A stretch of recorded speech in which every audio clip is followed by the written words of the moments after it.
Chapter 1260. With Griffin's silent approval, Amandina turned around and finally spoke to Tamar. Mr. Tamar, is this true? Of course, the 2 points I said are absolutely true. However, as for how stable it is in an area that is not affected by the ancient fire seed, further experiments are needed. At the very least, it is much more stable than an ordinary fire seed. Very, very stable. This is an ironclad fact. And after our experiments, this fire seed can produce certain changes in its surroundings even if it is not ignited. It can stabilize the order in an area about 300 meters in diameter. This is very similar to the ancient fire seed in the Ring of Envelopes. Amandina nodded. This was the reason why the druids and tree elves were able to build tree cities in the dark forest and around the loop of trade winds. She was also very clear about what this meant. If the fire seed could affect the surrounding environment even if it was not ignited, it meant that it could provide great protection to the knight who carried it. One had to know that there were many places in the dark forest that were very unstable. In the early stages of Tonagel's exploration of the dark forest, many casualties came from the rapid changes in the order and laws of the dark forest. Sudden rain of fire, cracks and landslides were more exaggerated, but waves of monsters, sudden drops in temperature, and unpredictable changes in the composition of the air were more common in the dark forest. This was only the periphery of the dark forest. The deeper they went, the more unpredictable the changes in the Sea of Chaos would be. It was not strange for an entire area to collapse into the void. However, if they used this new fire seed, it would be much safer to explore the dark forest. Correspondingly, the cost of exploration would be greatly reduced. But there was only one problem now, and that was the cost of the fire seed. If this fire seed could be produced in large quantities, then the era of Tonagel changing the world had truly arrived. The southern part of the loop of trade winds was a vast and rich land, and every high-ranking member of the ABs knew that. What does it take to create this fire seed? Amandina asked softly as she took a light breath. Miss Amandina, my research progressed because of the stone tablet that the Lord sent back from the Cruz Empire. Before that, no matter how hard we tried, we were unable to achieve the effects of the ancient fire seed in the loop of trade winds. I found that the slate contained the order and law that the creator of the tinder yearned for. Those are the elements of creation. Although it's only a small part, I've never seen a similar law on anything in this world except for that slate. Tamar paused for a moment. I need that kind of slate. As long as we have that kind of slate, we can continuously produce fire seed. It's not difficult. And didn't Sir Lord say that there's a lot of that kind of slate? Just like everyone who was focused on a certain field, Tamar seemed a little excited at the mention of the birth of this fire seed. He was about to talk non-stop, but Amandina interrupted him. How many of these fire seeds can you produce right now? 10. Only 10. But if you give me more time, I might be able to decipher something from the stone slab. By the way, Miss Amandina, where can we find such a slate? He asked impatiently. Amandina did not answer him directly. She looked at Princess Griffin. Mr. Brando said that a slate fell to the south of the Kalanga Mountains. Your Highness, I heard that the Bugas are fighting for this slate. Maybe they keep it a secret and block the news. We have to get that slate back. If all of this is true, then maybe Mr. Brando's vision can really be realized. Erwin's future will not be limited to one place. Amandina obviously agreed with this point. She nodded silently.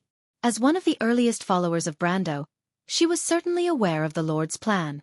It could be said that when everyone still had their eyes on Erwin, the latter had already begun to prepare to expand into the Black Forest.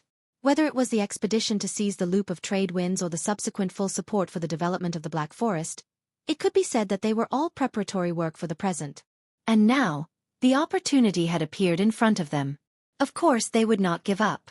What's more, even the slate that Tamar mentioned was sent back by Brando. Lord Brando had obviously arranged all of this for a long time. Of course she had to go step by step. But the current situation with Erwin made her feel a bit of a dilemma. Amandina thought for a moment, frowned and said with some worry. But Your Highness, do we have to divert our energy from the war in the north? Just dealing with Madara alone will require Erwin to do his best. In the end, although Amandina arranged everything carefully and thoroughly, and was calm and decisive, she did not have the foresight of Brando on such matters. On the contrary, the princess was more determined. Separate this matter from the war with Madara and put Maynard in charge. This is an important matter that is no less important than the war with Madara. In fact, I think it is even more important than that war. Amandina frowned. The development of the Black Forest was not a trivial matter. It itself required a considerable amount of resources and energy from Tonajul. The key was manpower. Dealing with the war with Madara had reduced the manpower that ABs could mobilize by more than half. Although the return of the diplomatic group temporarily solved the urgent problem at hand, Maynard alone was obviously not enough to support the entire development of the Black Forest. They still needed the manpower below, the knight in charge of the development, and the support of the caravan and the person in charge of the caravan. Not to mention the disappearance of the Roman lady, Metasha, and Hippamera, the manpower was really a bit lacking. Princess Griffine seemed to see the worry in her heart and smiled slightly. Amandina, you know that this is also Mr. Brando's expectation because he sees it more clearly than we do. This will be Erwin's tomorrow. We can't ignore the future because of the present, especially when he has done everything for us. We are just helping him make a decision, and we have to take responsibility for this. I understand, Your Highness, but there will always be a way, Griffine replied. She turned to Tamar and said, Mr. Tamar, I'll have to trouble you to continue this work. Tonajul will fully support you, and as long as you want, you will be able to get it. Even though Tamar appeared to be a little emotional, he quickly understood the crux of the matter and bowed slightly to the princess. If it's just the first batch, we may be able to take a shortcut. I will find a way to organize the apprentices to produce a batch of these fire seeds, about 3 to 5 of them, but the failure rate may be a little high, Your Highness.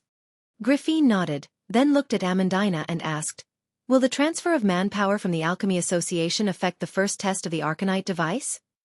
The Alchemy Association was a newly established organization in Valhalla. Ever since the 5th stage of the Stronghold's development, the Shire's Moon Tower and Tamar's Alchemy Association had been separated from each other.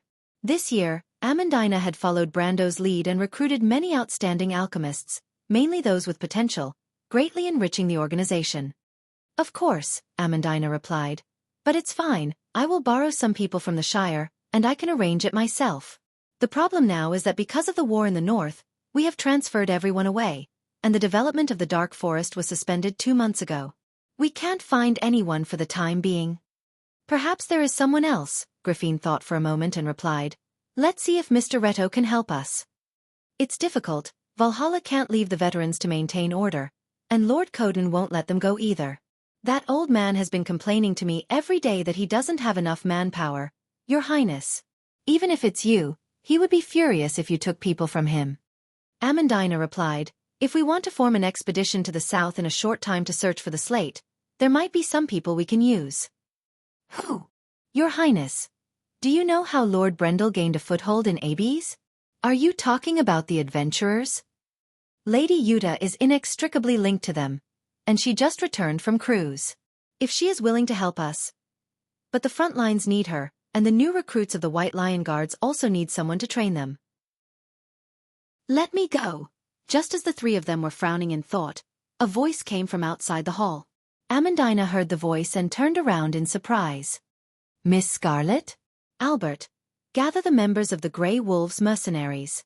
I want to see everyone, and I have something to announce. Boss, what's wrong? Did something happen? Or is the war going to mobilize us? In the middle of Valhalla, a young man walked to the stairs of the Grey Wolves Inn and asked in the direction of the voice from the 2nd floor. His voice was so loud and clear that it attracted the attention of almost everyone in the hall. Neither. I want to rebuild the Grey Wolves mercenaries. Really? When the young man heard this, he almost jumped up. His eyes were almost shining. Big sister, are you serious? I didn't hear wrongly, right? Have you thought it through? What are you waiting for? I understand. Leave it to me. I promise that everyone will be here in 15 minutes. If anyone doesn't come, I'll teach them a lesson. The young man almost jumped up and rushed out of the hall without looking back. Chapter 1261. The Grey Wolves Mercenaries. Is that the mercenary group that Miss Scarlet used to be in? Dilferi, the daughter of Count Yenbao, asked as she sat on a high-backed chair. She closed the book in her hands and looked at the girl in front of her with eyes as gentle as water. Scarlet nodded. She arched her back and bit down on her lower lip with her sharp canine teeth. She reached to her waist and tried to pull on the belt of her knight's uniform. Her pale fingers fiddled with it twice but to no avail. Dilfrey, help me with this. Dilfrey reached out and took the belt and handed it to Scarlet. Thank you. Scarlet let out a sigh of relief.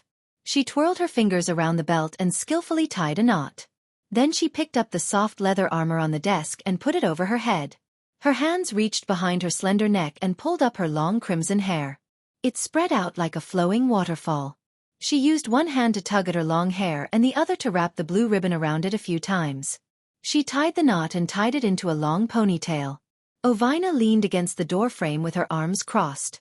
She watched calmly as Scarlet got ready. Will you be gone for a long time?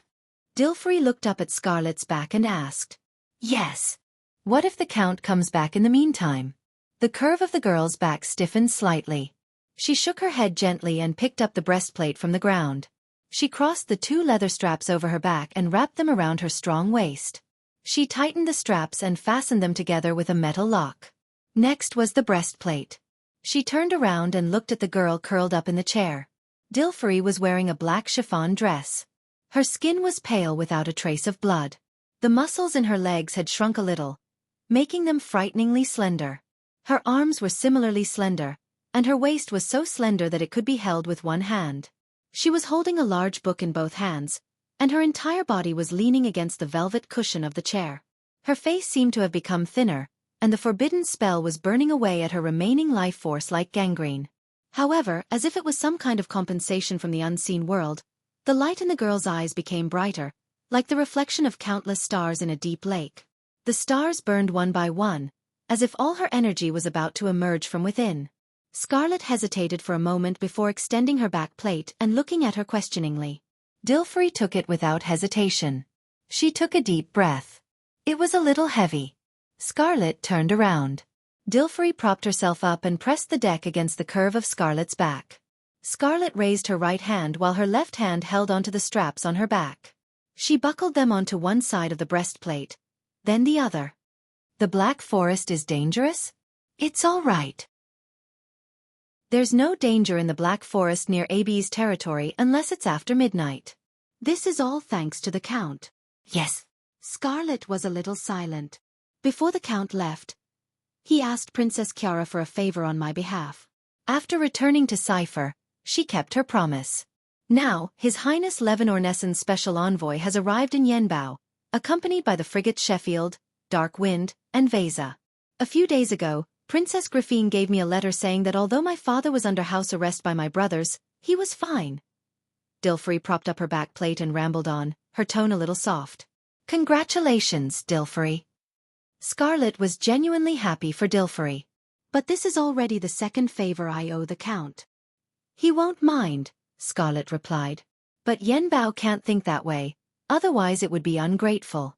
I represent the glory of the family, and I have an obligation to sacrifice for the family. But you've sacrificed enough. Dilfrey felt the grip on her hand loosen. Scarlet had already secured her back plate armor.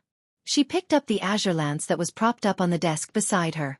A few bandages were wrapped around the lance to prevent the sweat from slipping off her hands. She then turned around to look at Scarlet. I'm leaving. Dilfrey. Dilfrey was startled. Are you going deep into the Black Forest? Yes, it's a little further than usual. That will be doubly dangerous. Scarlet shook her head.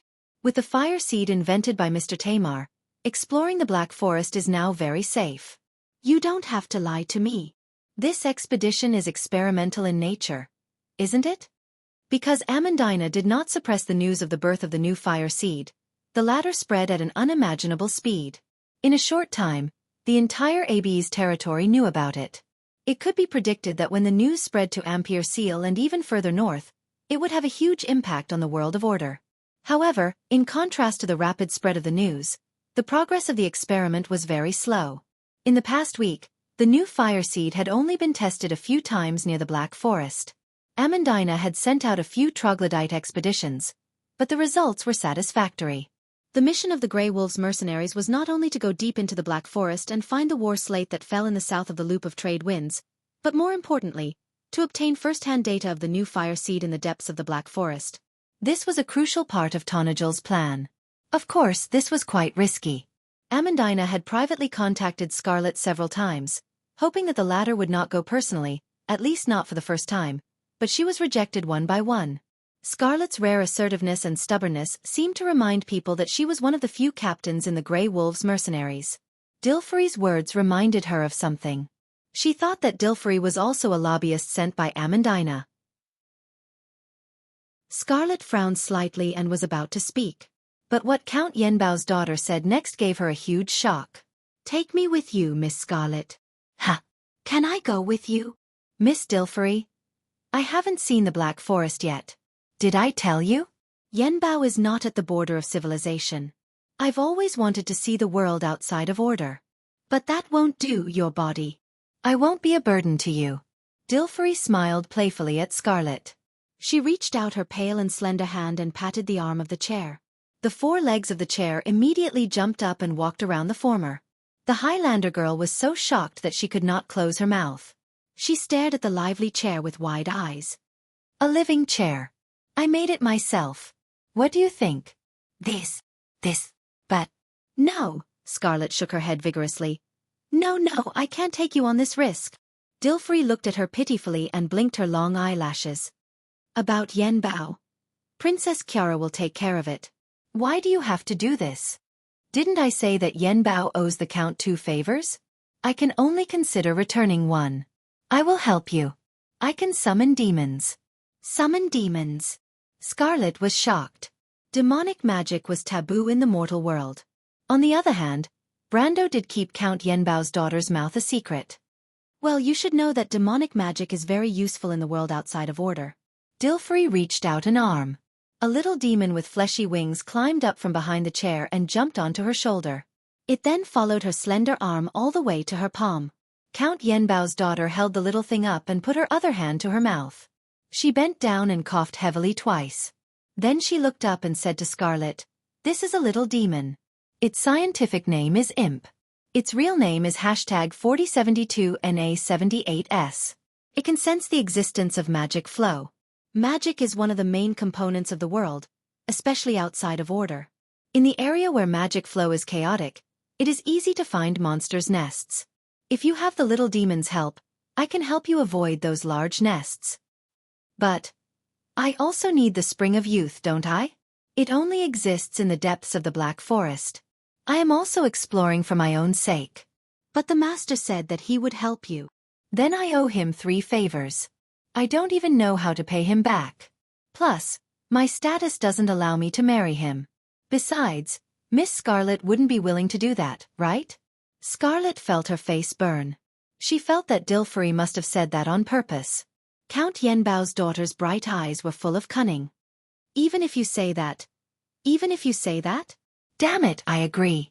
I shouldn't have dealt with you sly city folk in the first place. It was Amandina who asked you to come, wasn't it? Miss Scarlet isn't stupid at all. Dilferi smiled a little weakly. The Highlander girl stomped her feet angrily, turned around and walked out of the room. Ovina, who was leaning against the door, shrugged. She calmly followed Dilferi down the stairs. "Alas. Forward. Don't stop. Watch your left flank." The dragons spread out like swallows in a storm, crisscrossing each other and advancing in different directions. Streaks of golden light moved forward in the pitch-black storm. Countless crystals fell from the sky like raindrops, landing heavily on the ground and shattering into pieces. Every time this happened, the crew's army on the ground would erupt into cheers. Duke Lefto Rena stood behind the rows of Imperial Knights, watching the scene through the forest of metal spears. The biting cold wind blew past his temples, gently ruffling the gray beard on his cheeks. This was already the second time the dragons had passed over the Meklo River. When they spread their wings and swooped down, the flames they spat out were like golden red lava waterfalls falling from the sky, plowing out a few charred intervals in the tide-like crystal clusters. They forcefully stopped the monster's attack. Chapter 1262. A few white dragons flew in an O shape in the air, signaling to the Imperial army below, telling the humans which direction they would attack from next, so that the Imperial Knight could cooperate with them to disperse the attacks of the crystal clusters. Seeing this scene, the representative of the northern military aristocracy, who was now more than 110 years old and had experienced the last holy war, could not help but feel his blood boiling. 1,000 years ago, in the War of the Holy Saints, the mortals, the dragons, the silver folk, the elves, the humans, and the dwarves also fought side by side so intimately. What a magnificent epic that was, because under the constraint of the sacred covenant, the races of the continent fought together against the darkness. Attack! He raised the sword in his hand and pointed straight ahead. 12 dukes, counts of the empire, knight, listen to my command, my brothers, young men. For victory, for the empire, attack. Kill. The knights marched forward in rows, making noises that sounded like a tsunami. On the front line of human beings, they were like a silver belt of light that crossed the scorched land and collided with the tide-like crystal clusters. Then the second, the third. Release the arrows. The longbowmen of the empire began to take deep breaths, calibrating their posture, and then released their hands. There was a sharp sound, like a scythe sweeping across the entire battlefield. Armor-piercing steel arrows with conical arrowheads rose into the sky like locusts, then burst into circles of bright magic arrays, and the arrows passed through these magic arrays one by one.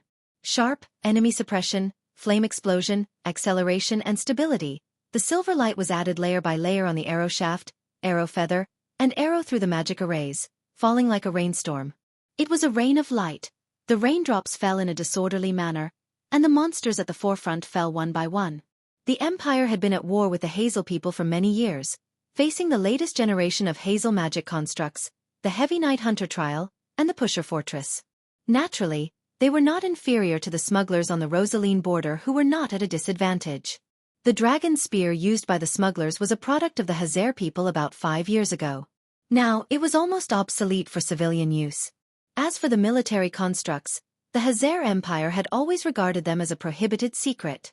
In front of the truly powerful human empires and in front of the smugglers, the Crystal Cluster, who flaunted its prowess in front of the smugglers, clearly did not have much of an advantage. The casualty ratio between the two sides was constant at a certain ratio, but the heavy pressure came from the dark storm. Countless crystal clusters were emerging as if there was no end to them. Almost all the crew's commanders on the battlefield looked in that direction with a grave expression. The feelings in his heart were complicated and hard to understand.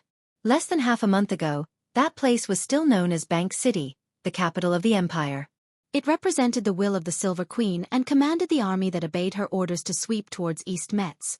Since the fall of the Black Moon, Her Majesty's army had collapsed, but the enemy still came from that direction. It was just that this time, it was more ferocious and suffocating.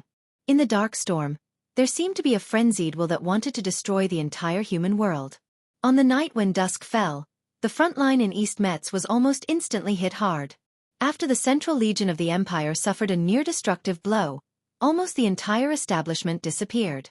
The heavy losses caused the Black Legion, who was guarding the Ludwig area directly opposite, to sort out the exact news of the front line only after 2 days. Almost the entire Bank City had completely fallen. The traffic in the direction of the Sublime Inland Sea was also completely cut off. They had lost contact with the Cloak Bay. The White Legion had lost more than half of its members, and there was still no news of the Azure Legion. The Hazer people, who were also neighbors of the Bank City, had lost many of their men. But at this time, the Dukes of the Empire no longer cared about the situation of their original enemies. Because the Crystal Cluster army had begun to advance towards the Metz area again. Endless monsters poured out from the storm. If it were not for the timely arrival of the dragons, the crew's people might have directly retreated to the front line of Fat-Tan Port. But even so, the situation was still not optimistic. If it was the Empire under the rule of the Holy Cathedral of Fire in its heyday, they might be able to contend with the Crystal Cluster army. But now, the crew's people had lost 2/3 of their empire. On the other side of the Evergreen Corridor, due to the heavy impact of the Black Moon's fall on Anzaruta and the Rokizi Highlands, a fault zone of thousands of kilometers long formed there, completely destroying the Empire's local grassroots organization. Now, from Vargas to Lone it was a mess. Only Anzaruta on the border was not affected. The nobles there were trying to get in touch with the wilderness of the Four Territories, but so far, they had not been able to get in touch with the Metz area and the Red Legion. The Evergreen Corridor was cut in two. Although Vala, the old Chancellor Nydivan, and Veronica, who had just arrived in Mahodafen, had already gotten in touch with Fat-Tan Port, the envoys sent to Saint Tassol and Fanzin for help had yet to bring back any news. It was as if the whole world had fallen into a fragmented silence. For the people of the empire who were under the attack of twilight, this kind of depression was especially heavy. Needless to say, the crystal clusters were getting stronger every day. The rising tides from the sea of magic were like endless nutrients supporting them to devour the whole world. The attack of the Empire's Knight had some effect. But it was very limited. After 2 attacks, the Empire's heavy spear-wielding infantrymen regained their footing and pushed the battle line back to the south bank of the Meklo River. Silver flashes flashed in the sky, and then silver meteors fell through the clouds. The crystal clusters far and near immediately swelled up and exploded into dazzling explosions. Countless crystal cluster limbs were lifted into the sky and then fell, covering the entire wilderness. Lefto picked up his pocket watch. The needle had moved 15 grids, and he sighed. The time that the magicians could hold on was getting shorter and shorter. The reason was that Her Majesty the Queen had divided the Holy Cathedral of Fire and taken away too many bishops and priests, which was a heavy blow to the Empire's magicians. There were not many people who escaped from the Bankel area, and even fewer priests. If it were not for Vala gathering the local forces after the appearance of these monsters, there would be even fewer magicians in the hands of the military nobles. But even now, they could not hold on much longer. He silently calculated the time and was about to send in the next wave of night, but it was at this time that the sky suddenly flashed 1,000 times brighter. This? Duke Lefto Reina jerked his head back. A dazzling rain of light slowly fell from the sky. They were like countless lines descending from the sky and connecting to the horizon. Then, a terrifying explosion occurred in the front line of the crystal clusters. In an instant, the explosion almost covered the entire battlefield.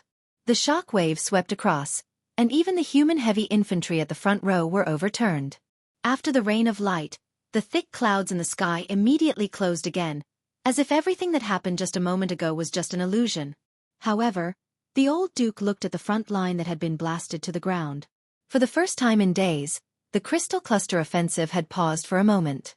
The scorched earth and the confused imperial infantrymen who were crawling up from the ground reminded him of the reality of what had just happened. A strategic spell? A low-level commander's exclamation came from afar. Is it the Red Army's magician group supporting us? Have they contacted the Wilderness of 4 territories? Everyone turned to look at him. But Duke Lefto Reina was silent for a moment, and shook his head firmly. His grey-blue eyes flashed like flames. It's the Buga. The silver folk are here. Alaz flew over the human front line, leaving a huge shadow on the ground. This was the 3rd time she had bypassed the Meklo River. The little female dragon's huge golden pupils reflected the scorched ground, and the human knight and archers were cheering. In the past, she would have sneered at these ants, but at this time, her heart was full of soft feelings. How similar this scene was. Just like the war 1,000 years ago. Those annoying mortals, at times like this, often showed admirable courage. They were fighting for their homeland, fighting side by side with her. Every time this happened, a small figure would appear in her heart. Humph, she snorted softly and thought. Stupid humans, stupid Brando. Alaz, continue to the left. Pay attention to the left wing. Cover the human heavy knight's flank. The majestic voice descended from the clouds, and the rebellious little female dragon did not dare to have the slightest objection in the face of this voice, because it was the pride of the dragons, closest to the will of the dragon god. That was an order from Gwyneth herself. She somersaulted in mid-air, and immediately flew south along the tangential line of the Meklo River, with Flora and the other 3 black dragons following closely behind her. This was already the 2nd time she had cut diagonally in the direction of Keswaru. The battlefield of the dragons was far larger than what humans saw on the ground. Every time they cut along the entire battlefield, their flight path was distributed over the battlefield with a diameter of hundreds of kilometers. She knew that this time she had to cut close to Rushta, where the dragons had already blocked the flying crystal clusters once. Looks like there's something new in that hole. The little female dragon thought silently. P.S. I thought I could write back to Brando and Madara today, but the progress is still a bit slow. Continue to ask for votes next month. Chapter 1263. Every time Alaz flapped her wings, the pectoralis major that connected the contours of both wings vibrated powerfully, stretching the long tendons and wing membranes to generate airflow. Then the pectoralis minor that rose from the keel abruptly contracted, pulling the wing surface upward to generate lift. The muscles covered in golden dragon scales moved like snakes. Every time they contracted and expanded, they provided thousands of pounds of force. The 4 dragons passed through the center of the storm like 4 straight lines. She swung her huge head in the turbid storm, her long horns shaped like sharp blades cutting through the dark clouds. A golden flame wheel in her eye sockets was like a radar wave, accurately sweeping across the uneven ground, leaving nothing hidden in the chaos to hide. Rushta had disappeared. This once bustling area with millions of people was now a huge pit in Allah's eyes. This pit started from the Kurik area in the east, to the middle of the Cloak Hills in the south, to the Hazel Mountains in the west, and to the south of the Ludwig Mountains in the north. Other than the chaotic creatures that staggered and crawled in the pit, not a single blade of grass grew. Allah's gaze swept across the forest that was scorched at the edge of the disaster. Tens of thousands of acres of woodland were reduced to ashes in an instant, and now only the bare and charred tree trunks stood on the barren land, shrouded in the dense black storm. The charred bodies of animals could be seen everywhere in the forest. Because the tiny creatures on them were extinct, the carcasses had not been decomposed yet. Occasionally, purple lightning flashed across the sky, reminding them that time was still passing in this world. But other than that, this was a truly dead world. There were no signs of life, except for those annoying crystal life forms in the sky and on the ground. A gargoyle-like crystal cluster suddenly rushed out of the storm in front of them. It let out a sharp cry, as if the crystals were resonating, then flapped its 2 pairs of wings and pounced in this direction, its upper and lower jaws made of crystals biting hard on Allah's upper arm bone. But it was futile. As a golden dragon, Allah's could not care less about such a weak attack. She crashed into it directly, her wing bones smashing into the monster's upper and lower jaw, smashing its head into pieces. The crystal cluster that had lost its breath of life quickly spun and fell to the ground. But strange cries rang out, and dozens of such monsters were rushing out of the storm, pouncing in this direction. "Maintain the formation," Allah's ordered in a seemingly dignified manner, although her voice was somewhat childish. They were nothing but cannon fodder. No one knew what they were protecting in the central area, but the power of the giant dragon was far beyond that of the low-level crystal clusters. An asymmetrical battle was taking place in the sky. The dragons did not even need to expend any energy to pass through the monsters. Their fangs and claws tore through the defense of the crystal clusters, and the monsters fell like dumplings into a pot. One of the dragons that loved to show off even breathed out a mouthful of fire. The golden-red dragon breath lit up the sky like lava, and the crystal monsters immediately turned white under the high temperature and exploded like glass shards. "I'm getting closer and closer to that thing." Leaving the scattered crystal clusters far behind, Allah's gaze swept across the dark clouds in front of her. This was the second time she had investigated this direction, and it was closer than the last time. There seemed to be something in the clouds that interfered with her magic vision. She knew that there was another group of giant dragons within 100 miles, but she had lost track of them. Earlier in the morning, the white dragons of Alate lost 2 of their companions here. Every giant dragon was a precious fighting force, and Lord Owen Los had sent air forces in this direction 3 times in an attempt to find their missing kin. But Allah's had a faint feeling that they were doomed. She wondered what the crystal clusters could do to affect the giant dragons. The spatial rift in the direction of Lushta was not enough to send mid-level crystal clusters and above into wound. In this battle, the threat of these monsters to the giant dragons was not as great as the harsh weather. "Flora, let's try to get closer. I keep feeling that there's something in the clouds." The silver dragon behind Allah's immediately rose in altitude and answered this sentence with action. The 2 black dragon Lolas behind them were still underage, so they naturally had no objections. The 4 giant dragons began to circle closer to the cloud in the center of the giant crater. In the center of the storm did not stop at all. The black clouds formed a huge vortex here, and the spiral arm swept across a range of hundreds of miles every few minutes. Humans could not stand in such a turbulence, but it did not have much effect on the giant dragons. In front, Flora suddenly took the initiative to speak, which was rare. Allah's immediately tensed up. The silver dragon was the best at magic among the giant dragons, and she knew that Flora must have noticed something. A moment later, circles of ripples appeared in her magic vision. The center of the ripples was in the southwest of the cloud, and was a few hundred feet higher than them. The moment they discovered the other party immediately turned to their 11 o'clock and dived in a tangential manner towards their predetermined path. Obviously, the other party had also discovered them. This is not a crystal cluster. They're faster. Be careful. Alaz reminded. She suddenly turned around and crossed paths with Flora. A few dark creatures came out of the storm above her head, leaving a few trails of black smoke, and disappeared into the clouds below the dragons. However, the smoke could not block the dragon's magic vision. Alaz clearly saw that those things circled below the clouds and chased from behind. Flora split up. The little female dragon used a magical message to remind her mate. The mates of dragons were often the closest partners, and the silver dragon girl immediately understood what her mate meant. She swayed her tail to change her balance, and turned her body sideways to distance herself from Alaz. The two dragons immediately separated, one on the left and one on the right. Alaz took the opportunity to take a look behind her. The dark creatures, with the help of the potential energy conversion, circled around her and chased after her. She saw that it was a few beetles that opened their shells and flapped their wings quickly to chase after her. Horseshoe beetles. Alaz immediately found the names and habits of these creatures from the inheritance of the dragon clan. She could not help but change her expression slightly.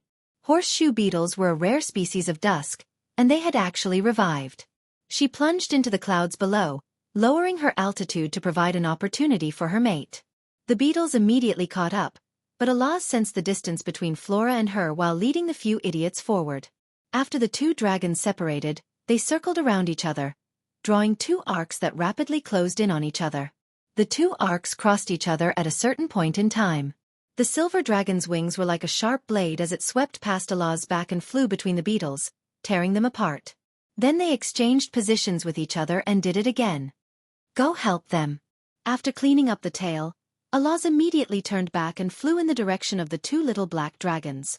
She was worried about the two underage little ones. Although she had just passed her coming-of-age ceremony, as a generation that had experienced the War of the Holy Saints, her combat experience was much more outstanding than those little ones born in peacetime. But immediately there was a shrill scream from behind the clouds. Alaz's expression changed. She and Flora went around the cloud wall just in time to see one of the black dragons falling to the ground under the siege of the beetles. Her mate let out a shrill scream. He did not even care about the battle and anxiously swooped down in that direction. Don't go, come back, she's hopeless. Alaz was so anxious that her eyes were about to spit fire. But it was at this moment that she saw a scene that she would never forget. In the middle of the cloud cluster in the middle of the battlefield, the clouds suddenly separated, revealing a pitch-black object. It was a perfectly round sphere, like a black hole hanging in the middle of the battlefield. Countless dense purple lightning was climbing up this black sphere. Yes, it was going up, like a reverse waterfall. And the moment the black sphere appeared, a black beam of light penetrated the body of the black dragon lowly. The latter opened her mouth and fell to the ground. Mary! Flora, run separately. Alaz's heart throbbed, and a deep sense of crisis welled up in the depths of her heart. She saw in her golden eyes that after the clouds dispersed, countless dense black dots were flying in the direction of the East Met's battlefront. Those were the crystal clusters and beetles. The number was more than 10 times the total number of the crystal cluster army she had seen in the past 3 days. But it was too late to escape. The center of the black hole suddenly emerged with a terrible suction force, not allowing her and Flora to resist, and pulled them in that direction. No matter how hard Alaz struggled, it could not change the fact that they were getting closer and closer to that thing. The little female dragon gritted her teeth and called out the name of Lord Ovanlos over and over again in her heart, hoping that the godly dragon could help her at this time. After all, the two groups of dragons were sent here by the latter to investigate. But she soon found in despair that all her magic communication was blocked by the strange interference in the clouds. At that moment, she suddenly understood how the two white dragons disappeared. The answer was here. It's over, we're dead this time. This thought suddenly flashed through Alaz's mind.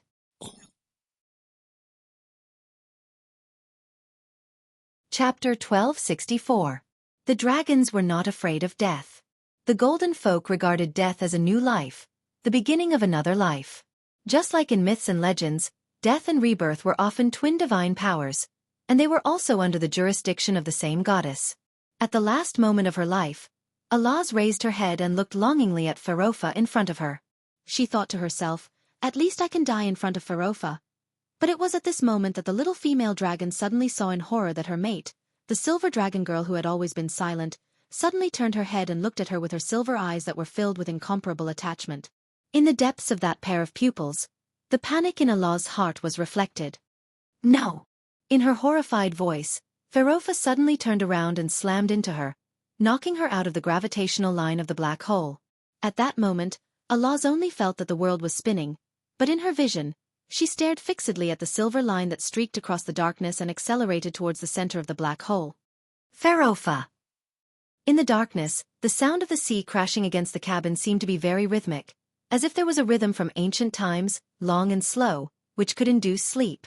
Brando did not know how many times his consciousness woke up from the chaos and fell asleep again in this slow rhythm. After repeating this several times, he could finally hear the surrounding environment clearly. He felt a somewhat cold hand touching his forehead. It was somewhat soft, like a Roman hand. After a moment, it left, making him feel a little lost. Then there was the sound of water, and a wet handkerchief was placed on his forehead. It was cool, making him feel a little more awake. The sound of conversation came from the darkness. "What's wrong with the teacher, Miss Delphian?" He first heard a voice, young but very calm, and felt that it was somewhat familiar. But his mind was in a mess, and his thoughts were in a mess. When he sank down to recall, countless memory fragments were washed up like a tide on the beach, making it impossible for him to carry out any detailed thinking. "I don't know, maybe it's because of the wine as Mr. Liu said, but thank you Lady Martha. Brando finally survived the most dangerous period. He still has a fever now, but it's not a big deal." The second voice was quiet and elegant, and also familiar to him, as if it was a person he had known for a long time, but he felt a little awkward. Brando's mind was a little muddled. Who is Delphian? Is it someone I know? Seems like it, but I can't remember. Hiss. As usual, a stab of pain interrupted his thoughts. "Then I'll have to trouble you, Miss Delphian." A man's voice. "This is what I should do. Mr. Brendel is my friend, Mr. Liu. Then we'll go up. Well, he still needs to rest. Maybe he'll wake up soon. If anything happens outside, you can let me know. I want to stay here too," a harsh, male voice said indignantly. "Mr. Feng Qi, the teacher needs to rest. Didn't you hear Miss Delphian's words? My dear cousin, when adults are talking, children shouldn't interrupt. Please conduct yourself with dignity," Delphian said coldly. "Then I can't let you stay in the same room with this guy alone. Miss Delphian, after we succeed, I hope you can become my empress. The 9 Phoenix will never be handed over to someone like you." The somewhat childish voice replied angrily. "That's not necessarily true, my dear cousin. Your Jade Phoenix clan doesn't seem to be any better." Humph. Then there was the sound of footsteps going up the stairs. Mr. Liu sighed and chased after her. "Mr. Feng Qi, if you still want to cooperate with me, please respect my will." Delphian's cold voice sounded. "I don't quite understand, Miss Delphian. You clearly hate him so much. Why are you doing this? Is it because of those guys on the ship? I think you don't have to care about those people." "Humph, since Mr. Feng Qi is so confident, why are you still here?" "That's because." The man's voice was a little awkward. "There are no other ships on the sea, right?" "That's because someone bragged about himself, but he couldn't even protect his own fleet," Delphine replied coldly. "If you don't want to get into trouble with Mr. Blank, I suggest you leave at once. Otherwise, I'll have to ask Mr. Marshall to uphold justice." "Damn it." The man's voice was a little angry, but after a moment of silence, he relaxed a lot. "Okay, as you wish." Then he went upstairs. After a while, Brando heard the sound of the door closing with a splitting headache. Then there was a series of soft footsteps that went all the way to the bedside. He felt someone sit down beside him, and he could even feel the other person's gaze on him. The room was silent, and only the sound of the waves outside could be heard. The cabin was shaking. He already knew that he was on a ship, but he couldn't remember anything else. After a long time, he heard a faint sigh. Then, he felt a soft and boneless hand caressing his chest. It moved slowly and finally stopped at the left side of his chest. The hand stopped there, as if silently feeling the powerful beat of his heart. "Mr. Brando, I've never been so close to revenge.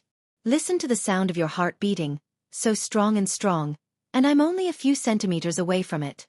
The woman's voice was a little pleasant. Brando's mind suddenly tightened, as if by instinct, he felt danger, and even his muscles tensed up. But Delphian didn't notice. But I can't do that.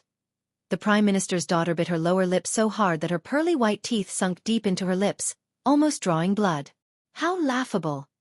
Elman once asked me, why did I fall in love with him? I've always known in my heart that I fell in love with him for the benefit of the Nidvan family. Elman also understood this, but he never blamed me. Yes, I'm a cold-blooded woman, I don't know what love is, and I don't deserve to be loved. But what's wrong with that? I grew up with the grace of my family, the education I received, the good living conditions I had, everything came from my grandfather, my father. What right do people like us have to talk about love? What right do they have? What right does Elman have? We all know this very well.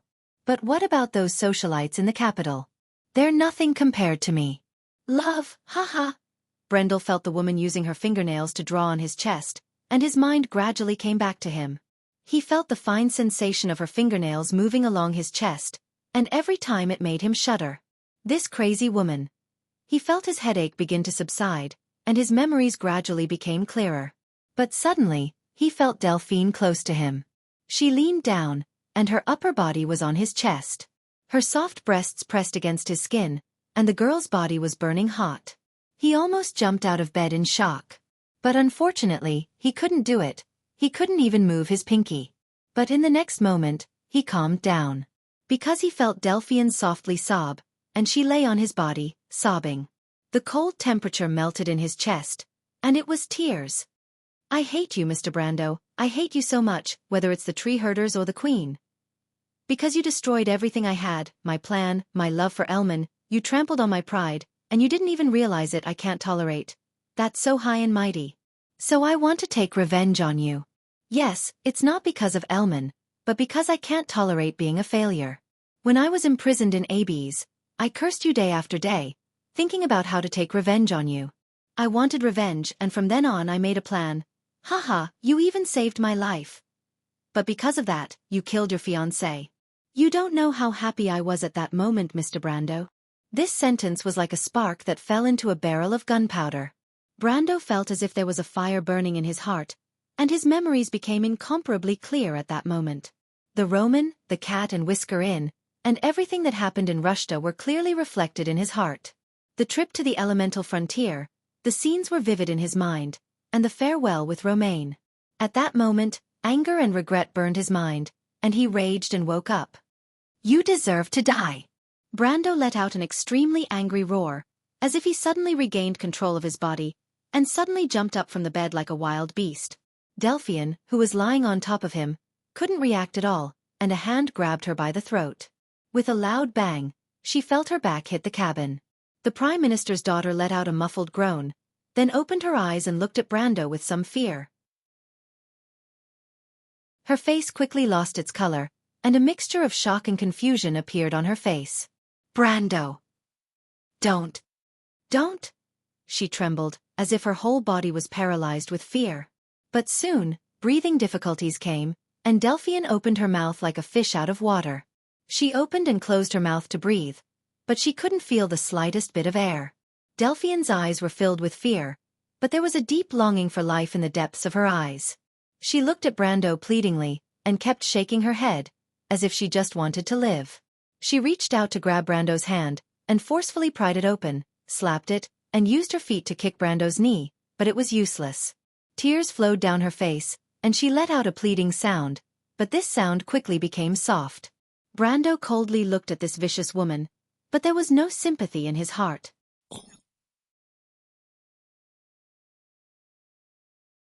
Chapter 1265. Not dead. Haha, Delphian clasped Brando's wrist with both hands. Her fingertips curled as if she was trying to pry his hand away from her snow-white neck. Her chest expanded, and an almost inaudible gasp came from her throat. Her dark purple eyes, which were different from the people of the Empire, quickly became unfocused. Her pupils dilated, and a rainbow-like color appeared in her eyes. The light gradually dimmed. She used the last of her strength to slap her steel-like arm, and the veins on the back of her almost transparent hand bulged ferociously. The will of darkness dominated Brando's mind and thoughts. His eyes reflected the cold light of the magic crystal in the room, and the pale and distorted face of the Prime Minister's daughter was reflected in it. She opened her mouth wide, revealing her snow-white teeth, pink tongue, throat, and tonsils. The lack of oxygen made her mouth open and close like a fish on a chopping board. Brando's twisted heart was somewhat satisfied with this scene. This vicious woman deserved to meet Lady Martha in her ugliest state. This was a trial and a punishment, not only for the Roman, but also for the thousands of people who died in the disaster. But when he thought of the word trial, Brando's heart cleared. The arrogant face of the Silver Queen appeared in front of him. Although the illusion disappeared in an instant, it still made him break out in a cold sweat. His anger subsided a little. He suddenly realized that his actions were no different from those he despised. If he let his anger run wild and killed this woman, then what difference was there between his actions and those of a wild beast? Thinking of this, Brando's tense muscles relaxed a little. The Prime Minister's daughter seemed to have found a trace of salvation in the endless abyss. She breathed desperately, as if she wanted to squeeze the last bit of air into her lungs. She let out a whimper, and Brando soon felt cold tears falling on the back of his hand. When you cry, you don't think that the people you hurt are also crying because of you. Delphian shook her head weakly. In the darkness, the girl's pale face was full of weakness and pity. Brando looked at the woman, unsure whether she was too afraid or just pretending. He deeply understood that this woman was carefully dressed up for a disguise and a lie. This knowledge made him a little cold-hearted, and he turned a blind eye to this scene. The Roman. She's not dead. The Prime Minister's daughter stared blankly ahead. The lack of oxygen had nearly blinded her. Her hair was dripping wet and drooping on her forehead. She was sweating profusely, completely soaking her clothes and sticking her back to the damp cabin. But when she opened her mouth, she held her center of gravity, and almost gritted her teeth to squeeze out the last word. Brando was shocked. And he subconsciously let his hand, and Delphi fell to the floor like a pile of mud. How did you know? The Prime Minister's daughter lowered her head and painfully covered her neck. There was a circle of purple bruises on her snow-white slender neck, but she did not dare to waste time. Her voice was a little hoarse as she answered. She is dusk. But Brando did not care about her pain at all. He directly grabbed her collar and lifted her up from the floor. Who told you all this? He did not believe that Delphian had found the answer by herself. Her knowledge and strength were not qualified to do this, unless she was also a transmigrator. But this Prime Minister's daughter was obviously not. I saw. You saw? Brando grabbed the woman's collar and pressed her against the cabin wall with his arm. He said in a low voice, Do you think I will believe you, Miss Delphian? There is a limit to people's trust. We once gave you a chance, but you didn't cherish it. I saw it with my own eyes. I also know your secret. Delphian lowered her head in despair, and her mouth opened and closed as she answered. Her voice was so weak that it was almost inaudible. But Brando still heard it. He was horrified and shocked. What secret? Delphine raised her head and tried her best to lean into his ear. She panted slightly and said softly, Don't worry. The amber sword. Brendel furrowed his brows when he felt her breath on his earlobe, but he sighed in relief. At least it isn't that secret. But Delphian's words still made him fall into silence. Did she really see it? How did this woman see it? After a moment of silence, Brando said coldly, You want to bargain with me? Delphian shook her head weakly. I know what kind of person you are, Count. Sir, I only ask for a fair trial. Brando looked at the woman coldly, loosened his hand and shook his head. I didn't intend to kill you myself, but you will get the trial you deserve. When we return to Abes, I will hand you over to Her Royal Highness. Even if he is an unforgivable criminal, I will give him the dignity he deserves. After saying this, he seemed to have relaxed. Brando pursed his lips tightly. To be honest, he wanted to kill this woman with his sword, or just choke her to death in anger. But at the last moment he came to his senses, which made him somewhat regretful, but also somewhat glad. He deeply understood that he did not have the right to do so. He could take anyone's life on the battlefield, but he could not easily judge anyone. He had such power and authority, but the more he understood this, the more carefully he restrained the dark side in his heart. The higher one was, The more accustomed one was to controlling the fate of others, the easier it was to be blinded by power. The Silver Queen was not far from Jian, and her end was enough to make one wary. Brando did not wish for the day to come when it was not only his enemies, but also the people around him who would be harmed by him. The Sage Realm was not only about power, but also the understanding of power itself. After all, this was the goodwill Martha had given to mortals. Otherwise, how different would it be from dusk? The darkness quieted down, leaving only the soft breathing of a man and a woman. But in the darkness, Brando saw a bright light flash in Delphine's light purple eyes. After spending some time with her, he understood what it meant. Delphine, I know what you're thinking, but I'm not pedantic. If the Nidevan family dares to interfere with the trial, I don't mind letting the Empire lose a noble family with a long history. Delphine looked up like lightning, biting her lower lip as she looked at him. You want me to die that badly, Count? You deserve it, madam. What if I'm one of your people? After a short moment of silence, the Prime Minister's daughter's somewhat low voice came from the darkness. What? Brando was stunned. Before he could react, he felt a pair of slender arms hugging him from behind. Then, a hot body hugged him tightly. Don't you want to save the Roman lady, Count? Delphine looked up, her eyes frighteningly bright in the darkness. She put her chin on his shoulder and said breathlessly, I can make up for my mistakes. What do you want to say, Miss Delphine? Brando did not move and asked coldly. The mystery of the emerald, my lord. Brando's heart skipped a beat. Although he had expected this answer, he did not dare to believe it so easily. He felt as if a poisonous snake had coiled around him and spat out apricots. Do you think I'll believe you again, Miss Delphine? If I were your woman. The Prime Minister's daughter breathed hot air into Brando's neck. Is it the same for Mr. Elman? Delphine let out a whimper like an injured beast. Brando could feel her nails digging into his back. He could not help but suck in a breath of cold air, thinking that he had brought this upon himself. He instinctively wanted to push this venomous woman away, but when he lowered his head, he saw a glaring red. The Prime Minister's daughter had bitten her lip, and blood flowed down from the corner of her mouth, dripping onto his chest like stars. My clothes! Brando could not help but complain in his heart, but he shook his head. He did not want to be so calculative with a woman. Even if she deserved it, she should not be ridiculed for no reason. I'm sorry, Miss Delphine. It was a slip of the tongue. He placed his hand on the Prime Minister's daughter's shoulder, wanting to separate her, but Delphine held on to him tightly and whispered, Take me, my Lord Count. Are you crazy, Miss Delphine? I'm not crazy. This is the only way you can trust me, my Lord Count. If you want to save your fiancé, you can only trust me, she said in a hoarse voice. You don't have much time and neither do I. Can you trust me one last time? Delphine pressed her face against his body. The hair on her forehead was wet and drooped on her jade-like forehead. Sweat slid down the tip of her nose. She said softly, but her tone was very calm. Brando felt Delphine's hand fumbling for something on the bed behind him, but he did not pay much attention to it. He shook his head and said, That's impossible, Miss Delphine. If you really want to atone for your sins, I have other ways. But before he could finish, Delphine had already stood on her tiptoes and wrapped her arms around the back of his neck, blocking his mouth. Brando's eyes widened.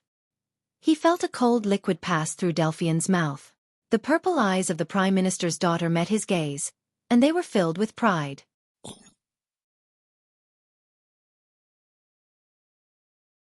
Chapter 1266. The Prime Minister's daughter looked at him with her purple eyes, full of pride. Hofwald's golden wine, like a beautiful woman, is the best reward for the bravest man, my lord. You. Brando saw that the item in the Prime Minister's daughter's hand was his horn of commendation. He wanted to look back and say something, but after drinking the golden wine, his mind was on fire. F***ck, again. Delphine narrowed her eyes, looking at the man like a cat. Tonight I belong to you, my lord, she said with a fiery breath.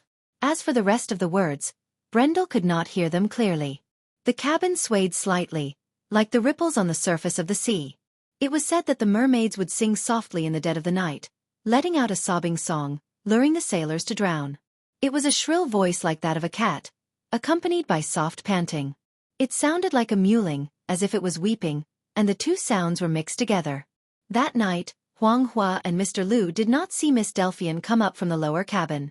The first rays of the morning sun rose from the sea, dyeing the whole sea golden. South of the Towery Strait, there were some places in the depths of the Valtana Sea that were said to be shrouded in darkness. Since half a year ago, the sun had not risen. However, the sea route was uninhabited, and very few people would go there. Therefore, the rumor was only circulated among a few people, and could not be confirmed. At least in the Towery Strait, the sun still rose and set. It was normal. The soft sunlight shone through the porthole, brightening up the dark cabin. The light shone through the snow-white bedsheets and the messy quilt, as well as the seductive snow-white back and shoulders and black hair that were exposed. Brando groaned and sat up on the bed with a splitting headache. When he saw Hofwald's horn of commendation, which was thrown at the head of the bed, and the Prime Minister's daughter beside him, who was pressed tightly against the soft pillow, he could not help but have a headache. Everything that had happened the night before came back to him. It had to be said that this daughter of the Prime Minister was known as the most beautiful woman in the capital. She was indeed a rare beauty. At the very least, since he had come to this world, her appearance and temperament could be considered one of the best among all the women he had seen. No one could even compare to her. Compared to Erwin's #1 beauty, Princess Griffine, this Prime Minister's daughter was more mature and knew how to make use of her charm. Compared to the #1 human princess under the rule of the Holy Cathedral of Fire, Princess Griffine's temperament was even more outstanding.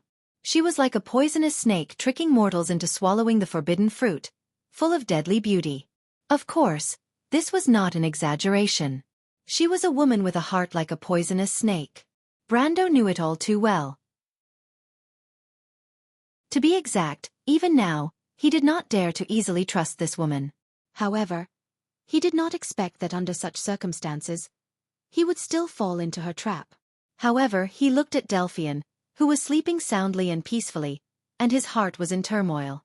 No matter what, this was her first time, and this Prime Minister's daughter had done her best to please her, so that night was not a bad memory. He couldn't do such a thing if he wanted to immediately turn hostile and ruthless. Although he knew that this was only an exchange of benefits. Brando sighed. Delphian seemed to feel his gaze. Her long eyelashes fluttered slightly, and she opened her eyes. When she saw Brando for the first time, her amethyst-like eyes did not reveal a proud expression, but a complicated one. If you knew this would happen, why did you? Brando looked at her expression and knew what she was thinking. He shook his head helplessly. It's too late to regret now. Miss Delphian, you were too impulsive. You regret it too, my lord? Delphian sighed softly, and asked softly with her magnetic voice. It's nothing. You have the right to go back on your words at any time. You said that because you knew that I would not do that, right? Brando said with annoyance. He realized that he did not know how to meet Bai Jia now. He would definitely be laughed at to death, not to mention the little Roman. Of course not, because no one can know the true face of others. The so-called playing with people's hearts is just self-deception. Delphian shook her head, and she smiled faintly. I have nothing left. I can only stake everything. As you know, I am always confident in my madness, because I am willing to accept any consequences. You are really a lunatic. Delphian calmly accepted such praise. But Brando still shook his head. Even so, I still find it hard to believe you. The Roman's life is still unknown.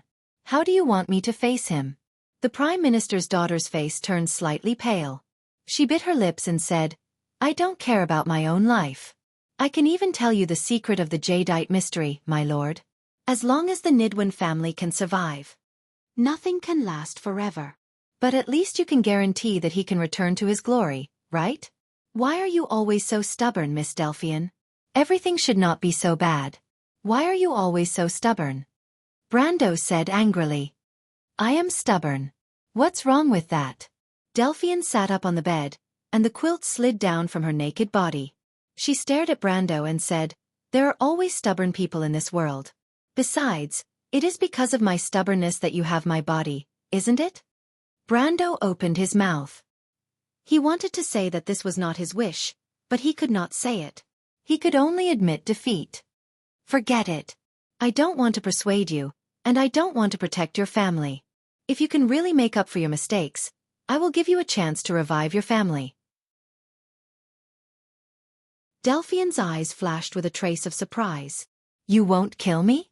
I didn't want to kill you from the start, but you won't be able to escape the judgment that belongs to you no matter what. But because of you, I have to kill you once. Brendel's tone was serious, but he suddenly changed the topic. Ah!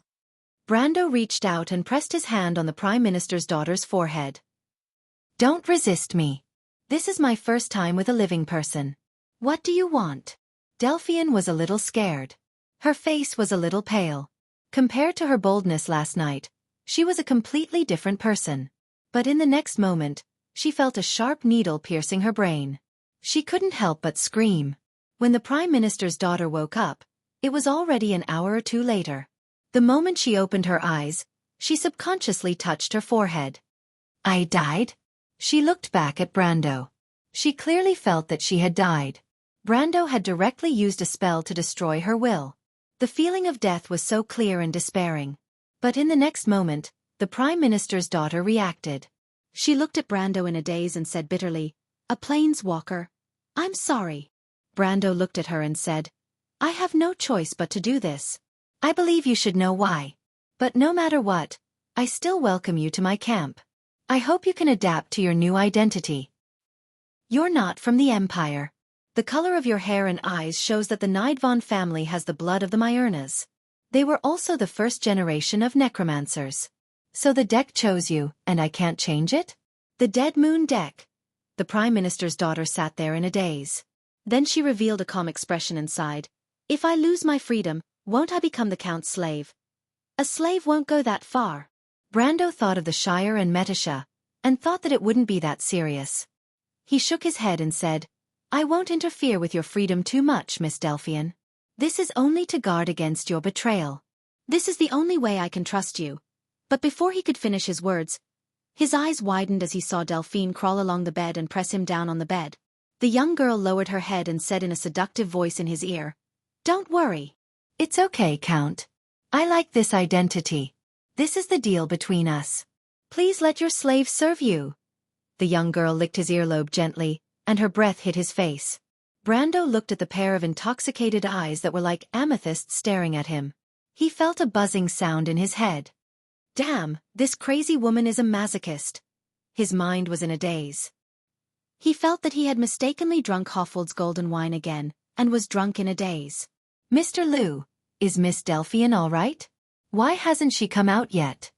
Phoenix Fire was standing on the side of the ship, quietly looking at the wall-like fog rising from the Taowu Strait. She suddenly asked Mr. Liu, who was beside her. I didn't see her at breakfast. It's been so long since lunchtime. I'm a bit worried. She has been taking care of my teacher day and night. Should I send someone to check on her? Mr. Liu coughed slightly. No need. I think Miss Delphian has her own plans. Phoenix Fire seemed to understand. She nodded silently. Is Miss Delphian our teacher's fiancée? Probably. Mr. Liu glanced at the door leading to the lower deck and shook his head silently. At this time, Brando and Delphian opened the door and walked out of the lower deck. They obviously heard the conversation between Phoenix Fire and Mr. Liu. They were a bit embarrassed and couldn't help but blush. Phoenix Fire turned around and looked at the two with wide eyes. She said childishly, Teacher, you're awake. Ah, Miss Delphian. You look so beautiful today. The Prime Minister's daughter was startled, and then her face turned even redder. Author's note. I owe Brendel a lot of blood. I've already mentioned this in the group more than a year ago.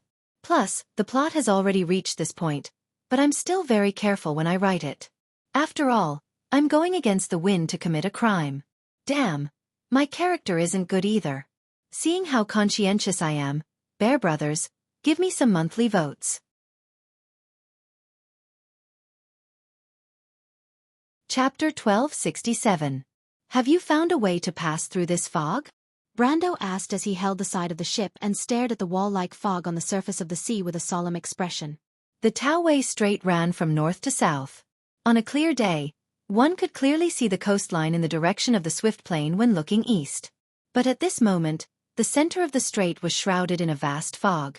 The fog itself seemed to be motionless, like a wall perpendicular to the center of the strait. The dividing line was clear as if it was not affected by the sea currents and sea breeze at all. Brendel looked up at the sky. The weather was clear, and it was not cloudy or rainy. There was only a slight breeze on the sea, and Mr. Liu had mentioned that the sea conditions in the Taowu Straits were always good. With his limited knowledge of navigation, this was not a suitable weather for sea fog to form.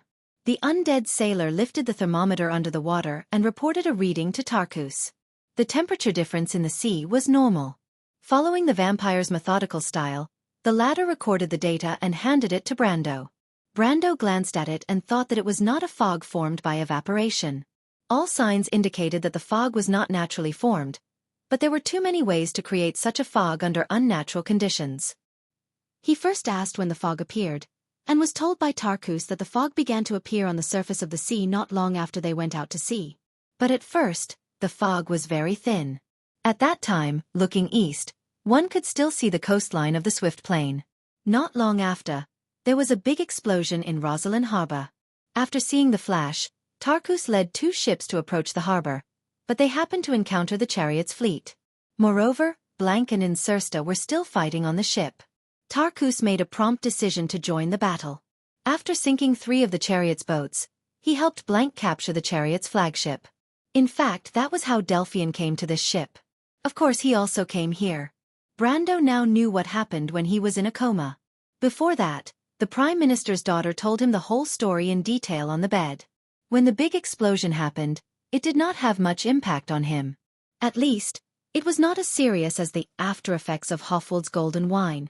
When the jadeite sacred sword, the ancient phoenix jade amulet, and the strange thing merged into one, the terrifying energy wave produced was actually a majestic life force. He, who was the worst hit by the explosion, did not suffer any harm. Instead, he gained a lot of benefits. Not only him, but also the others present at the time.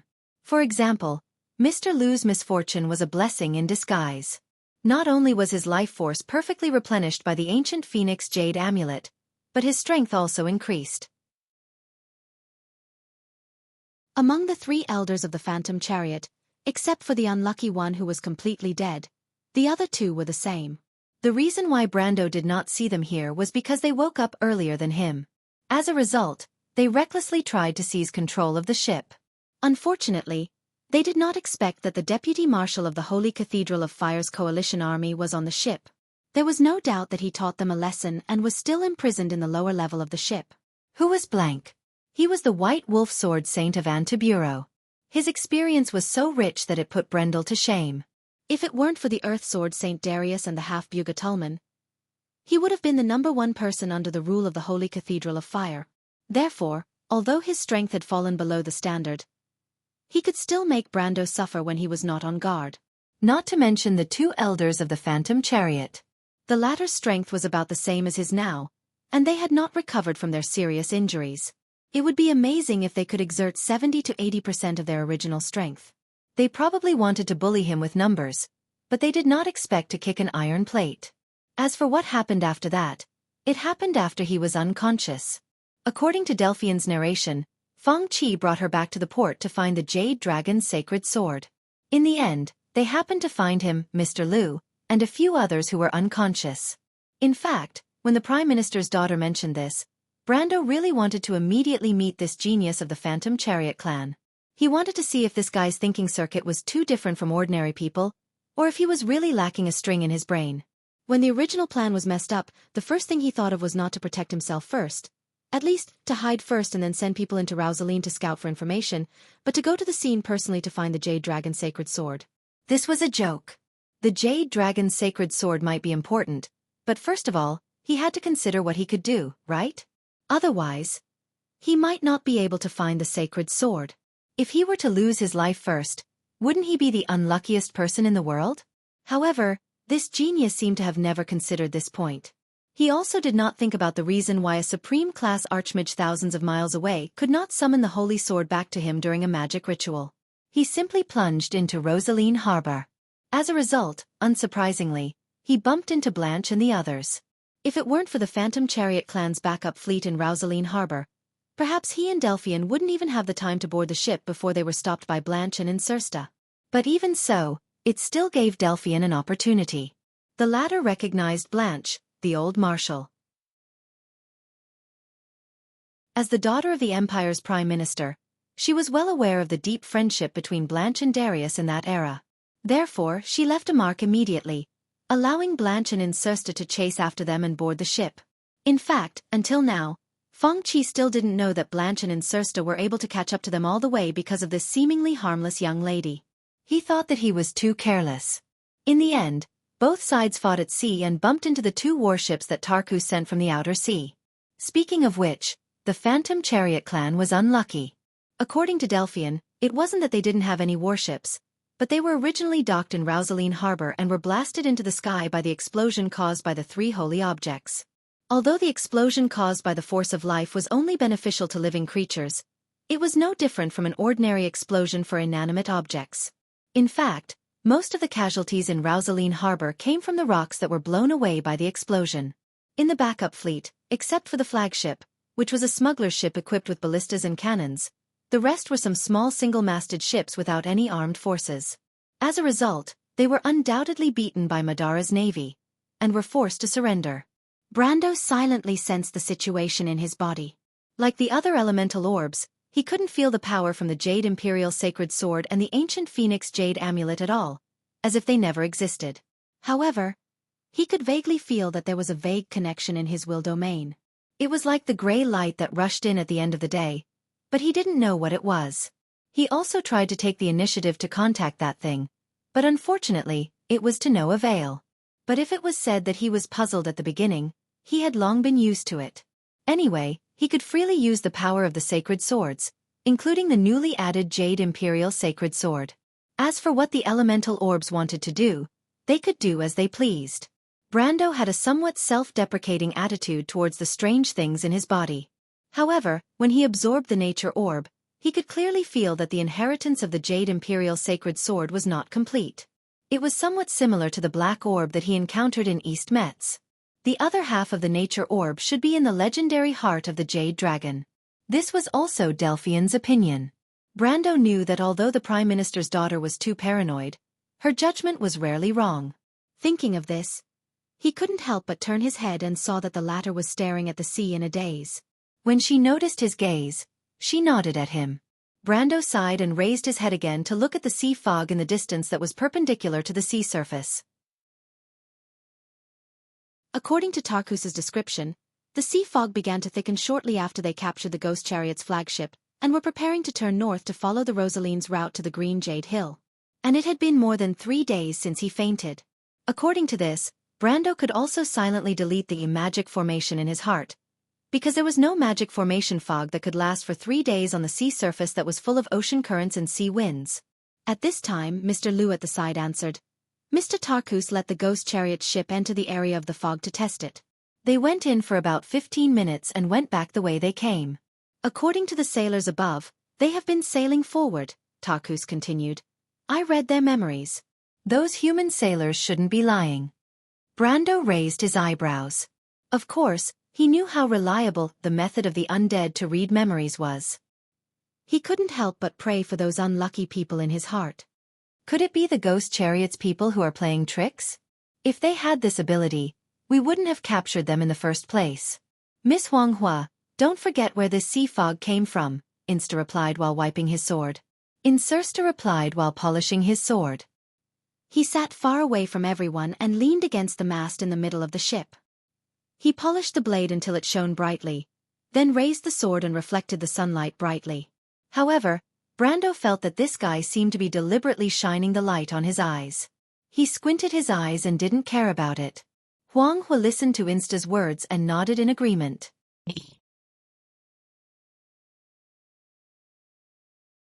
Chapter 1268. Where are we now? Brando asked again.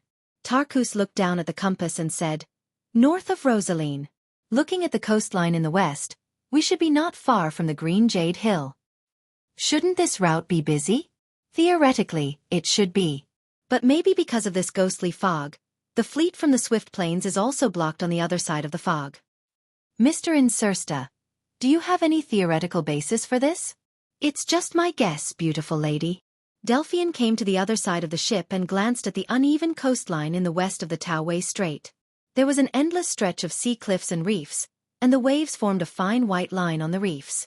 The crisscrossing coastline and dense reefs on the west coast of the Taowei Strait was also the reason why this area was so barren. Otherwise, it would not be so much more barren than the swift plains across the sea. But this coastline was not without good ports, or there would be no sea route. At least Rosaline was one, and there were the territories of the Death Lords and deep water ports in the north. What are you looking at? The others were not familiar with Delphian, but Brando was closer to her now. He saw her expression and knew what she was thinking. It's a little strange. Strange. The Prime Minister's daughter nodded slightly and gestured to the sailors not far away. Although it was the Death Fleet, there were still professional sailors. Some inherited the knowledge from their previous life, and some were trained. Madara also had its own navy, or they would not have crossed the sea to attack Saint Tossol. She took a sea map from the latter. She opened the map and drew a line from it. The closest island to us in the north is Tyvid Island. There is a death port between this island and Sai-Sam, but there is not a single ship in the sea nearby. This is too strange.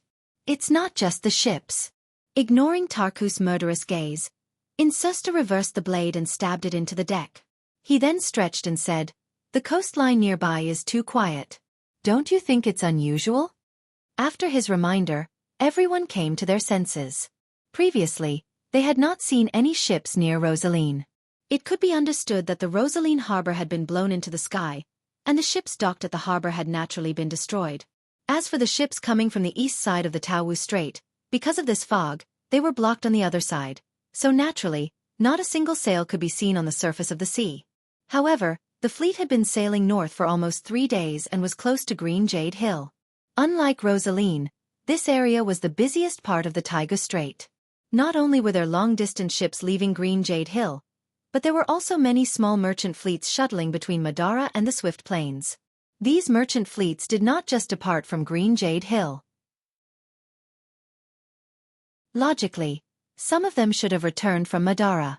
How could it be so coincidental that not a single ship could be seen on the west side of the Taowu Strait? Moreover, even in the territory of the spirits of the dead, there were still humans living, especially in a place like the Swift Plains. The relationship between Madara and the 9 Phoenix humans was considered harmonious. Since both sides had business and trade, it was inevitable that there would be traces of human activity on the west coast. However, when they were close to the territory of the spirits of the dead, the west coast was dead silent. There was not even a trace of human activity. This was too strange. Everyone could not help but look at each other. What's going on? Mr. Liu also thought of this. When Miss and I passed by earlier, we could still see many merchant fleets. Maybe it's because of the fog. They've all returned to the harbor. Then there should at least be fishing boats. That's true. Huang Hua looked at Insursta. Mr. Insursta, you already knew something was wrong? Insursta shrugged. Isn't it obvious, my dear little miss? Why didn't you say so earlier? Because there's no need to, Tarkus muttered. According to the plan, we have to go to Gus' cell to replenish the supplies. So no matter what, we will know what's happening on the sea. Where is Gus' cell? Brando asked. It's the harbor that Miss Delphian mentioned. It's actually very simple. There's no need to make such a fuss, Insusta interrupted. We don't have to go through the fog. We can just go by land. Go by land? I agree. Delphian nodded. She looked at the sea map, then replied, if we go by land through the south of the Sea of the Dying Moon, we can also reach Seat, Port of Eternal Death, and Deadwater Bay. Whether we take a boat there or go directly into the hinterland of Madara, it's fine. But if we do that, Miss Huang Hua and Mr. Liu may have to take a longer detour. She looked at the master and servant at the side of the ship. Mr. Liu and the little princess of the Jade Phoenix clan looked at each other. The latter shook her head and said, We're fine, Sister Delphian. If it weren't for the starfall, we would have gone to those places. Wait, go to the hinterland of Madara? Brando interrupted the two. Although he had a plan to go to the hinterland of Madara, he had never told the Prime Minister's daughter about it. In theory, they should be going to Erewhon. Moreover, if they went by land, wouldn't they be back to the starting point after going around in a circle? He suddenly felt a little annoyed. Delphian put away the sea map and folded it twice. Then she raised her head and said, "Count, what do you think?" On the surface, she was still the daughter of the Empire's Prime Minister. Because of her previous dealings with the old Marshal, Brando, she still called Brando Count in front of others. However, in private, she directly called him Lord. This. Brando suddenly saw Delphian bending down to put the sea map on the wooden table. She turned around and winked at him with her back facing the others. Of course, Brando didn't think that the Prime Minister's daughter was acting coquettishly with him. He pondered for a moment and realized that he couldn't find the origin of the fog. Cautiously speaking, naturally, Xianxia and Delphian's suggestion was more appropriate.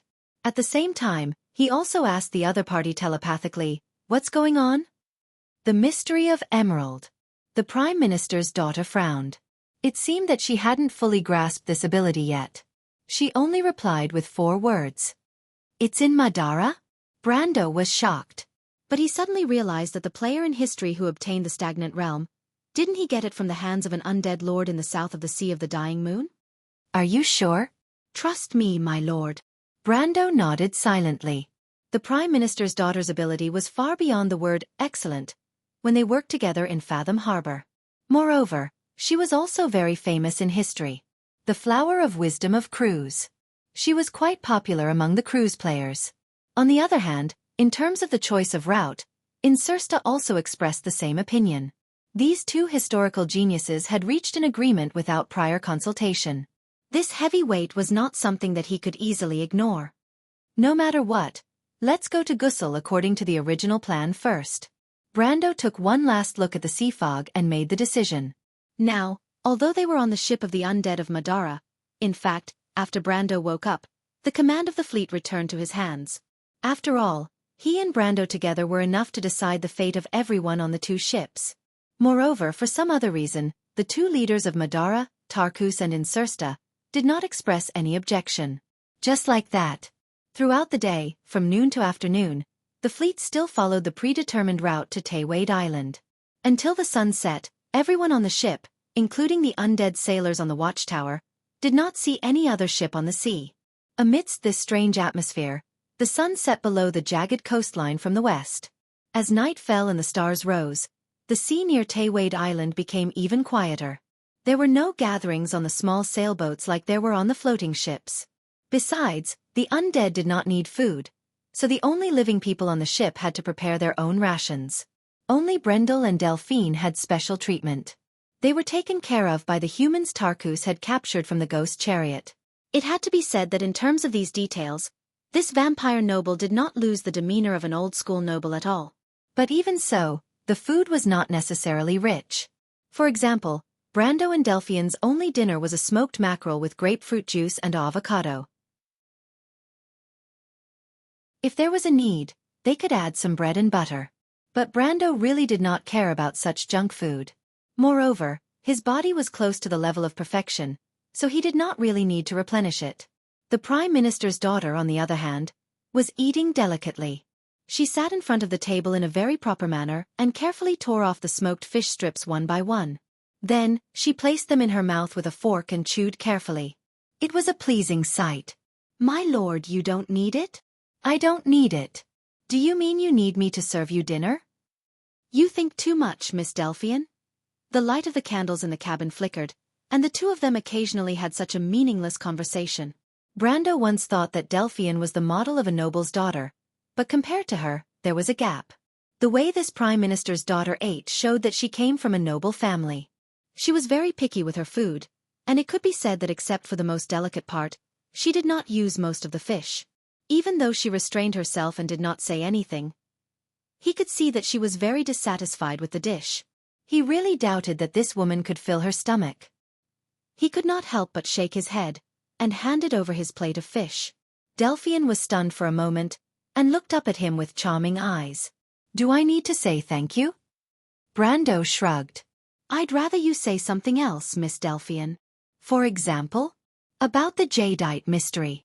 Delphian paused for a moment and reached out with her hand to brush the hair in front of her forehead. "I understand. P.S. There are still many gentlemen in the group. Students, this benefit was promised to you a year ago. In fact, I didn't want to write it, but seeing that I haven't updated for so long, I made it up to you. Don't take it too far, students. I don't want to die yet. Also, the little prince said that he doesn't want to be a king, and wants to be a queen. What the hell is that? Where are your morals?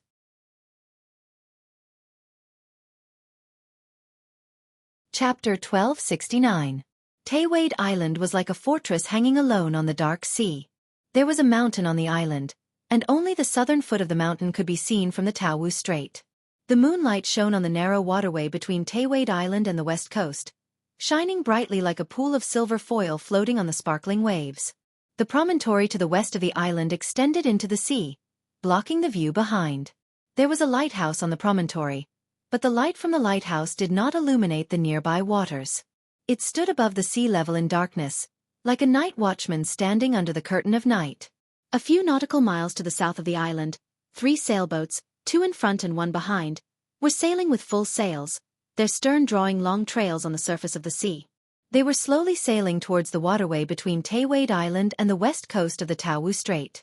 The sailboats moved at 6 knots and soon passed the promontory. Brando stood at the bow and saw the lighthouse similar to the ones he had seen in the Sea of Eternal Darkness and the sublime inland sea. When the waterway was fully opened in front of everyone, he saw the harbor in the bay opposite Taiwade Island. That's Wuxia. Xianxia also looked in that direction and said, "This is the territory of a few necromancers. Among all the dark nobles, they are the ones who have the most dealings with humans. They need materials, bones, and spellcasting materials. In short, it's very troublesome." This port was built by smugglers. At first, it was just an anchorage. Later, it gradually expanded into the embryonic form of a town. Most of the residents in the port are actually humans. Humans? Then what about the spirits? The one who spoke was a young man lying on the side of the ship. He was Xian's adopted son, the young man named Seabass. Although he had been greatly affected after learning about the relationship between Delphian and Brando, Delphian had lied about being Brando's fiancé, the young man's mind was as light as floating clouds, and now he seemed to have recovered. Phoenix Flame had promised the Rosaline family a position in the Nine Phoenix Kingdom. In fact, it was a fief outside the borders of the Nine Phoenix Kingdom. However, Lord Rosaline naturally could not abandon his foundation. The migration of his territory still required a long time to prepare, so the youth and Na Xian boarded the ship first. Undead rarely build settlements in fixed places. Apart from some cities in the Dead Moon Inland Sea, necromancers are more used to living in wizard towers. Although they also mine minerals and build workshops, they don't need to live in private places. Their settlements are usually castles, manors, or even cemeteries, Frank explained to Brando. It's a low-level undead, Xianxia added. It was dark in the direction of the port of Wuxia. They could only vaguely see the trestle extending into the sea under the moonlight. Seeing this scene, everyone had a bad feeling in their hearts. Although this era was not as brightly lit as the future, a human port should be at least a little bit of light, unless something had happened in the port. However, Brando, Delphian, Xianxia, and Tarkus did not speak rashly. They all waited until they got closer to see the situation. For a moment, no one on the deck spoke. Only the sound of the wind could be heard. It was unusually quiet. Amidst this silence, the vessel entered the waterway of Taiwade and plunged straight into the channel that led to the harbor. Not a ship or boat could be seen in the vicinity of the sea. Only on the starboard side of the vessel, a few chains away on the beach of Taiwade Island, gleamed with a deathly pale light under the moonlight, as if it were covered with white bones. Seeing this scene, the youth obediently shut his mouth. The ship quickly approached the port, but it was at this time that the weather was not on their side. Thick clouds drifted in from nowhere and blocked the moonlight, causing the visibility on the waterway to be reduced. The surroundings were shrouded in dense fog, and the light was dimmed by a lot. Among them, only the 2 undead, Tarkus and Xianxia, were not affected. Brando could use dark perception to see far in the dim light, but after all, it was not like the undead. The way the undead use dark vision was different from that of humans. The 3 of them stared in the direction of the port. The port was densely packed with rows of 2-masted and single-masted ships. There were only a few large ships with masts like a forest, but there was not a single wind lantern on them. Not even a weak candle flame could be seen. There was no sign of human activity on these ships. Brando's gaze swept across the goods piled up on the other side of the trestle. The existence of these goods and ships meant that the port itself was not affected. So why was there not a single ship on the sea during the day? There are people in the port, Tarkus suddenly said quietly. What? There are people in the port, and there are people on those ships. We can smell the presence of life. Xianxia squinted and looked at the port of Wuxia solemnly. Are you sure you are talking about the ships docked in the port? Are they normal? Brando asked, pointing at the forest of masts. If it was in the port, it would be fine, but those ships looked like ghost ships. The ships were dark, and there were no wind lanterns on the stern or the masts. If it was only one or two of them, it would be understandable. But if all of them were like this, it was too strange. I didn't say they were normal, Count, but there are people on those ships. There is no doubt about it, unless someone deliberately used magic to mislead me and Tarkus. Xianxia replied. How many people?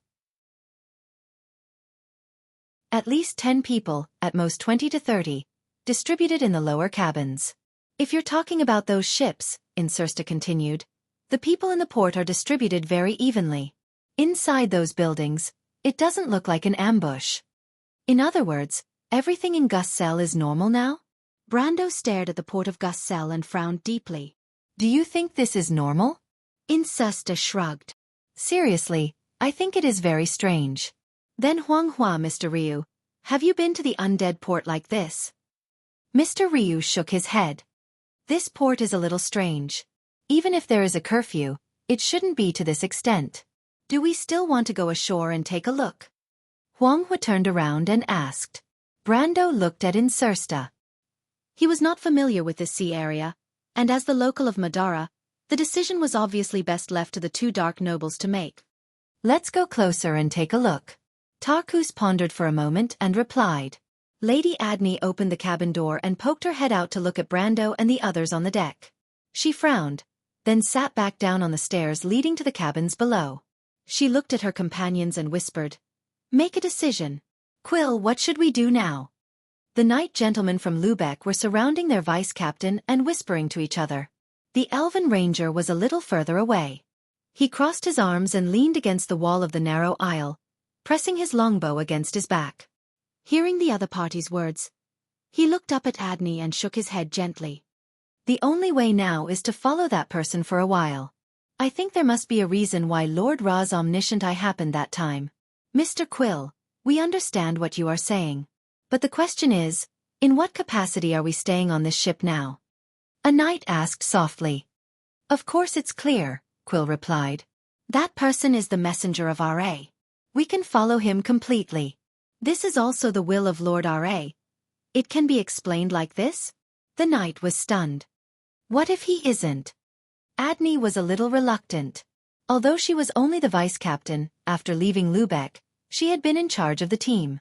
No one was willing to give this power to a stranger. Moreover, it was with such a strange reason. You'll know when you see. Aren't our legs? There's nothing in the desert that can restrict the freedom of the wind and sand. Sigh, it's not that I don't support it. Adney sighed. I mean, let's change the way we say it? Change the way we say it. The knights were stunned again, thinking that there was no other way to put it. Captain, what do you think? Don't you think that Her Excellency the emissary can hire us? Adney's eyes sparkled in the darkness. This is the difference between being paid or not. Our Lord Emissary looks very rich. Martha above, I knew it. The reputation of our knight order is all gone. We have let Lord Husai down. The knight immediately wailed and howled. The wailing from the other side even reached Brando's ears. He frowned and looked over. Those people were also the people he saved from the ghost chariot's ship. When he was not awake, Tarkus and Xianxia thought that they were Blank's men, and Blank thought that they were his men. That was why he made a mistake and allowed them to board the ship. However, he could not chase them off the ship at sea, so he let them stay on the ship. He originally planned to let them off the ship when they reached Green Jade Hill, but he did not expect this to happen now. And Brando felt that those people were familiar, as if he had seen them somewhere before. He quickly calmed himself down and looked at the bow of the ship again. The ship had sailed into the Gulf of Wuxia, and he could not see the guiding boat or anything else. The harbor was quiet. It was no more than half a mile from here to the Gulf. The silhouette of the entire harbor could be seen clearly, but there was still no sign of movement. It was as if the 3 ships did not cause any reaction when they entered the bay.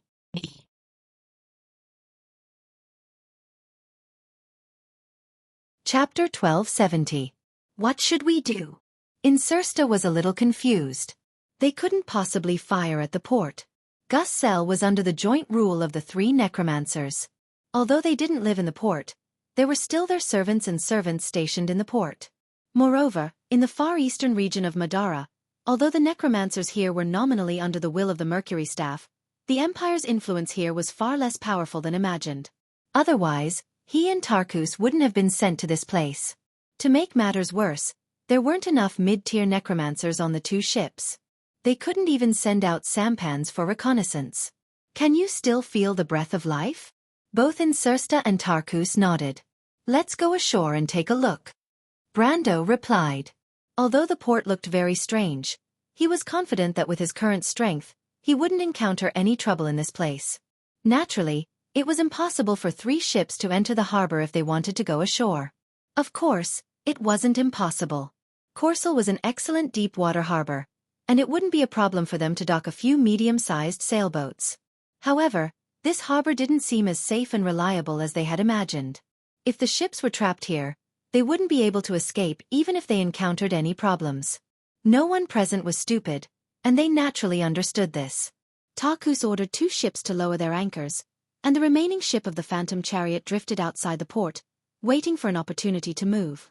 The sailors on the ship had been replaced by Tarkus, and the captives of the Phantom Chariot were also imprisoned on another ship. Therefore, it wasn't wrong to call it the Ship of the Undead. Soon, 5 sampans were lowered from the side of the ship. In fact, there wasn't a need for so many ships, because only Brando, Xianxia, and Mr. Liu were going ashore. There was still a need for 1 person to command the ship, and 1 expert to prevent accidents. The person in charge of command was naturally Tarkus, who was the calmest of all, and it was one of Brando's strategies to separate him from Xianxia. The expert left behind was Brando. After all, other than Brando, there was no one else in the fleet who was more advanced than the vice-marshal of the Allied forces.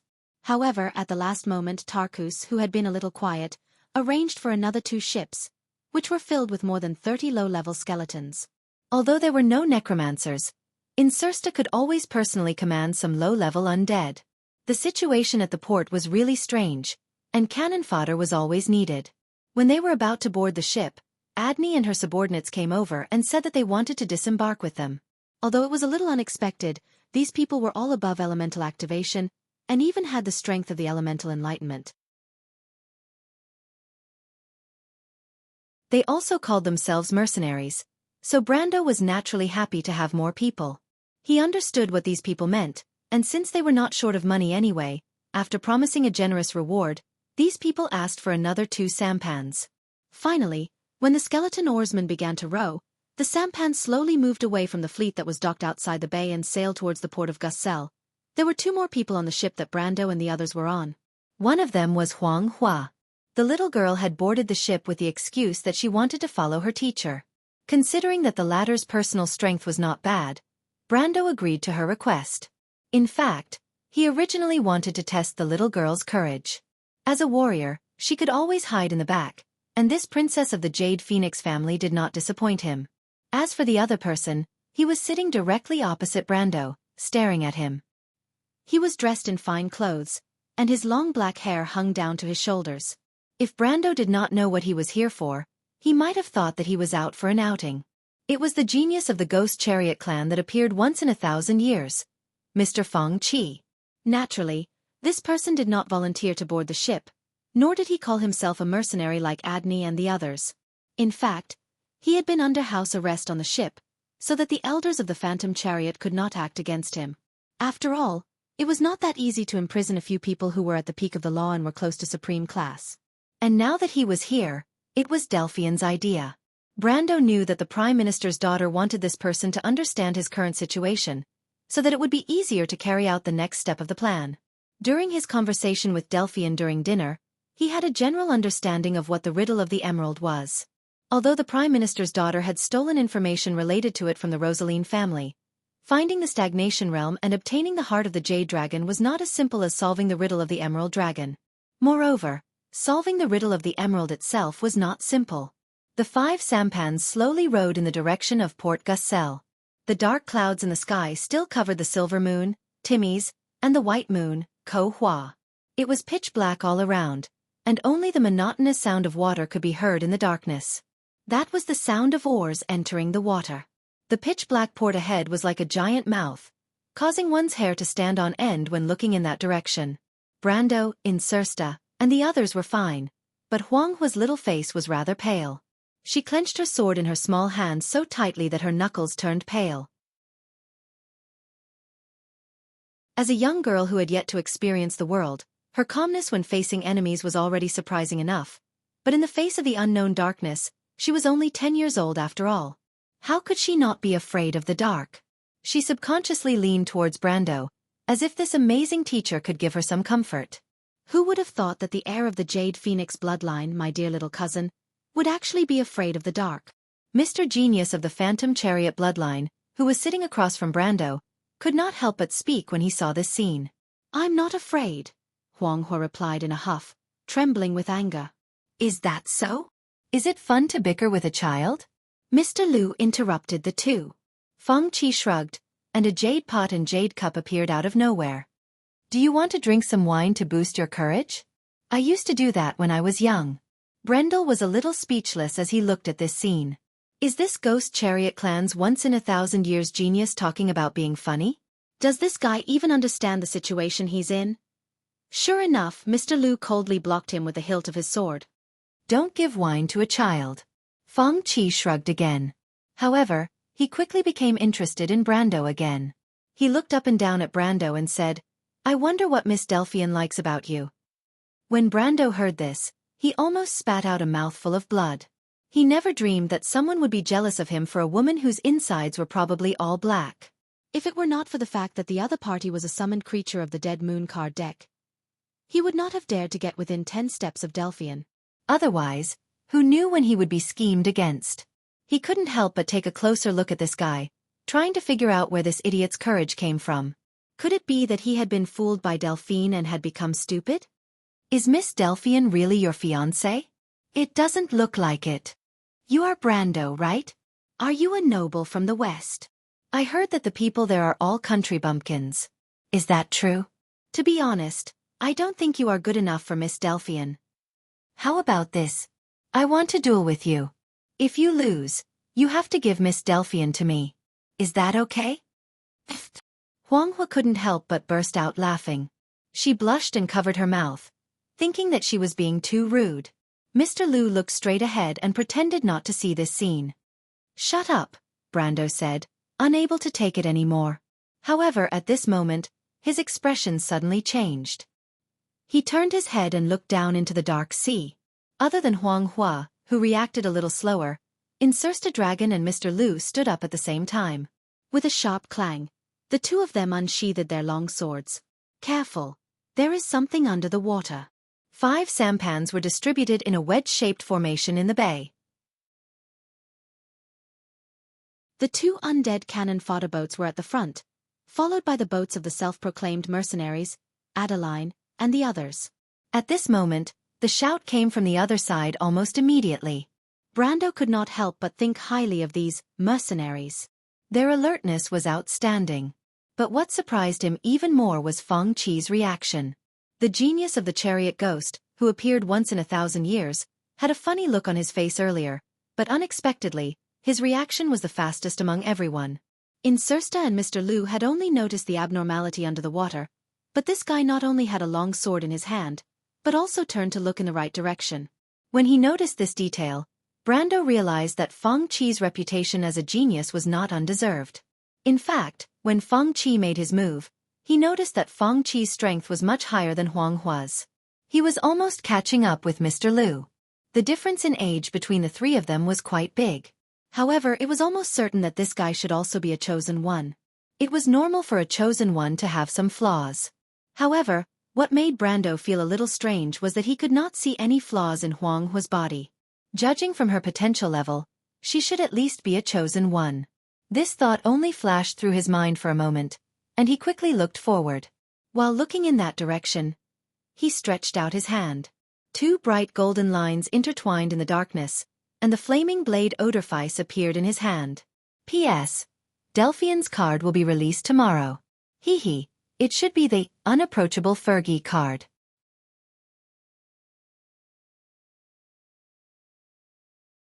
Chapter 1271. A huge wave surged out of the darkness. Brando held Odorfice in his hand and frowned when he saw the 100-meter-wide wave that connected the east and west ends of the bay. The wave was at least 6 to 7 meters tall. Wherever it passed, the ships in the port would be pushed back. The dense forest of masts rose and fell one after another like a pine tree. It was not something that his little dinghies could resist. "Fly!" Brando shouted to the others. At the same time, he grabbed Xianxia by the collar and flew up from the ship. He could use his elemental force to stabilize the ship, but there was no need for that. Lowering the sampans to the shore was to not attract the attention of the people in the harbor. But now that the other party had discovered them, there was no need to lie to himself and others. Besides, he still had no idea what was under the water. Mr. Liu, Huang Hua, and Feng Qi followed closely behind him. In Wonde, as long as one had the strength of an elemental force, one could temporarily stay in the air. After reaching the Supreme Realm, one could even fly. Xianxia was the only one present who did not have this strength. Xianxia could not help but curse in his heart, thinking that he was really unlucky. He and Brando should not have come out this time, but he knew that White Tower's Gus's fleet was much more reliable than his. As soon as Brando rose into the air, Adney's reaction was not slow either. Two Knight grabbed Quill, and the others rose into the air. In the end, only the skeletal cannon fodder from the two boats remained on the surface of the water. As the huge waves came crashing down, the skeletal sailors were at a loss as to what to do. The seawater came crashing down, and the few sampans spun around like leaves in the waves before capsizing. In the blink of an eye, these cannon fodder had completed their mission. On the pitch-black surface of the sea, a white wave slowly swept past their feet, pushing the 5 overturned sampans out of the bay. At this moment, Brando saw what seemed to be a shadow swimming under the waves.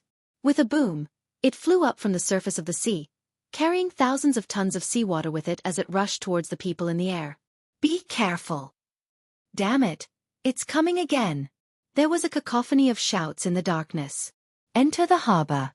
Brando looked at this scene without a change in expression and ordered the others at the same time. His calm voice made the others come back to their senses. The Knights of the Raz Feather Knight Regiment were stunned. They instantly restored their order, and immediately turned to fly in the direction of the port. Their orderly behavior attracted Brendel's attention. It was rare to see such a well-trained mercenary even in White City. But even in White City, there shouldn't be a single elemental tier mercenary, right?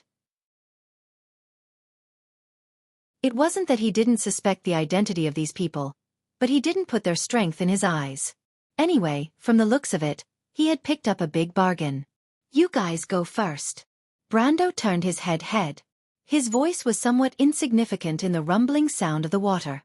The wall of water was almost in front of him, and the height of 20 to 30 meters made it almost like a small tsunami.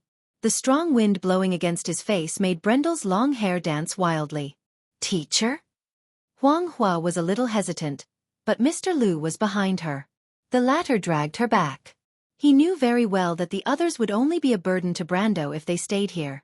Before reaching the Supreme Realm, it required a lot of elemental power to stay in the air. If they fell into the water, it would not be fun. Brando turned his head and looked at the wall of water rising from the sea. Xianxia, who was in his hand, could not help but remind him, "Damn it, be careful." After all, the latter did not want to be buried with Brando. But Brendel did not even move an inch. With a loud bang, the thousands of tons of seawater seemed to have crashed into an invisible wall and exploded, turning into rainwater that rained down from the sky. This is the power of the Supreme Realm? Xianxia looked at this scene with his mouth wide open, and he could not close it. Brando frowned. This amount of seawater was nothing to him, but he did not catch a trace of the black shadow under the water. The shadow seemed to have disappeared without a trace in an instant. This was the first time something like this had happened in his field of law. He frowned and swept back and forth under the water with a few lines of law several times. After confirming that it was quiet again, he pondered in the air for a moment, then turned and flew in the direction of the port. Xianxia could not help but let out a long sigh. In the name of the Dark Order, he complained. Why am I always being carried like a bag of flour? I can put you down, Brando replied. The future star of Madara looked down at the dark sea and wisely shut his mouth. Brando looked at Feng Qi, who was beside him. Why didn't you leave? I have a flying tool. No, what I mean is, why did you stay? You told me to run away? Feng Qi looked incredulous. Brando looked at this guy, dumbfounded. Insursta was also a little speechless. He thought to himself that there really was a guy in this world who was more willful and arrogant than their king. But this genius of the Phantom Chariot had no self-awareness. His mind was still on the previous conversation. So, Mr. Count, whether you agree or not, my patience is limited. If it's a duel, then forget it. Then you agree to give Miss Delphian to me? Brando rolled his eyes in annoyance. I mean, I have no objections to teaching a little brat a lesson. Ha ha, Feng Qi couldn't help but laugh. Little brat, Mr. Count, how old are you? He was halfway through his sentence when he suddenly stopped because Brando suddenly turned his head and looked at him. At that moment, Feng Qi had the illusion that he was being stared at by some terrifying behemoth.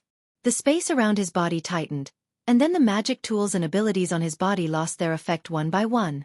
His whole body fell toward the sea like a weight. Ah! This guy suddenly screamed. But before he fell to the surface, Brando picked him up. After all, he still didn't know what was under the water. He couldn't let this guy hang in this place for no reason. However, while he could avoid the death penalty, he could not escape punishment. When Feng Qi was set up again, his originally dazzling black hair was now like a drowned rat draped over his shoulders.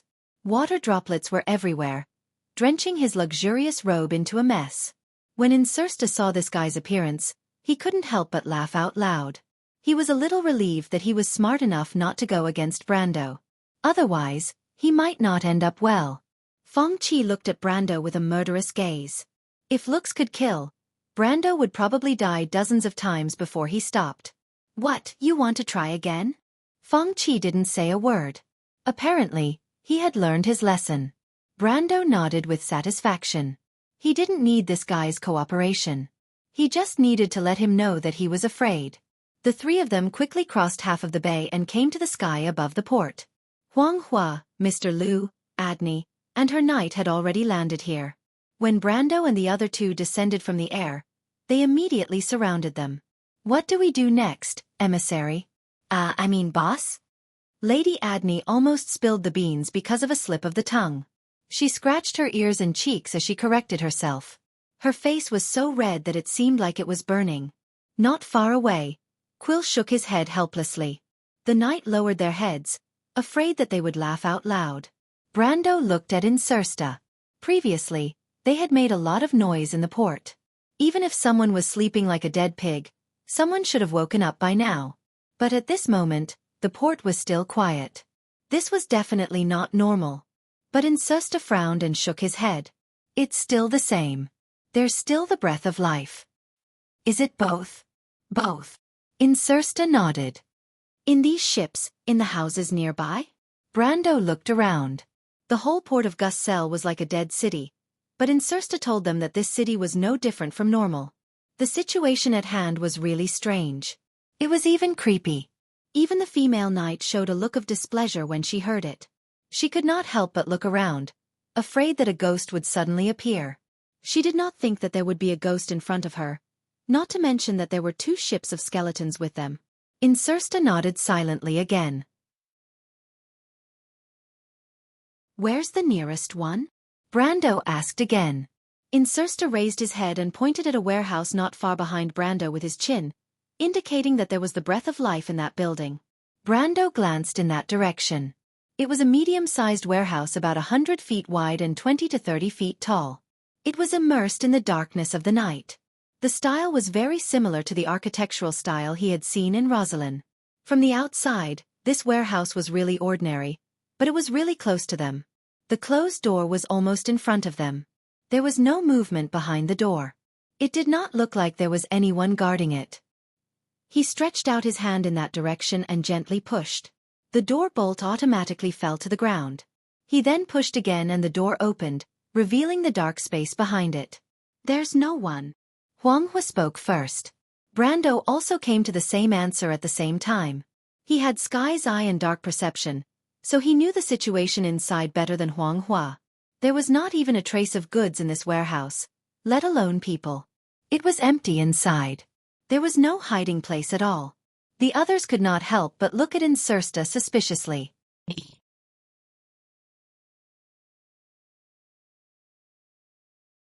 Chapter 1272. How is that possible? Xianxia's expression changed. There must be someone inside. He's right there. As he spoke, he walked towards the warehouse, as if he wanted to point out the direction to the others. But Brando stepped forward and grabbed his shoulder. Don't go. What's wrong? Xianxia was stunned. Ah! At this time, Xianxia suddenly cried out in a low voice. She opened her mouth slightly and looked at the scene in front of her in shock. Just as Brando stopped Xianxia, the warehouse in front of them suddenly changed. A few translucent figures that seemed to be made of fog suddenly appeared in that place. They were 2 guards and a human dressed as a warehouse manager. They seemed to be unaware of the existence of Brando and the others. One of the 2 guards leaned against the wall and was talking to the warehouse manager, while the other sat on a stool and lit his pipe. And from the beginning to the end, these people did not even look in this direction. Suddenly, they heard a burst of noise. They turned around stiffly and saw that the port seemed to have become busy in an instant. In the harbor shrouded in mist, ghostly workers and sailors were moving up and down the docked ships by the pier, moving goods. Others were operating the wooden tower cranes and cranes. A group of guards was on duty not far away. They were wearing overcoats and yawning as they stood under a street lamp that was not lit at all, supervising the work of these workers. The port of Wuxia seemed to have come alive in an instant, as if the eerie silence of a moment ago did not exist. Everyone was stunned. What's going on? Adney was frightened. She held Quill's hand tightly and asked with a trembling voice. Are these ghosts? The legendary ghost city? But Xianxia subconsciously wiped his forehead, although he did not sweat at all since he turned into an undead. He replied with a dry voice. They are not ghosts. These things are not even ghosts. Martha above, I don't know what these things are. I can clearly feel the breath of life from these people, but, these people are clearly in front of us, but we can't feel their existence at all. It's as if they are not in the same world as us. Quill finished his words and completed his sentence. Yes, that's right, Adney said immediately. Did you notice? Xianxia suddenly whispered. She was surprisingly calm at this time, although her face was also a little pale. They can't see us either. What are they doing? Look over there. Xianxia suddenly pointed in the direction of Wuxia City and said. Everyone turned their heads and saw that on the main street connected to the port, carriages were parked. Hundreds of ghost residents were coming from that direction. Several long lines were connected head to tail, as if they were shrouded in fog. The fog moved forward slowly. Everyone in the line lowered their heads and staggered forward without saying a word. There were also a few knights around the team. They were different from ordinary people. They were riding on war horses with grayish-white flames burning on their hooves. They held long spears that seemed to be woven from fog, and they were parallel to the long line. But everyone, whether it was the knight or the residents moving forward in the fog, had a heart-palpitating emptiness on their faces. There was no spirit in their gray eyes, as if they were simply moving forward for the sake of moving forward. After these people arrived at the port, under the supervision of the knight, they separated into several groups and began to board the ships in the port. Brando and the others watched these people walk up the gangplank one by one, their translucent bodies disappearing from the deck. They could not help but feel a chill down their spines. They're boarding the ships? Adney asked in disbelief. No, they seem to be migrating. This should be all the residents of Wuxia City, right? Xianxia frowned and said, Mr. Xianxia, what kind of city is Wuxia City? As far as I know, it's just an ordinary human town. Xianxia replied in a tone that even he was not sure of. Are you sure it's ordinary? Madam Adney, I mean as far as I know. We can't stay here any longer, Brendel suddenly interrupted their conversation. His eyebrows were almost knitted together, and he said somewhat hurriedly, Let's go, we have to leave this port immediately. What's wrong? There's no time for nonsense, Brando grabbed Xianxia's shoulder. Don't touch the fog, don't look at those things, forget them. If you hear someone call your name, don't answer. Why? If you don't want to become one of them. Brando glanced at the vice-captain and said to the others in a somewhat dangerous tone. Adani shuddered. I know, Xianxia finally reacted. This is the unnamed. The elven ranger Nukwal also spoke at the same time. How can there be an unnamed here? This is not outside of order. Brando did not answer. He pursed his lips tightly. The unnamed may not be so terrible, but it was definitely not normal for them to appear in this place. Especially when he thought of the fog on the sea that divided the Taurus Strait. He could not help but feel a storm in his heart. If it was as he expected, then there was only one possibility left. Everyone present also realized the seriousness of the problem, and followed Brando and flew out of the port. Teacher. Phoenix Fire looked down and saw that several of the ships in the port were full of people. The whole ship was surrounded by fog. She lowered the sailboat, which was also woven from fog, and then slowly sailed forward. The scene almost made her cry out in fright. She clearly saw a ship made of fog coming out of the ship. It slowly sailed into the port, and with the surrounding fog, it spread out of the port. Teacher, Miss Delphian and the others still don't know what's happening in the port. It was only then that Brendel regained his senses. What Phoenix Hua saw also fell into his eyes. He saw warships made of fog entering the harbor, and the Gussel port was suddenly filled with fog. It was as if a ghost fleet was lifting anchor and setting sail. The fog spread quickly, and if Delphian and the others did not lift anchor now, they might not be able to turn in time. Xianxia, signal Tarkus. He immediately said to Xianxia, who was caught in his hand. The signal was a crystal that could emit a flash. They should have signaled the ship when they reached the shore, but because of this incident, it was delayed. However, the crystal could emit a yellow light, which was the most penetrating light in the fog. This crystal was prepared for them by Delphian in advance. Brando could not help but wonder if the Prime Minister's daughter had estimated something in advance. Xianxia's true colors were undoubtedly revealed at this moment. After all, he was one of the future geniuses of Madara. After a brief moment of shock, he had now calmed down, opened his waist bag, took out the crystal inside, and sent a series of signals in the direction of the fleet. In fact, with Brando's own speed, he did not need to go through so much trouble. With his strength, he could return to the ship in the blink of an eye, but now he was not the only one here, and he could not leave one of them behind. Coupled with the need to guard against the ghostly thing under the bay, Brando instinctively felt that the thing was not like the Lost Names. The Lost Names rarely took the initiative to show aggression. As a result, the speed of the whole team slowed down a lot, and soon the fog rolled in from behind them. Strange. Seabass stared in the direction of the port of Gussel, and with some doubts, he saw that fog had started to appear on the waterway.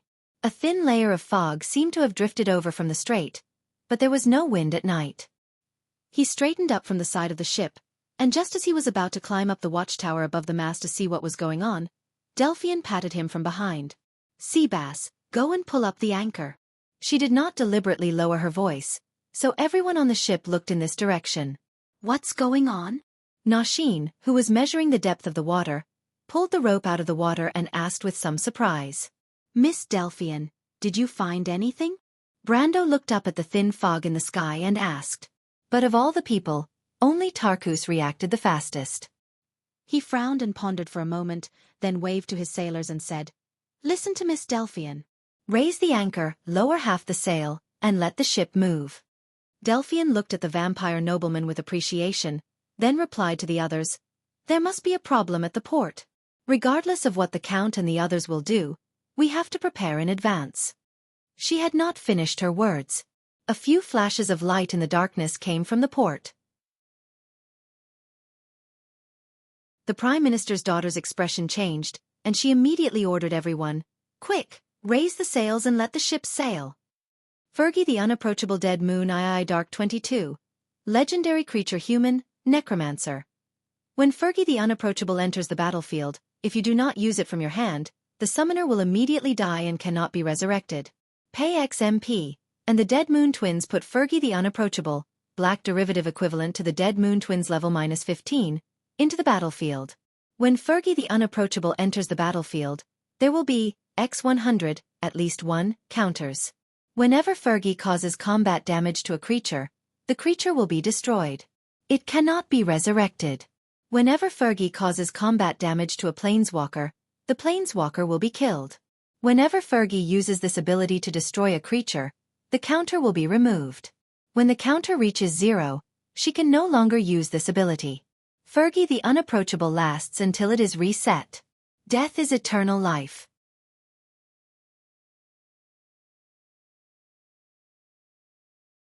Chapter 1273. In the blink of an eye, the bay near the port of Gussel was already shrouded in mist. Brando and the others were already very fast. While keeping an eye out for the thing under the water, they had already flown to the entrance of the bay in a few breaths.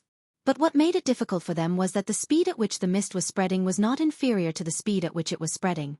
One by one, the mist sailboats were leaving the port at an unusually fast speed. The mist followed them closely and caught up with them in the blink of an eye. Suddenly, 2 cloud walls rose from the mist and formed the shape of sails. There were 4 layers on top and bottom, and they crashed forward majestically. Everyone quickly spread out from the left and right sides, but with just a slight delay, the mist surrounded them from all sides. Brando held the Insursta dragon in one hand and stretched out his other hand to release 2 streams of air, tearing a hole in the mist on the left and right. Seeing this, the others quickly followed suit. Although most of them were not necessarily elementalists or wizards like Brando, their magic equipment, swordsmanship, or special abilities might have a similar effect. Quill was held in the middle by 2 knight. He took out his longbow and shot a few explosive arrows in front of him. The air generated by the explosions blew away most of the mist. The effect was even better than Brando's spell. Adney held her sword with both hands and slashed forward.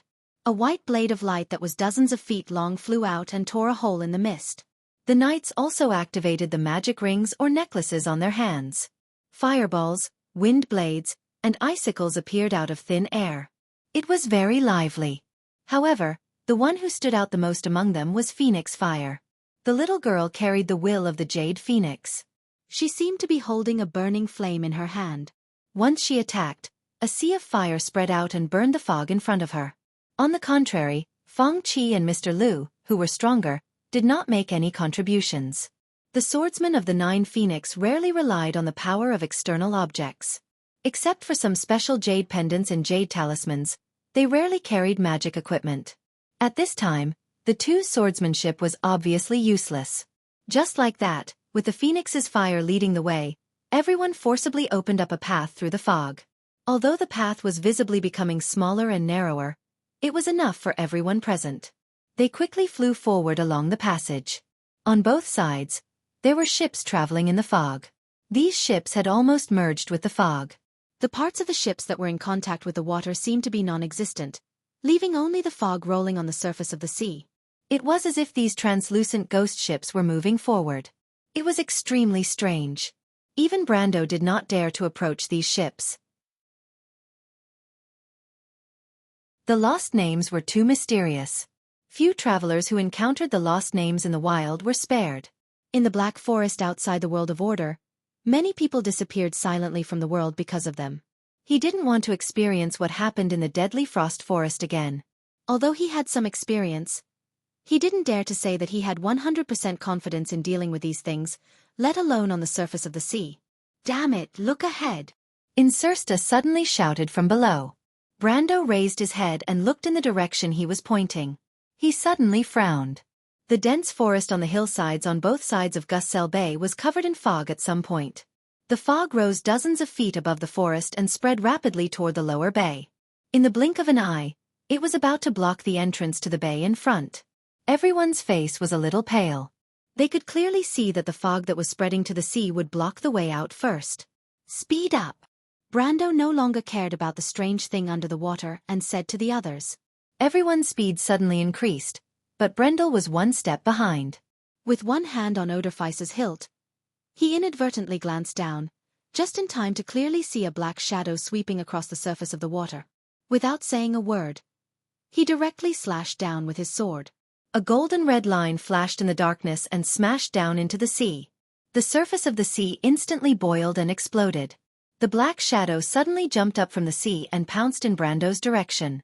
The water splashed all over the sky, like rain falling down one after another.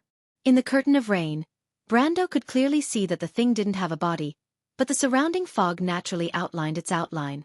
The fog spread out its wings and its shape was a little like a huge manta ray, but no manta ray could fly in the sky. When Brando saw this thing, he naturally thought of Ekka's nightmare he saw in the loop of trade winds. He didn't even think about it and punched forward. The space in front of his fist cracked inch by inch, shattering into a circle of ripples that could be seen with the naked eye. This ripple spread forward and affected the monster like a sound wave. Wherever it passed, the monster would also break inch by inch, and in the blink of an eye, it had been smashed into pieces. At this time, Brando turned around and the lines of law expanded to several kilometers in an instant. The silver line flashed across the sky and swept across the entire Gussel port like a sharp blade. Everyone who saw this scene was shocked, including Adney and Quill. Although they had seen Brando in action when he was in Rosaline, the strength that Brando had displayed at that time could only be said to be alarming, and not as terrifying as what was happening now. When the knights saw this scene, they almost stopped in their tracks. It was a sense of despair that came from the gap between their strengths. In the blink of an eye, a glimmer of hope appeared in these people's hearts, because at this time, someone with such strength was their ally. Huang Hua clenched her fists in excitement, her eyes shining. Feng Qi covered his mouth, as if he had realized something. For a moment, he looked a little absent-minded. Mr. Liu was disappointed. He glanced at Huang Hua, then at Brando, and then at Feng Qi. He couldn't help but sigh. However, Brando raised his sword toward the forest on the west coast of Gussel. The tip of the sword lit up slightly, and a golden line flashed across the night sky, piercing straight toward the gentle ridge line there. Few people knew that this sword was the real flash strike sword art. The complete version of the flash strike sword art did not require the user to move at all. The attack could be done at will. Wherever the user's eyes and thoughts reached, everything would be under the sword's edge. Like the brightest light of thought in the darkness, it flashed and disappeared. Unfortunately, no one present even understood it. They thought that Brando had used some kind of magical ability, not a swordsmanship. The bright light left a long visual residue in everyone's vision in the darkness, but they felt that this attack did not have the effect they had imagined. After a flash of the golden line, it disappeared without a trace in the forest over there. They looked at Brando, but Brando did not look over there. He turned around and flew in their direction. No one present was an idiot. They already knew that someone was lying in ambush in the direction of the forest, and the underwater thing must have been made by the other party. But as for whether the other party had anything to do with the current lost name, it was hard to say. Teacher. Huang Hua was a little excited and leaned forward to say something. But Brando shook his head at her, motioning her not to speak. At this time, the fog in front of the bay had begun to close. If they did not hurry, it would be too late. In fact, it was already too late. The fog spread to the sea from the east and west, and had begun to seal the entrance. Behind them, the huge fleet in the fog was coming head-on. Teacher, you go first. Don't worry about us. Huang Hua finally could not help but say. In the Nine Phoenix, people respected their teachers as if they were their parents. She naturally knew that her teacher had stayed behind to wait for them. If he was alone with his strength, he would have returned to the ship long ago. In any case, she did not want to be the one who dragged her teacher down. Behind her, Mr. Liu seemed to want to say something but hesitated. He knew that the future of the Jade Phoenix bloodline could not be lost in this place, but he could not bring himself to ask Brendel to disregard his own safety to help. Feng Qi, on the other hand, seemed a little calm. He only looked back with a slightly troubled expression. Clearly, he had another way out. Brando noticed this detail, then shook his head at Huang Hua and said, "Follow me closely. Things have not reached that point yet. I am not so weak that I can't even protect my own students." Teacher. Adney and her knights had long since fallen into chaos. Although this vice commander was somewhat muddle-headed, she wasn't someone who could remain calm in the face of death. Amongst the group, it was Quill who was much calmer. "We're dead. What should we do, Quill?" she said loudly, a little panicked. "Captain, it's not that bad yet. Mr. Brando hasn't abandoned us yet," Quill replied. "But we've only met him face to face. Do you trust him that much?" "I trust in Lord Ra's guidance. Martha above." These words sound a little like those old guys in the Holy Cathedral. Hearing this, Quill shook her head. But just as everyone's face was solemn, someone suddenly stared in the direction of the bay and exclaimed, "Ships!" Everyone followed the sound and looked ahead, only to see the outline of several warships faintly appearing in the fog. At first, they thought it was another fleet of the lost names, and their hearts fell into an abyss, thinking that there were pursuers behind and interceptions in front. This time they were doomed. But upon closer inspection, they found that the ships were somewhat familiar. Was it not the ship of the ghost chariot that was captured by the undead of Madara? Oh my God, it's one of us.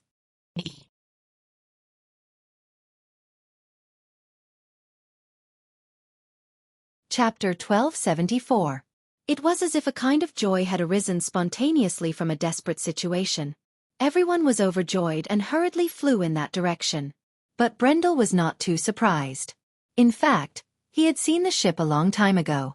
It seemed that leaving Tarkus and Delphine on the ship was the right choice. The two of them did not make any mistakes at this critical juncture. Although the fog wasn't as dangerous as he had imagined, if he really had to break through the fog, the number of people around him would probably be reduced by a lot. At most, he could only protect Xianxia and Phoenix Flame. Phoenix Flame, come here. The fog that came from the harbor had occupied more than half of the harbor. Phoenix Flame was the weakest among all of them. He did not dare to waste any time and extended his hand to her. Phoenix Flame was not shy at all. She quickly grabbed Brando's hand. Obviously, she knew that this was not the time to be particular about etiquette. She could not let everyone wait for her. In a few breaths, everyone landed on the ship one by one. As soon as Brando boarded the ship, he saw Delphine at the side of the ship looking in his direction. When the Prime Minister's daughter saw him, her eyes lit up and she quickly walked over. "Why are you on this ship? Where's Tarkus?" Brando put down Phoenix Flame and Xianxia's dragon. Although he had expected this, he could not help but ask. The Prime Minister's daughter quickly sorted out her emotions and replied quickly, "He's on another ship. I insisted on coming. The other two ships are outside on the waterway between Tayweed Island and Gussel. They're waiting for us to join them. If necessary, we can abandon this ship." Brando nodded in satisfaction. He felt that keeping this woman by his side might not be a complete mistake. At least at this time, she could be said to be the only person he could use. If he left Tarkus alone, he would not be completely at ease. "You've done well. The others have to thank you. But you don't have to come to this ship personally. I will do my best. If I can't see you safe with my own eyes, I won't be at ease. I have to watch the Nidvins revive." Brando scrutinized the woman's light purple eyes. The Prime Minister's daughter walked up to him and adjusted his collar. "What should we do next?" she asked. "Guzzle is done for," Brando replied. "We have to leave this place immediately." "What's going on?" "It's unnamed," Brando said as he walked in the direction of the gangway. "This fog?" He nodded. Delphine's expression changed, and only then did she show some lingering fear. Unlike the people of Jiofeng, the legend of the lost name was widely spread in Wonde. Unlike those shallow aristocratic socialites, she, who was knowledgeable, certainly understood the heavy meaning of the word. Then she realized something, and her expression changed again. She bit her lower lip and followed Brando's footsteps. She lowered her voice and asked, "The fog on the Taowu Strait?" Brendel nodded silently. He knew that he couldn't hide anything from this woman. Her mind was too sharp. "I hope I'm wrong. Otherwise, the swift plains would be finished. At least the coastal areas would be finished. I don't know what happened to the green jade hillock, but—" He shook his head as he spoke and stopped at the gangway. Before they landed on the ship, Delphine had already ordered the ship to turn. Although they were temporarily safe, the situation was not as good as they had imagined. The ship made a turn in the bay, but the fog on both sides could not be stopped. But since they were on the ship and had their feet on the ground, they could free their hands to disperse the fog. Even so, the wall of fog on the surface of the sea was getting closer and closer. It was like a long and narrow strait, and it looked as if it would squeeze together at any time and crush them to smithereens. Needless to say, the fog coming out of Gussel was getting closer and closer. The fleets within the fog were almost right in front of them. Brando looked at the scene with a solemn expression. If necessary, he would have to give the order to abandon the ship. Fortunately, The speed of the ship was faster than expected. Soon, he heard a cheer. Behind the closing fog, there was a gap. Not far away was the Corsal waterway. Tarkus and his 2 ships were a few miles ahead, slowly moving towards the northern exit of Teiwade Island. The moon had reappeared from the clouds, and the sea was frighteningly bright.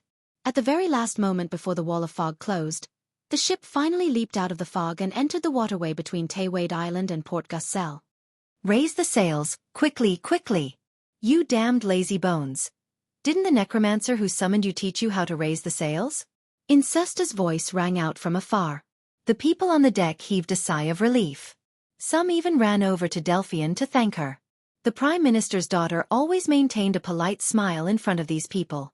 Brando looked in the direction of Port Guscel one last time, then turned around and pushed open the cabin door beside the gangway. He lowered his head and went in. Delphian hurriedly followed. The two went straight into the drawing room. The Prime Minister's daughter seemed to know what he was going to do. She took out a scroll of the sea map from the cabinet beside her and spread it out on the table. The sea map clearly marked the Taowu Strait, Swift Plains, Green Jade Hill, and the coast of the Sea of Eternal Darkness. The furthest point was Crete Island to the south of Saint-Tassol and east of White Mountain. That place was less than 1,000 nautical miles away from Erewhon. It could be said that it was the easternmost and southernmost point of Wonde. Brando wasn't familiar with the geography of the East, but that didn't stop him from knowing where the Taowu Strait was on the Sea of Eternal Darkness. He saw the Prime Minister's daughter pressing her hands on the sea map, using a compass and a ruler to draw an arc. Delphian's black hair hung down on the sea map, but she didn't notice it. She frowned and bit her lips as she calculated carefully. Then she drew another line. That line was originally directed to the north of the Sea of Eternal Darkness, going up the Kherson Strait and into the Sea of Fallen Stars east of Saint-Tassol. At the end of that line was the Great Glacier.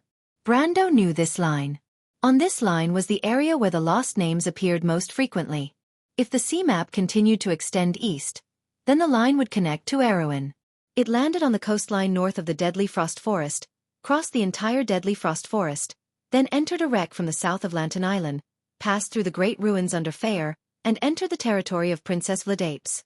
There was a natural black forest on the southern border of this territory. Since the early days of the First Era, there were often sightings of the Army of the Lost Names there. Then it continued to move east into the Sea of Glittering Light. From there to the north, there were many sightings in the Temple of the Earth and along the coast of Hazel.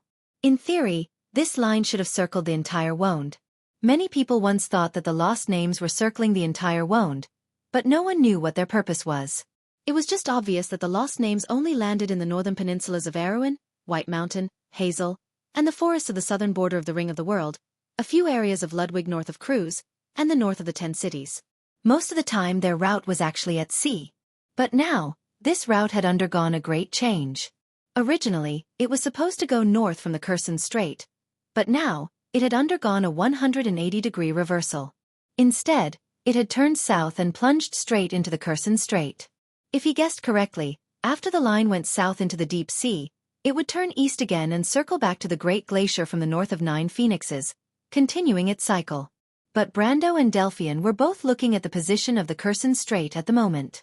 If I'm not wrong, the Prime Minister's daughter looked up after calculating the last line. At this moment, the moonlight just happened to pass through the porthole and shine on her face, making her look a little pale. Something should have changed in the Kherson Strait, causing the marching route of the Lost Names to deviate. Now it's inserted south into the Kherson Strait, and the entire Swift Plains should be covered by it. Brando shook his head. The Kherson Strait has been cut off. What? The Prime Minister's daughter was stunned. He suddenly remembered something. It was the Bugas. The Slate War had begun, and it began with the floating city of Massenger falling into the Kherson Strait. The disaster of White Mountain. There was no mention of the upheaval of 9 Phoenixes in history, but now that he thought about it, Madara did not eventually invade 9 Phoenixes at that time, perhaps because of this incident. It was just that the East had not yet been opened at that time, and the players had too little information. He frowned, and for a moment he did not remember if the connection between Erewhon and 9 Phoenixes had been broken for a period of time at that time. Unfortunately, it was the last period of Erewhon's life, and other than the bloody battle with Madara, there were no relevant details in his memory at all. Perhaps there was, but it wasn't the main information. Naturally, he couldn't remember all these minor details clearly. He was thinking, and Delphian naturally did not speak. But at this moment, the door creaked open, and Xianxia came in from the outside. When he saw the two of them, he immediately said, "You're here." Brando and Delphian turned their heads at the same time. The future star of Madara gestured to them. "Count, I think you'd better come out and take a look." "What's wrong?" "I think we're in big trouble."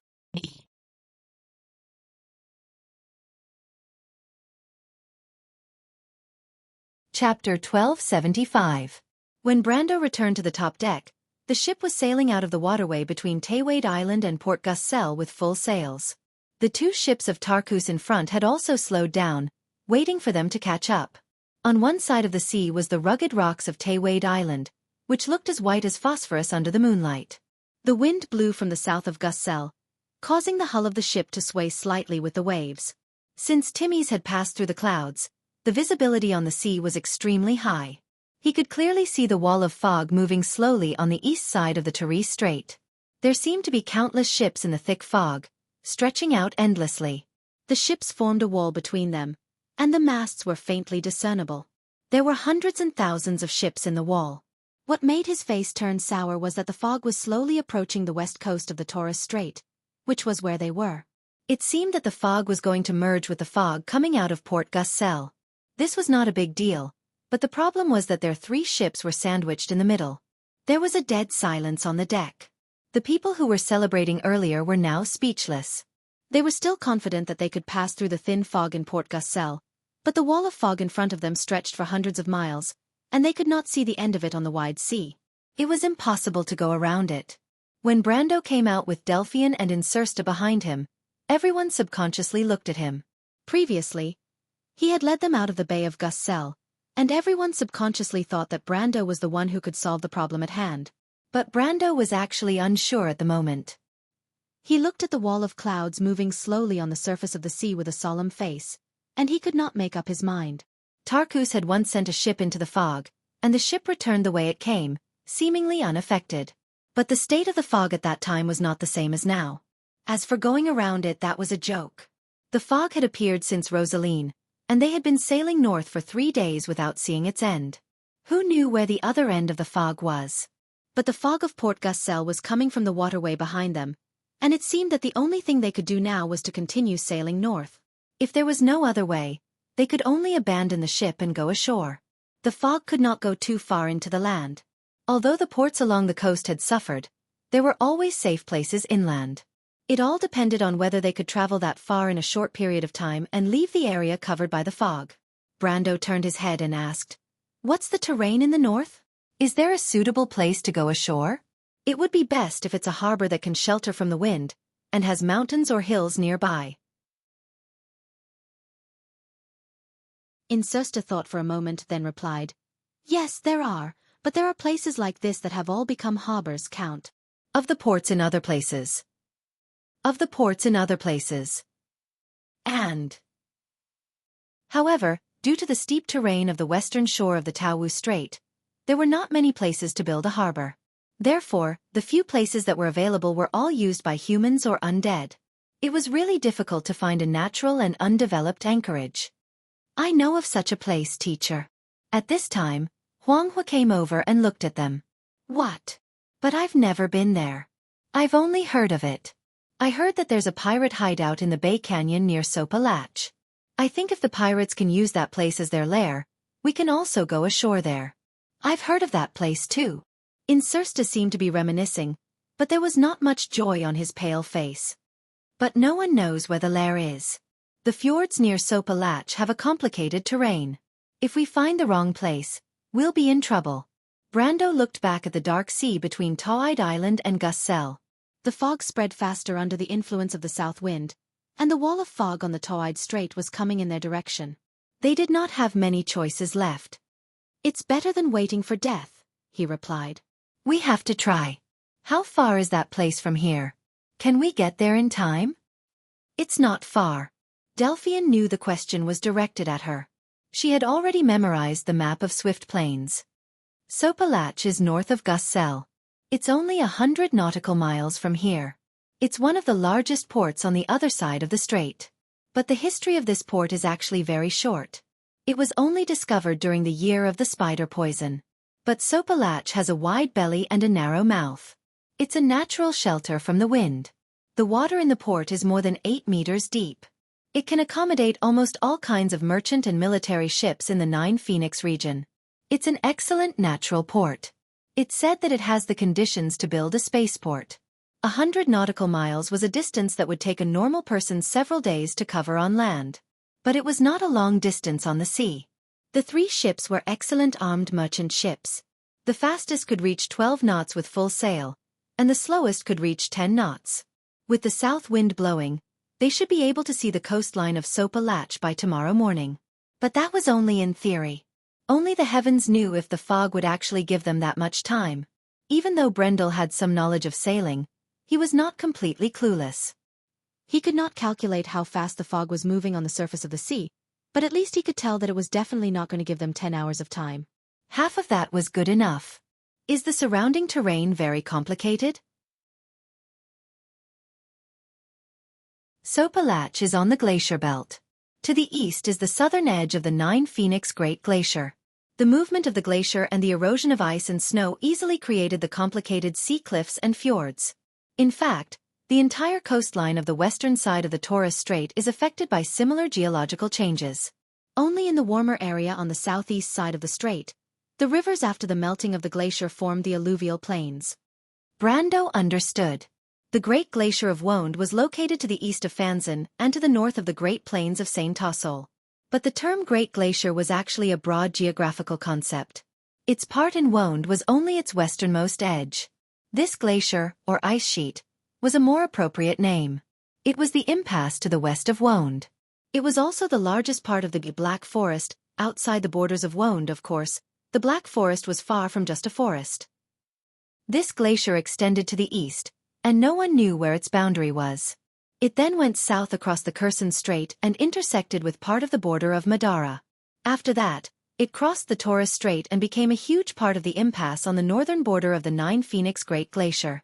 And this part of the Nine Phoenix Great Glacier was the thing that the Prime Minister's daughter mentioned. Brando pondered for a moment and looked at Xianxia. Go and signal Mr. Tarkus. We are heading north. Our destination is Sopalach. By the way, how many liches do you have on board? Must they be middle-ranked or above? He suddenly asked. Xianxia was stunned for a moment and did not understand the meaning of this question. Not many, Count. Including the adjutant on this ship, there are no more than 5. So few. Brando was a little puzzled. He knew that in Madara, liches were the most important part of the army. It was not an exaggeration to say that they were the backbone of the army, especially in this era where their undead summoning magic had not been improved. There were no elite skeleton warriors at the basic level, no assassin undead, and no cheap necromancer apprentices. Liches were the most important mid-ranked and low-ranked commanders of the undead. Moreover, liches were Madara's most precious and rare technical troop class. Like the Navy, before the appearance of the intelligent elite skeleton warriors, the general skeleton warriors were at most used as cannon fodder. That was to say, they were used in boarding battles or landing battles. If they were used as sailors, they could at most handle simple tasks such as cleaning the deck or rowing the ship. In fact, only liches with a certain level of intelligence could be qualified as professional sailors. How could there be only 5 professional sailors on such 2 large ships? Brando was a little puzzled. In Rosaline, we usually use humans to supplement the sailors. The humans here often deal with us. If we can afford it, they won't mind working for us. After all, we are not a real warship. It is impossible for mid-ranked liches to be equipped with so many of them. Those things are also very precious to us. Xianxia shook his head and smiled bitterly. Actually, there are still some in Rosaline, but we didn't think of bringing them out. What do you need them for? Brendel was a little speechless. Professional human sailors were actually stronger than necromancers. Middle-ranked necromancers had intelligence, but there was a limit to it. High-ranked necromancers were no different from humans, or even better. But how many of them were there in Madara? Most of them had become undead lords.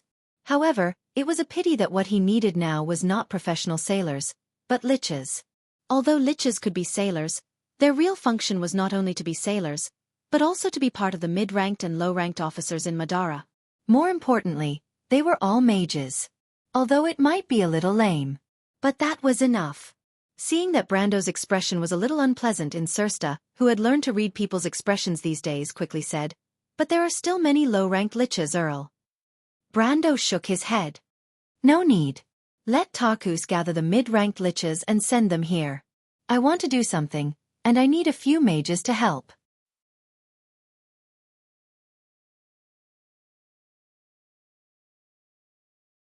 Chapter 1276. Xianxia finally understood why Brando only wanted mid-level necromancers. Low-level necromancers that relied on bone staffs to cast spells obviously couldn't be called mages. They didn't have the ability to cast spells themselves. That. The vice-captain of Pull's Feathers, Lady Adney, had come over at some point. She heard their conversation and couldn't help but interrupt. "Actually, I know some magic too." Brando turned around in surprise. "Lady Adney, you know some magic. Do you have the level of a mage apprentice?" "A little higher than that, but really just a little." "That's enough." Brando waved his hand. He saw that Adney was about to speak again and interrupted her. "Double it." "What?" Adney's eyes almost popped out of their sockets. "The reward," Brando replied with the face of a tycoon. "I'll double the one we agreed on before." "How about it?" Of course, no problem." "Wait, you're not lying to me, are you, Mr. Brando?" A crystal drew an arc in the air and fell into her hand. "This is the deposit," Brando said to her. Adney looked at the crystal and had the same reaction as Xian. She sucked in a breath of cold air. A flame-patterned crystal. This crystal alone was enough to cover half of their reward, and it was only a deposit. The vice-captain immediately saw the extent of Brando's wealth and couldn't help but blurt out. "By the name of Martha, my lord, do you still need retainers?" Brando froze for a moment, thinking that it would be great if these mercenaries could join him. A dozen or so elemental enlightenment experts would almost double his strength in Tonagel. "Of course," he replied at once. "I welcome a capable person like Miss Adney at any time." Adney's eyes were almost shining. "Good. When this is over, I'll definitely resign." "Count, you can't go back on your words." "Resign? Aren't you mercenaries?" Brando couldn't help but laugh when he saw the knight lowering their heads and covering their faces. Even though he knew that these guys weren't mercenaries, he couldn't help but feel amused. If this world was filled with mercenaries of this level, the world would have been in chaos long ago. She did not expect Brendel to question her on this point. She stuttered to the point that she could not even speak properly. "That. Count Brendel, the wind was too strong just now. Did you hear wrongly?" Quill looked up at the sky and sighed. However, Brando didn't hold on to this matter. Since he already knew that these people's identities might not be that simple, he only needed to know if they had malicious intentions. But judging from the current situation, it didn't seem likely. At the very least, if assassins or spies were so incompetent, then there was probably no such thing as a successful assassination or leak of secrets in this world. Moreover, he still had other things to do. What he needed to do was to set up some simple wind magic circles. The speed of these ships clearly wasn't enough. Even if he added a few oars, it wouldn't help. After all, even if his oarsmen were heroes from the Argo that went to the sacred forest to retrieve the Golden Fleece, they wouldn't be able to double the speed of the ships. Moreover, these ships weren't sailing ships. If this was his original world, he might be helpless. But this was Woned, a world of magic. In fact, most sailing ships in this world were built with many magical materials, such as the lighter rudder that was enchanted with water magic and the wind sails that were enchanted with wind magic. This made them much faster than sailing ships in the real world. However, Brando knew that with the support of magic, they could be even faster. However, first of all, this required a one-time magic storage item. Secondly, it also required the continuous support of a magician. Generally speaking, only floating battleships had this kind of treatment. He had never heard of sailing ships burning money like this. After all, most sailing ships in this world were merchant ships, and merchants always had to consider the cost. Brando didn't have a magician, but he knew that Madara had a lich. Even without the support of a bone staff, an intermediate lich was still at the level of an apprentice magician. As for the magic storage item, Brando planned to make it himself. Don't forget that he still had an alchemy level. Although he hadn't used it for a long time and it was almost rusty, and the ship didn't have an alchemy lab or any suitable materials, he didn't need these things. He had the blood sacrifice alchemy. Secondly, he had money. The second point was especially important. Brando planned to use magic crystals to make a magic storage array. He planned to use magic to directly release energy to simulate magic. This was the only way to simply and crudely bypass all the necessary materials. However, the price was naturally to burn money. Xianxia had 5 mid-level liches under his command. If 2 of them were to maintain a magic circle, he would have to consider abandoning one of the ships. However, if that was the case, he would have to concentrate everyone on the remaining 2 ships, which would further slow down the ship's speed. Right now, they were in a race against time. Every second the ship slowed down meant more danger. This was obviously not the result he wanted. Delphian was now a necromancer. Unfortunately, after she was sealed into a card by Brando, she wasn't summoned by the twin death moons. Therefore, her current power was not based on the Mephistopheles and Andrique. She was just a normal person like herself, so her ability was temporarily out of the question. Fortunately, Adeline also knew magic, so the problem was solved. However, if he were to make 3 magic arrays, Brando estimated that he would need to use at least half of the magic crystals he had on him. This number was shocking enough.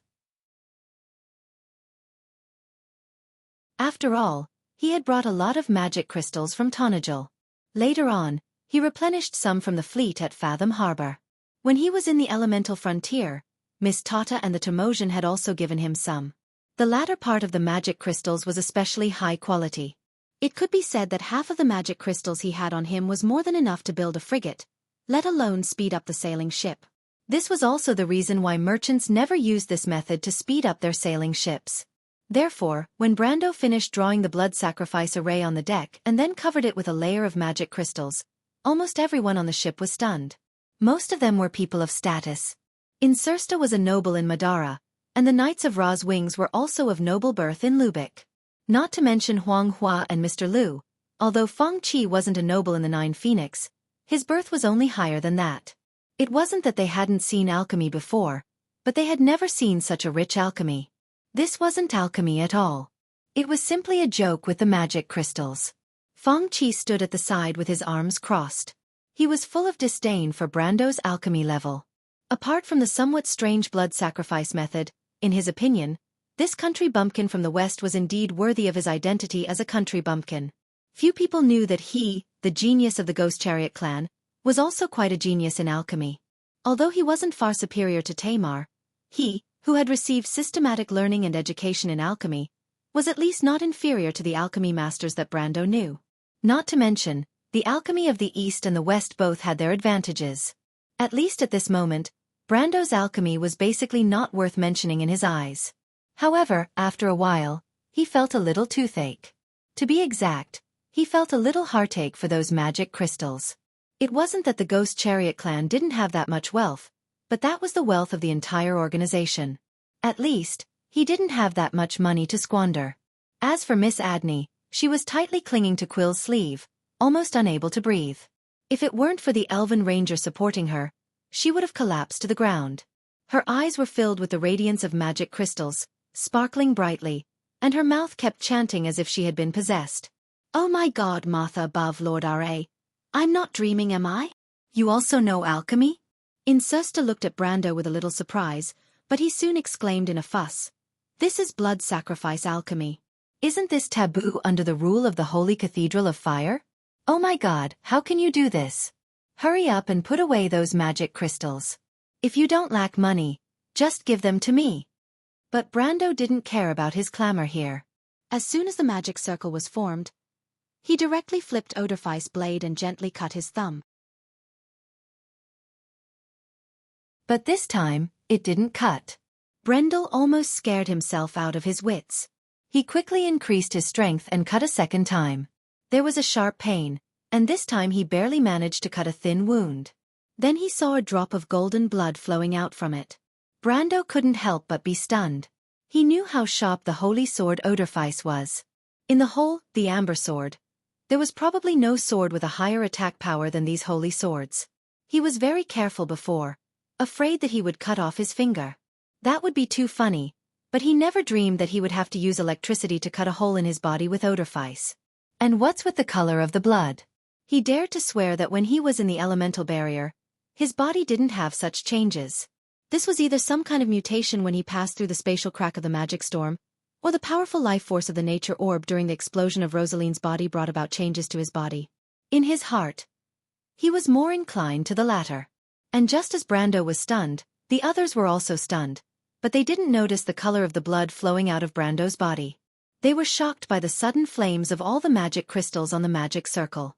Adeline even let out a sigh mixed with many complicated feelings. This sigh was so melancholic that it made people who heard it feel disheartened, as if they were about to jump into the sea and commit suicide.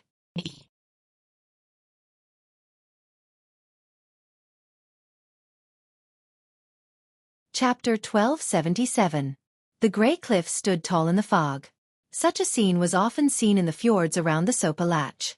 They were like silent giants standing by the sea, and the ships passing under their feet were frighteningly small. The wind was somewhat cold. It was not the cold of autumn in Abes, but the temperature was bone-chilling. Because this was the south of the Great Glacier, when people talked about the Great Glacier, their faces would always change. The wind howled at the top of the canyon, making a sound like a ruler scraping through a rag. Dark clouds covered the fjords, making people feel as if the sky would collapse at any time. Logically speaking, under such bad weather, the fog should have been blown away. But the wind poured into the fjords, and the fog from the outside continued to pour in. Instead, the fog in the straits churned, as if it would never stop.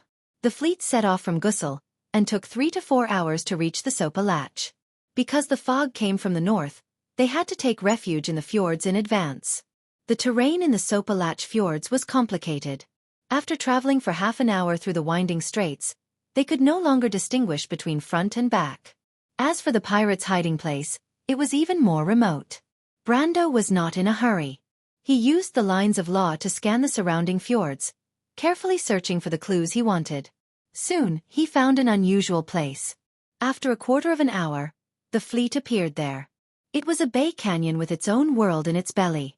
The entrance was at a 90-degree angle, blocking the wind from the outside, making this wide body of water appear somewhat tranquil. There was some thin mist floating on the surface of the water like a veil. In the depths of the canyon, there was a huge cave entrance. The cave entrance was connected to the surface of the sea, allowing ships to navigate. In addition, it was located in the depths of the fjords, very hidden, and very suitable for pirates to hide. If he did not spread out his extreme planes, ordinary people would not be able to find it. When the 3 ships slowly sailed into the inner canyon, passing through the mist, they saw the huge cave entrance hanging alone on the cliff. Everyone could not help but look at the Count of Erewhon with respect and admiration. The journey had been fraught with danger, but Brendel had led them out of Gussel's encirclement, and then he had taken out a legendary amount of wealth and generously burned it to the ground, allowing the fleet to sail on the wind and arrive at Sopa Lake before dawn. Then he decisively ordered the fleet to hide in the fjords in advance, and with his own strength, he broke through the heavy fog and came to this place. Seeing the pirates' hiding place in front of them, even if they were on the opposing side, Insursta and Tarkus could not help but cheer for each other. It's not like Madara can't accept a noble from another country. Count, if you're willing to bow down to His Majesty, Aween will remain the same. Insursta did not know how many times he had said this in Brando's ear. Brando stood at the bow of the ship, looked back at him with a slight smile, and shook his head. Can you promise this? And I have no intention of becoming the King of Erewhon. I will have a good talk with your Majesty, but it's hard to say who will be in charge. Insursta sighed. When these two met, it would be hard to predict what would happen. But even if Madara had another outstanding dark noble, it would be good. Subconsciously, he no longer regarded Brando as someone on the same level as himself, but compared him to the existence with the Mercury Staff. But he was still not optimistic about Brando's chances. He did not have the slightest doubt about the rise of the Kingdom of the Dead Moon, and in another time and space, it was indeed the same. The 3 ships slowly sailed into the cave, and the surrounding light suddenly dimmed. Adni's knights' men lit torches, and under the flickering light, they found that the inside of the cave was extremely wide. A wide and deep waterway went straight into the depths of the darkness, surrounded by smooth limestone walls. The cave was 30 to 50 feet high, and countless stalactites hung overhead.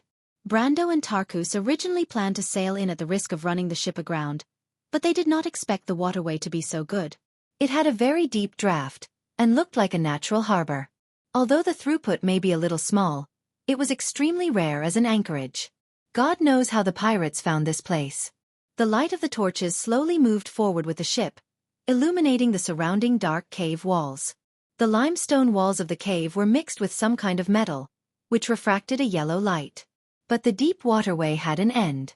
Soon, they saw a small bay that could anchor 1 or 2 ships. At the other end of the bay, there seemed to be a simple dock.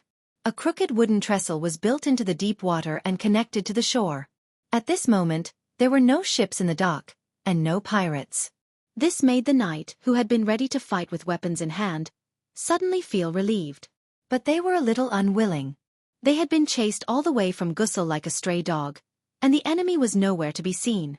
To these masters of their respective fields who had the dignity of being masters, this was obviously very frustrating. Masters of elemental enlightenment were considered masters in every aspect, and to have such a group of people gather together as mercenaries was probably something only Lady Adney could think of. Compared to that, they would rather fight to their heart's content. Even if they lost. In the end, they did not even touch the pirates. The pirates did not anchor their ships in the port, which meant that they did not stay here. This was not surprising. After all, this was just a hideout, not their nest. Just like the temporary anchorages often used by smugglers, they would occasionally stay in those places when storms came, but they would not stay there permanently. Everyone felt lost, but in fact, it was just a psychological effect. After all, if they could avoid fighting, no one would be willing to do it except for fanatical warmongers. The 2 ships entered the port one after the other. The Ghost Chariot clan's ship had been left outside, because no matter how big the cave was, it could not accommodate such a large armed merchant ship. A layer of mist hung in the cave, just like the inner gorge outside, but it was much better than outside the fjord. The fleet in the mist had almost covered the entire Taowu Strait. Brando had never seen so many lost names in this life and his previous life, let alone others. After the ship was parked, everyone disembarked one by one. Then Tarkus ordered the skeleton soldiers on the ship to drill through the ship and let them sink here to prevent them from being used by outsiders. The first batch of skeleton soldiers who landed by boat had already explored the passage at the other end of the cave, so these ships were naturally not needed. Tarkus and Brando did not expect to wait until the mist outside dissipated before continuing to sail out to sea, not to mention that it was not necessarily safe dozens of miles offshore. They had to reach the real inland area to completely avoid the march of the lost names.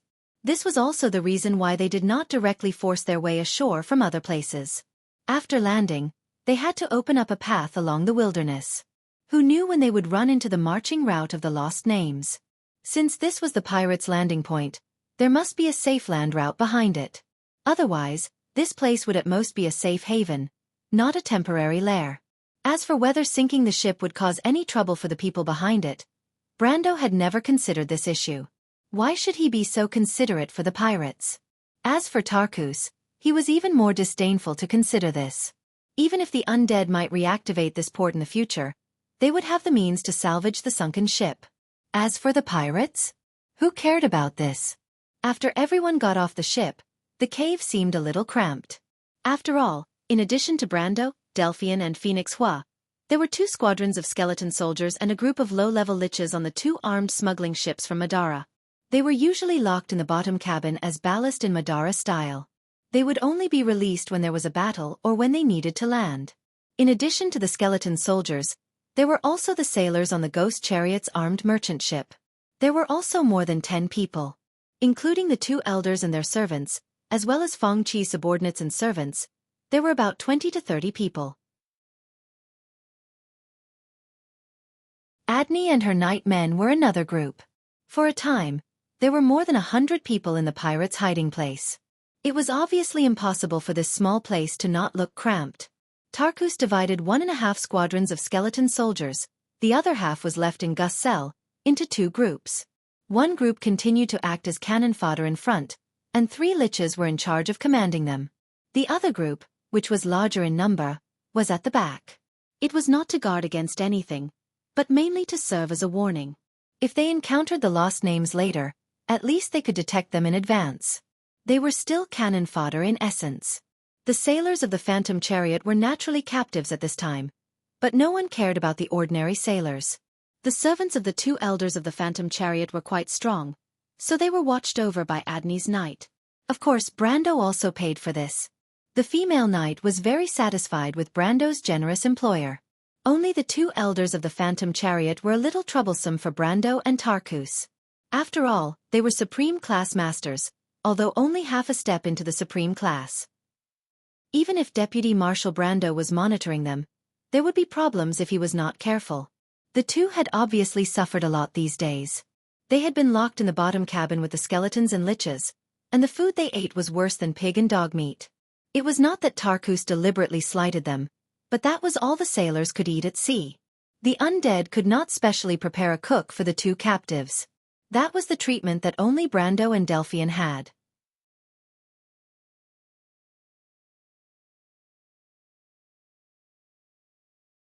Chapter 1278. Because Feng Qi had always been in the hands of Tarkus and Insursta, they naturally did not dare to act rashly and endured. When Brando saw the 2 of them again, he almost could not recognize them. The 2 of them seemed to have aged 10 years in a few days. Even their wrinkles had increased a lot, and they looked like they had reached the age of old. When the 2 of them saw Brando, they showed a look of horror at the same time.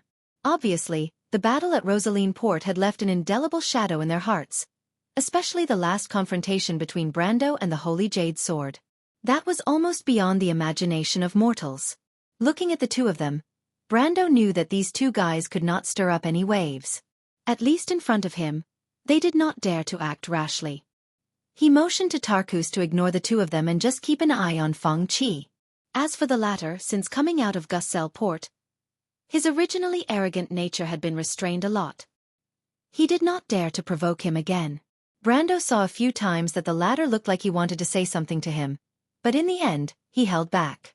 He did not mind communicating with the other party, but when he thought of Delphian's instructions, he smiled and suppressed his thoughts. He thought that with this guy's funny temper, it would be good to keep him under control. In this way, Brando and Huang Hua, together with the unfathomable daughter of the Prime Minister, the smuggler Xianxia and his son, and the undead of Madara who were obviously not on the same side as them. In addition, there were the common captives of both sides, the successor of the Ghost Chariot clan and their genius of this generation, their 2 great elders, and many sailors and servants. Finally, there was the female knight and her party, who also obviously had other thoughts. Such a group of people with different thoughts gathered together at this moment. The skeletons in front of them had already explored the way. In the depths of the cave was a relatively narrow cave, but it was still dry. The terrain gradually went up, as if it was connected to somewhere else. The knight followed behind, holding rosin torches. The flames were bright and dark, gradually outlining the outline of the cave. This was obviously a cave eroded by water. It might have originally flowed through an underground river. The underground river eroded the limestone here thousands of times, forming a complex cave system. In some places, it almost spiraled upward. The smooth stone surface or protruded from the surrounding stone walls, forming a cluster of beautiful stalactites. Such a scene was amazing at first, but after a long time, it was inevitable that it would be boring. Brando initially thought that they would be able to walk out of the cave in a quarter of an hour, but he did not expect to walk for a few hours. The cave was narrow at first, and they had to line up in a long line along the narrow path.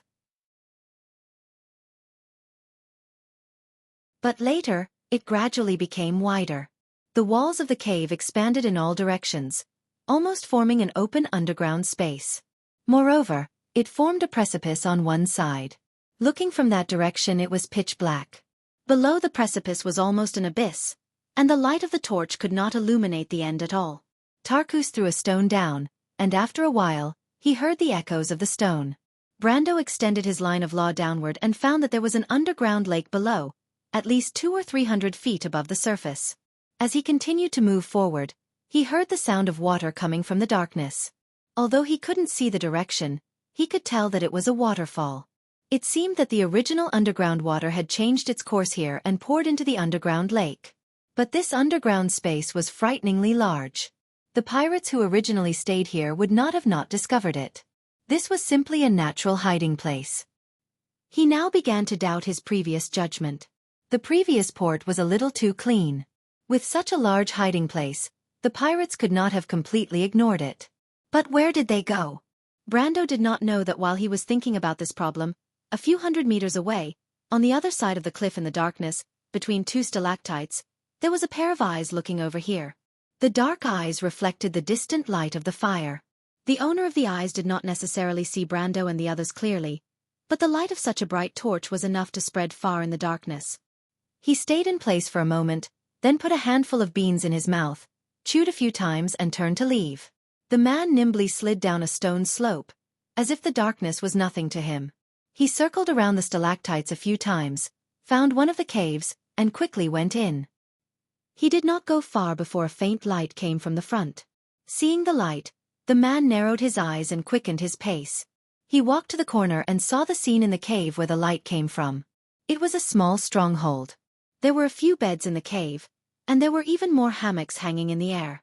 A few cabinets filled every inch of the walls in the cave, and there were a few boxes scattered between the cabinets and the beds. Inside the cave, a few candles were lit, and there were more than a dozen people sitting on the beds.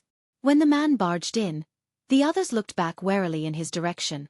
The man ignored them and shouted, "Big sister! Lady White Mist, an outsider has barged in." Everyone turned their heads and looked into the depths of the cave. There was a cloth curtain there, and beside the stove outside the cloth curtain, there was a furry white cat curled up in a coiled position. When the cat heard the voice, it looked up and narrowed its eyes at the man. "Oh, another fat sheep has come in?" White Mist licked her whiskers and narrowed her eyes. Where did they come from? Are they from Sopalach? Or are they other pirates? Or are they hiding from those who have lost their names? "I don't know," the man replied. "But their team is a little strange." "How so?" "I see Madara skeletons, and there seems to be people from Nine Phoenix, and some foreigners." "Why would Madara skeletons be with people from Nine Phoenix?" "I think it's the tyrant of the Ghost Chariot clan from Swift Plains, big sister." The pirates immediately started to clamor. "Shut up," White Mist snapped. If not for the fact that she needed these people to help her gather information about Soparake and Elm Harbor, she would have thrown them into the sea to feed the fishes. Furthermore, she would not kill a single one of them wrongly. But if not for the fact that she had to take care of Hipamara, who was injured and unable to move, she would not have needed these people. She would have gone to Sopalach or Elm Harbor to gather information about Brando. But at least they were still useful for now. As an ancient witch spirit, White Mist did not have much sympathy for humans. These days, she let these pirates go out to sea to help her plunder necessary supplies, food, and water, mainly for Magadal and Hipamara, and she did not feel guilty at all. It was also for this reason that she instructed these people to avoid the lost names outside. Although she did not know what happened to Wonde, as a witch spirit with thousands of years of experience, it was easy for her to recognize those damn things. It was for this reason, and the severe punishment she had given to these unruly gentlemen, that she had at this moment established a rudimentary authority in the community. A pirate group with a cat as their captain, it would be a joke if word got out. However, these gentlemen, the gentlemen of the sea, did not dare to laugh.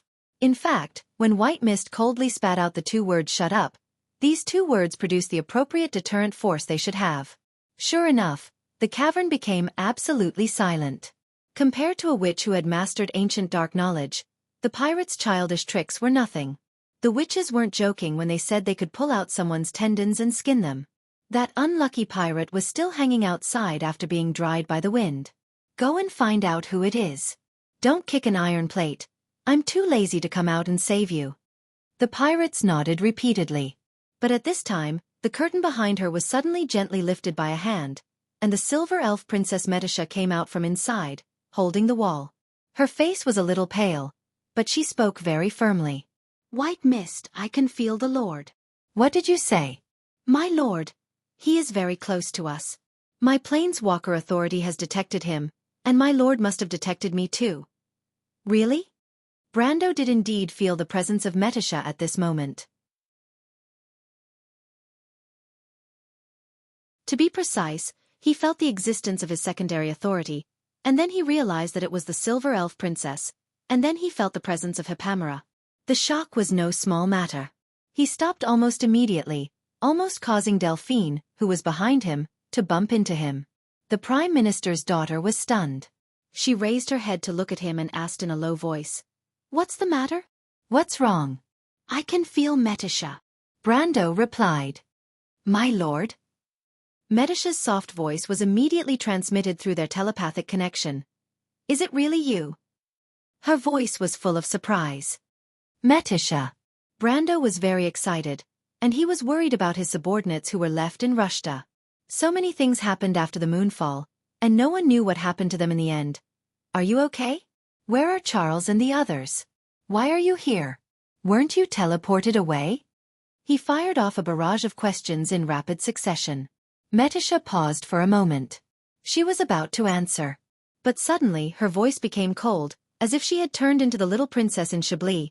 "It's you, Lady Delphian." Brando felt a cold wind blow on his back.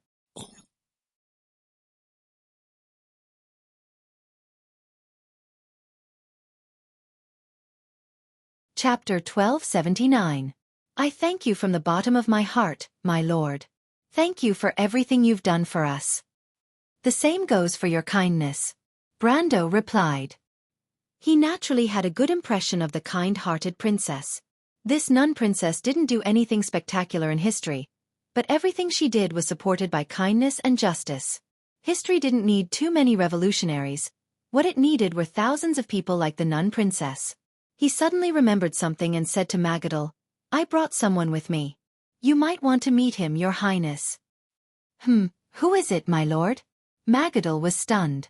Brando saved her life during the battle in Ampere Seal, so their relationship was closer than his relationship with Princess Griffine. Therefore, she did not feel awkward when talking to him.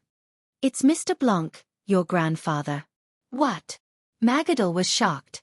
Duke Blanc went missing in a shipwreck not long after the Holy War, at least, that was what the Antibureau family claimed. It had been at least 60 years since then. Although she was not born when her grandfather went missing, she had at least heard about it. Because the Archduke's death was announced as a missing person, it wasn't that she hadn't thought that he might appear in places like Nine Phoenix, but so many years had passed. Even if he was lost at sea, if he hadn't died, he should have returned long ago. Although the connection between Nine Phoenix and Vaunt was blocked, it wasn't completely unrelated. She knew that her grandfather was a sword saint and would not be hindered by a little distance. Therefore, she only thought about it occasionally and treated it as a fantasy. She did not expect that it would one day become a reality. However, she had never seen her grandfather since she was born. She only knew that her grandfather was the most legendary hero of the Antibureau Principality. She admired her grandfather very much, but she didn't know what to do when she had to face him all of a sudden. "My grandfather? Where is he?" "He's outside. I haven't told him that you're here, so I wanted to ask for your opinion." I will see him at once." "Excuse me, Monsieur le Comte." Princess Magadal apologized to him and was about to rush out. However, she paused for a moment and went back to tidy up her dress to see if there were any wrinkles or omissions. This behavior showed that the princess was at a loss for what to do. But it was understandable. After all, they were blood relatives.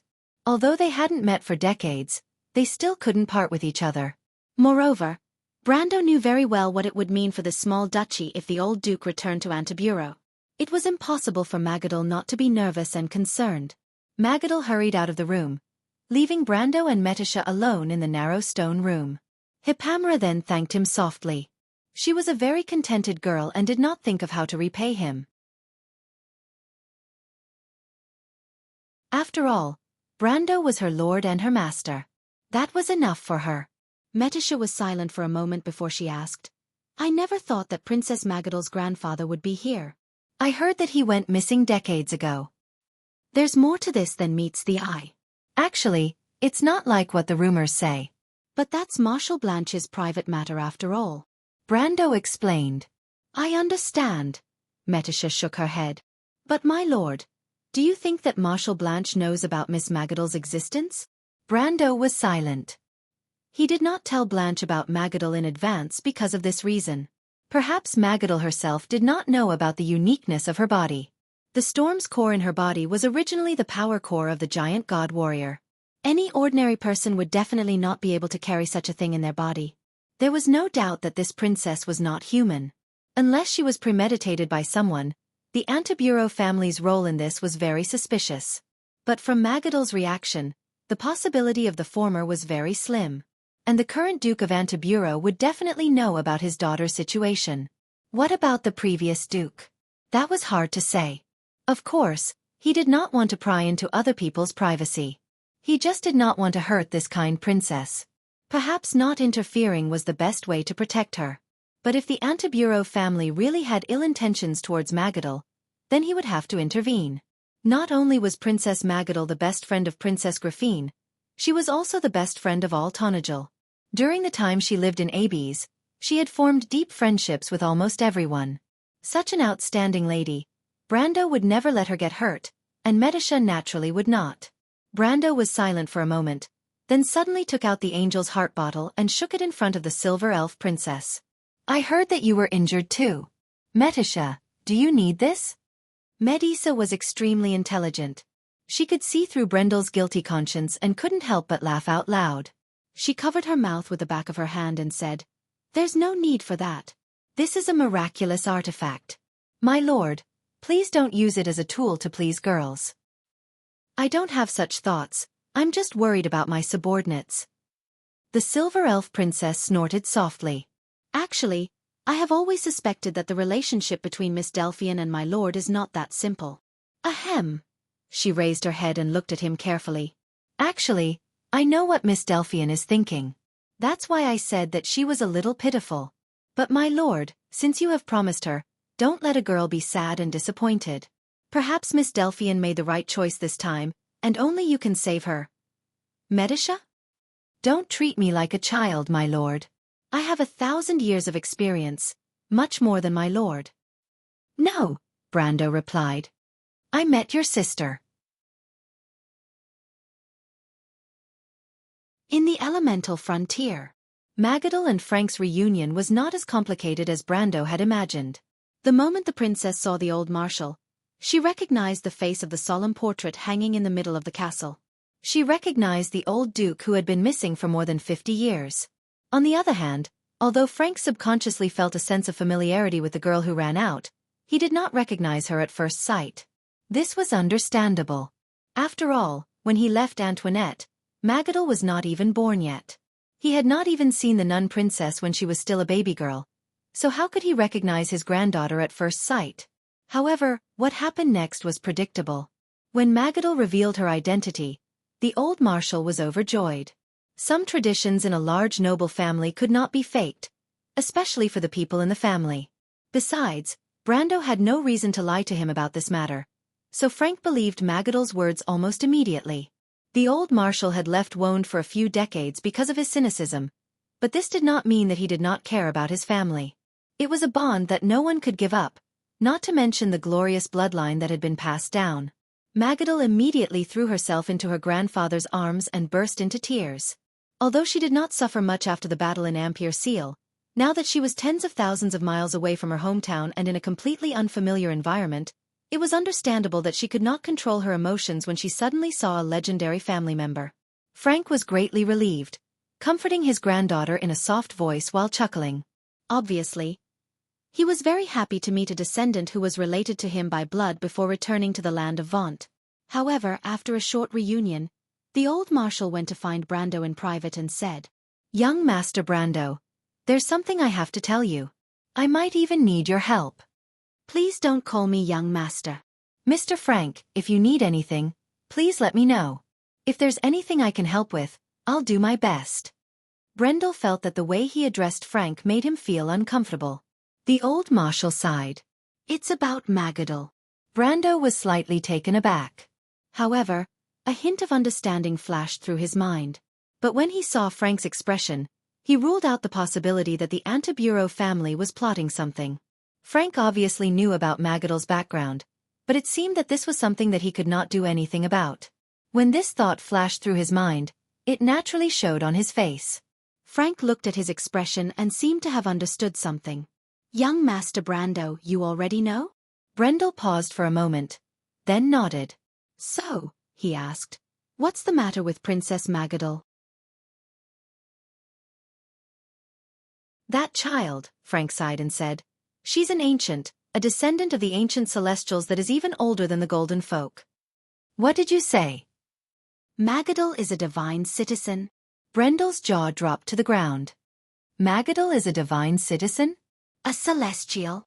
Frank shook his head and said, No, that child Magadal is not a celestial. You should have heard of the origin of the golden folk, Mr. Brando. Brando suppressed the shock in his heart and nodded again.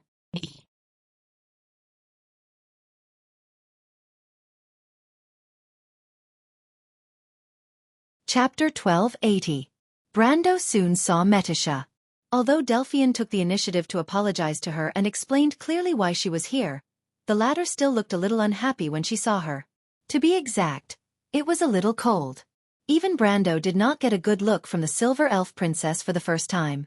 Metisha looked very serious, pursed her lips, and snorted softly to express her dissatisfaction. She didn't argue with him. Instead, she turned around and lifted the curtain, walking into the cave. Brando smiled bitterly. He certainly knew that Metisha was angry with him because of the Roman, but Delphian gave him a push from behind. He understood and hurried in. Lady White Fog was lying on the stove, taking a nap. She narrowed her eyes and looked at the two of them mischievously. Young people these days, she thought. Metisha, how is Hippamera? The silver elf princess raised her eyes to look at him. After all, she still could not bear to have a cold war with her lord. The day when Brando saved her was still in her heart. How could she forget? Seeing that Brando immediately came in, the anger in the girl's heart dissipated by half. She frowned slightly and shook her head.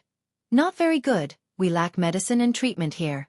She is badly injured, and Sopalach is a city of the undead. There is only the Temple of the Dying Moon.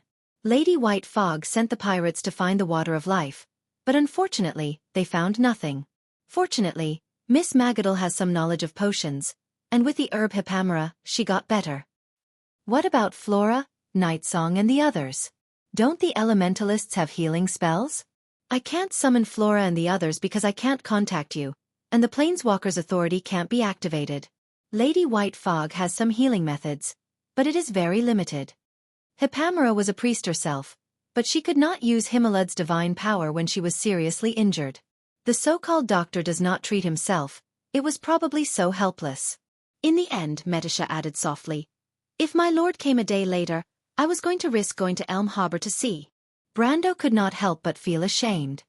But the lost names on the sea? I can't just watch Hippamera suffer, my lord, and Mr. the Shire, Andrique and her brother. We are like a family. You are like my brothers and sisters. Hippamera is strong, but I can't stand it. Metisha bit her lower lip, her eyes. Brando suddenly understood where her complaints came from. He reached out and wiped the girl's eyes. It's all right now that I'm here. Take me to Hippamela, he answered softly. The silver elf princess replied softly. Miss Delphian? That was a misunderstanding, Metisha, but now she is one of us, at least she won't have any other thoughts. Although I hope she can see her heart clearly earlier and stop being so paranoid, but for now, this is the best result. In fact, Miss Delphian is also very pitiful, I understand. I will try to get along with her. Thank you, Metisha. I should be the one thanking you. It was Lord Medisa who gave me a new life, but in order to let Lord Medisa pay more attention to me, I couldn't help but be willful, but Lord Medisa always accommodates me.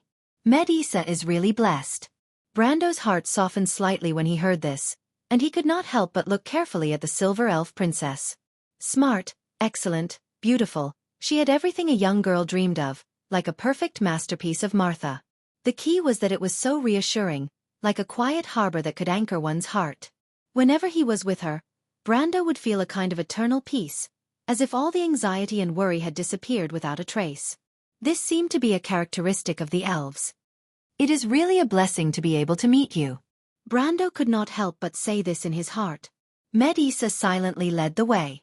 Sometimes, she didn't need to argue, and it was enough to let the Lord understand her intentions. She knew that she was very different from Scarlet, but she would never give up what belonged to her to someone else. When Brando saw Hippamera, he understood why Metisha was so anxious. Hippamera was wrapped in bandages, and there were bloodstains on them. Some of them were bright red, indicating that the blood had not dried for long. She was lying on the bed, her weak body deeply buried in the pillow. There was no trace of blood on her face, as if only a pair of lively eyes were filled with the color of hope. The moment he opened the curtain and entered, Hippamera's gaze fell on him. "My lord?" Miss Priestess seemed to be happy, and her happy tone was exactly the same as Metisha's, which made Brando feel even more ashamed. Even though he had been worried about Medisa and the rest on his way north from Rosaline, he had put himself in their shoes and thought about the consequences of his rash decision back at Rushta. Although he did not regret going to see the Roman, he could understand why Metisha hated Delphians so much. The cave was filled with a pungent smell of medicine. Princess Magadal was dressed like a maid in Greek mythology, and there was a pot of medicine in front of her. When she saw Brando enter, her expression was full of hope. Obviously, he had left the impression that he was omnipotent, as if as long as he was here, Hippamera would undoubtedly recover. This trust was without reason, but it was incomparably firm. "Thank you, Miss Magadal." Brando already knew that the princess was teleported here together with Lady White Fog. These days, she had helped Metisha and Lady White Fog a lot. If not for her, Hippamera's condition would have been worse. After all, Metisha was also heavily injured in the disaster. It was said that when she was teleported, something descended on Rushta, and the turbulence in space was affected. That was why she was thrown here. And Lady White Fog was obviously better at killing people than saving people. From Metisha, Brando also knew that Andrique and Mephistopheles might not have returned to Erewhon. Only the Fireclaw Lizardman Lord and Vahina might not have been affected. Because of Hippamera's current condition, he was very worried about the vampire siblings. Princess Magadal quickly shook her head. "Mr. Brando, let's not talk about this. Quickly help Miss Hippamera. Her condition is very bad." Brando couldn't help but feel a pain in his heart. He saw Hippamera lying on the bedsheet in front of her, and an open book on her knees. It looked like a travel book about the 9 Phoenix, and there were even engravings on it, but the quality was very poor. Miss Magadal's hobby was to read all kinds of books, especially travel books. But he didn't know where this book came from, and there were even missing pages. Her pale and thin hands were placed on the pages, and she tilted her head to look at him, with an optimistic and satisfied smile on her face. At the side of her bed, there was a water tank, and there were a few prawns in it. It seemed to be the source of her happiness. Although she was a warrior priestess, she didn't like to fight. Her biggest wish was to travel around and see the gifts that Mother Earth had given to this world. But because of her duty, her freedom was restricted, and Hippamera could only look for her dream world from books. She opened her mouth and wanted to say something, but Brando covered her forehead with his hand, motioning her not to move. He took out the bottle of Angel's Heart. Although Hofwold's golden wine also had healing properties, he was already traumatized by it, and would not take it out under normal circumstances. "Open your mouth." Ah! Hippamera was very obedient. Everyone's eyes were focused on his actions. Brando opened the milky white bottle, and dripped a drop of the liquid that looked like pure gold on Hippamera's tongue. It was like a miracle, and in just a moment, the girl's face became rosy, and her originally dry skin was filled with moisture again, becoming moist and healthy. Her withered grayish-golden hair became bright again, like silk made of pure gold, and draped over her neck. Hippamera let out a cry of surprise and sat up on the bed. The blanket immediately slid down her chest, revealing the bandages that barely covered her body. Brando felt his nose heat up, and quickly turned his head away. The girl was stunned, and shyly pulled up the blanket, her face a little hot. Metisha looked at the two of them in annoyance. "Martha above, is this the legendary holy water #1? Princess Magadal didn't care too much, and stood up from her seat in shock. She was a devout believer, and naturally had heard of the legendary holy item of the Holy Cathedral of Fire. But Brando shook his head and replied, "This is not holy water #1, this is the bottle of Angel's Heart, the miracle of the holy archangel sacrificing herself to stay in the world forever." The bottle of Angel's Heart. Metisha looked at the holy item in Brando's hand in surprise. "That is a legendary holy item, my lord, you actually got it." Although Princess Magadal had never heard of this holy item, It didn't stop her from understanding the miracle that happened just now. The fact that Miss Hippamera, who was almost taken away by the Grim Reaper, was now sitting on the bed with a radiant face was the best proof. "You always have a way," she squatted down slightly and sincerely bowed to Brando. "All of us were at our wits' end, but you always brought us hope, to my best friend Griffine and to me. Whether it was in Ampere Seal, Lone Harbor, or now, you were always able to lead us out of our predicament."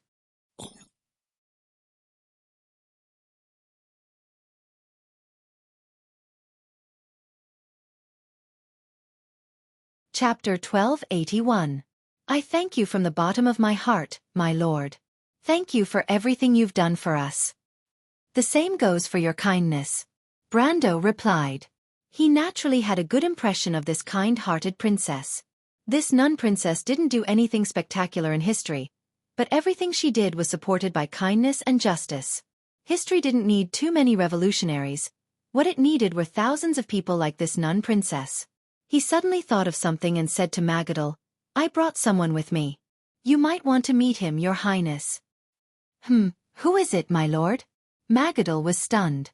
Brendel had saved her life during the battle in Ampere Seal, so their relationship was closer than the one between her and Princess Griffine, which was why she did not feel awkward when speaking to him. "It's Mr. Brando, your grandfather." "What?" Magadal was shocked. Duke Brando had disappeared in a shipwreck not long after the Holy War. At least that was what the Antibureau family claimed. It had been at least 60 years since then.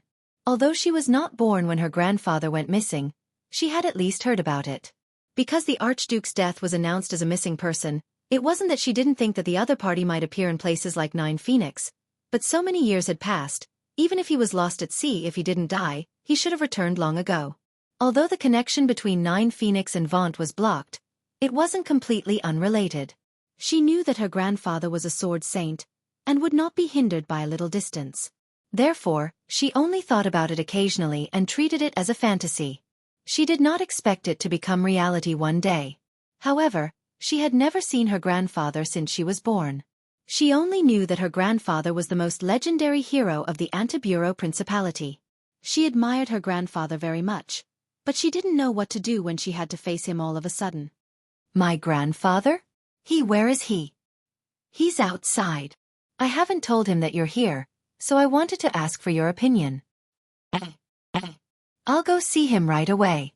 "I'm sorry, Count." Princess Magadal apologized to him and was about to rush out. However, she paused for a moment and went back to tidy up her dress to see if there were any wrinkles or omissions. This behavior showed that she was at a loss for what to do. But it was understandable.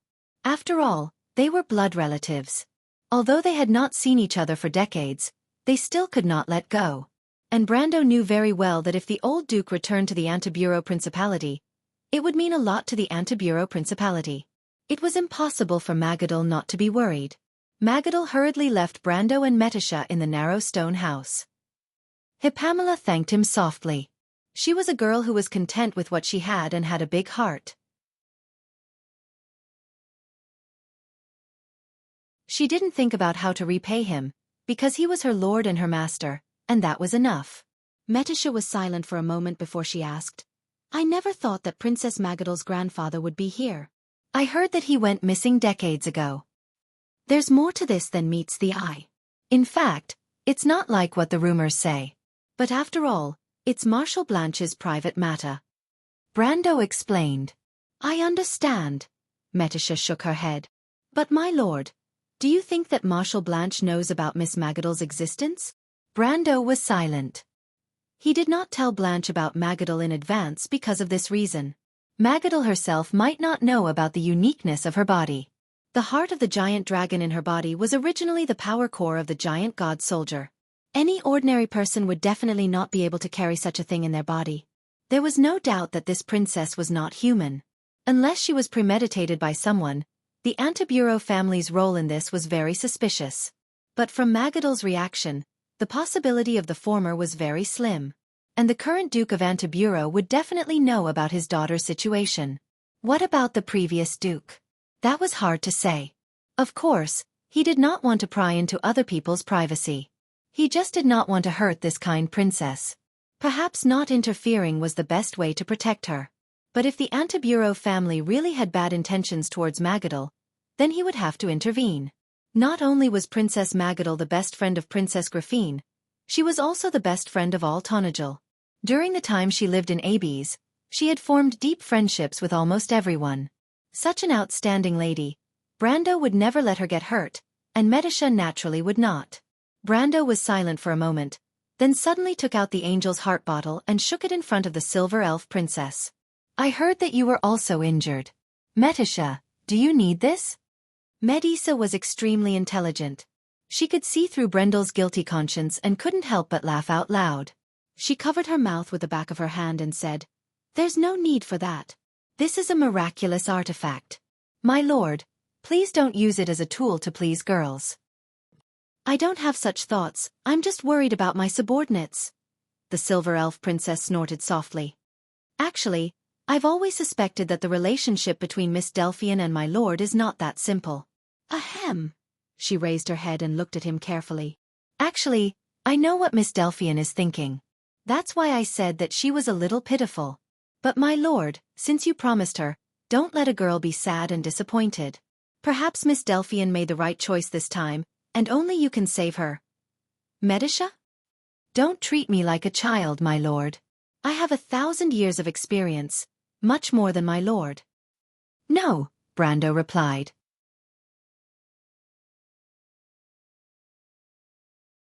"I met your sister in the elemental frontier." Magadal and Frank's reunion was not as complicated as Brando had imagined. The moment the princess saw the old marshal, she recognized the face of the solemn portrait hanging in the middle of the castle. She recognized the old duke who had been missing for more than 50 years. On the other hand, although Frank subconsciously felt a sense of familiarity with the girl who ran out, he did not recognize her at first glance. This was understandable. After all, when he left Antibureau, Magadal was not even born yet. He did not even get to see the nun princess when she was still a baby girl. How could he recognize his granddaughter at a glance? However, what happened next was predictable. When Magadal revealed her identity, the old marshal could not help but be overjoyed. Some traditions in a large noble family could not be faked, especially for the people in the family. Besides, Brando had no reason to lie to him about this matter, so Frank believed Magadal's words almost immediately. The old marshal had left Wound for a few decades because of his cynicism, but this did not mean that he did not care about his family. It was a bond that no one could give up, not to mention the glorious bloodline that had been passed down. Magadal immediately threw herself into her grandfather's arms and burst into tears. Ever since the Battle of Ampere Seal, she had not suffered much. But now that she was tens of thousands of miles away from her hometown and in a completely unfamiliar environment, it was understandable that she would lose control of her emotions when she suddenly saw her legendary relative. Frank was greatly relieved, comforting his granddaughter in a soft voice while chuckling. Obviously, he was very happy to meet a descendant who was related to him by blood before returning to the land of Vaunt. However, after a short reunion, the old marshal went to find Brando in private and said, "Young Master Brando, there is something I have to tell you. I might even need your help." "Please don't call me young master." Brando only felt that this form of address made him feel uncomfortable. "Mr. Frank, if you have anything to tell me, I will do my best to help." The old marshal sighed. "It's about Magadal." Brando was slightly stunned. However, a trace of understanding flashed in his heart. He thought to himself, as expected. But looking at Frank's expression, he ruled out the possibility that the Antibureau family was plotting something. Frank obviously knew about Magadal's background, but it seemed that this was something that he could not do anything about. This thought flashed through his mind, and naturally, it showed on his face. Frank looked at his expression and seemed to have understood something. "Young Master Brando, you already know?" Brendel paused for a moment, then nodded. "So," he asked, "what's the matter with Princess Magadal?" "That child," Frank sighed. "She probably does not belong to our era, but is a descendant of the ancient celestial race that is even older than the Golden Folk." "What did you say?" "Magadal is a divine citizen." Brendel's jaw dropped to the ground. "Magadal is a divine citizen?" "A celestial." Frank shook his head. No, that child Magadal is not a celestial. You should have heard of the origins of the golden folk, Mr. Brando. I think Magadal is a celestial. Brendel suppressed the shock in his heart and nodded again.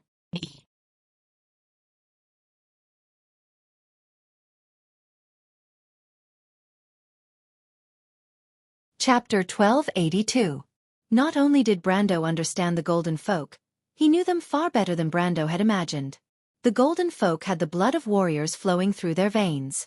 This was not a joke because they were born to fight, and the golden folk themselves often saw it as a kind of glory. They were the warriors of the gods. The gods created the golden people in order to fight against the dusk. Compared to the silver people who were more like scholars than warriors, the silver elves were the best at fighting, and they were also the guardians of many rituals and culture. The golden people were the main counterattack force in the world of order during the Age of Glory. However, the gods created the golden folk with the intention of creating a race with the power of the gods, but with a large number of people, so that they could fight against the equally large Twilight army. This process was not done overnight. Over the long years, the gods had made many attempts, but quality and quantity always seemed to be difficult to balance. Before the appearance of the mature and powerful golden folk such as the dragons, the gods had many ideas, and some of the species born in between were actually not the golden folk.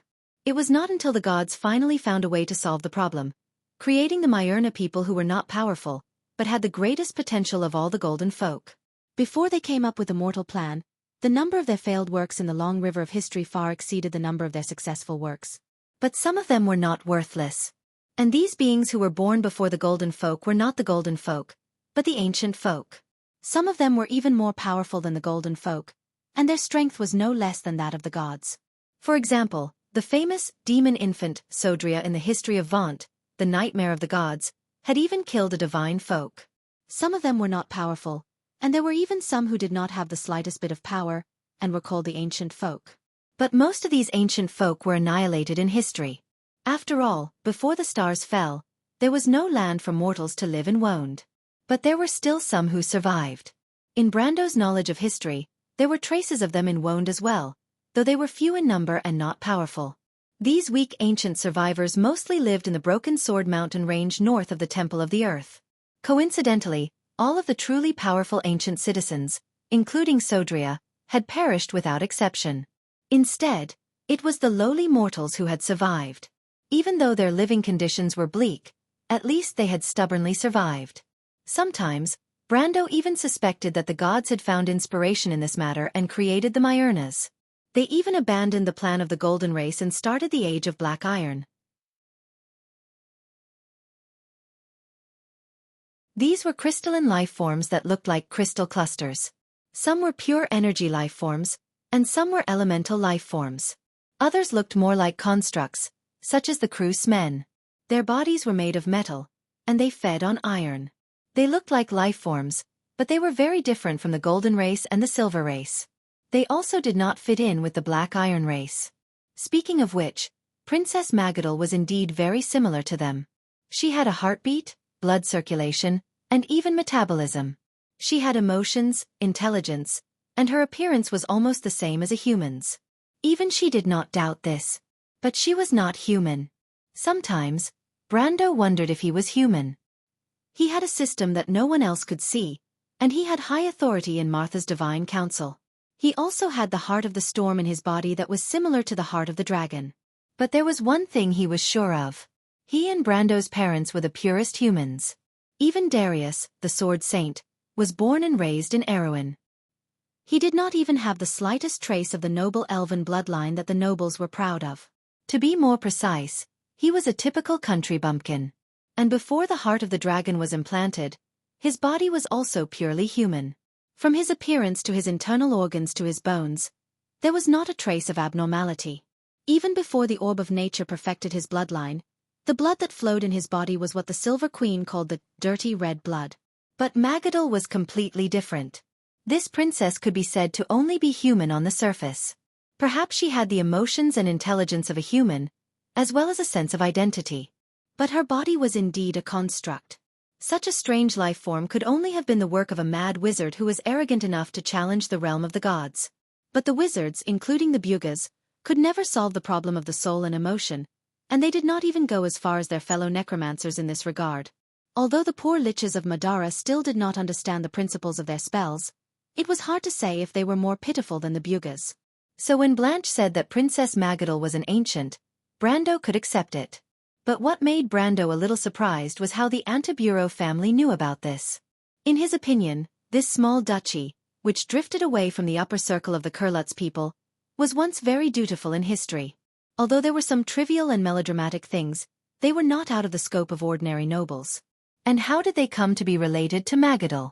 If the princess was really from the ancient era, then how did they come to be related to her? He was familiar with the Golden Race because he knew too much about them in both his previous and current lives.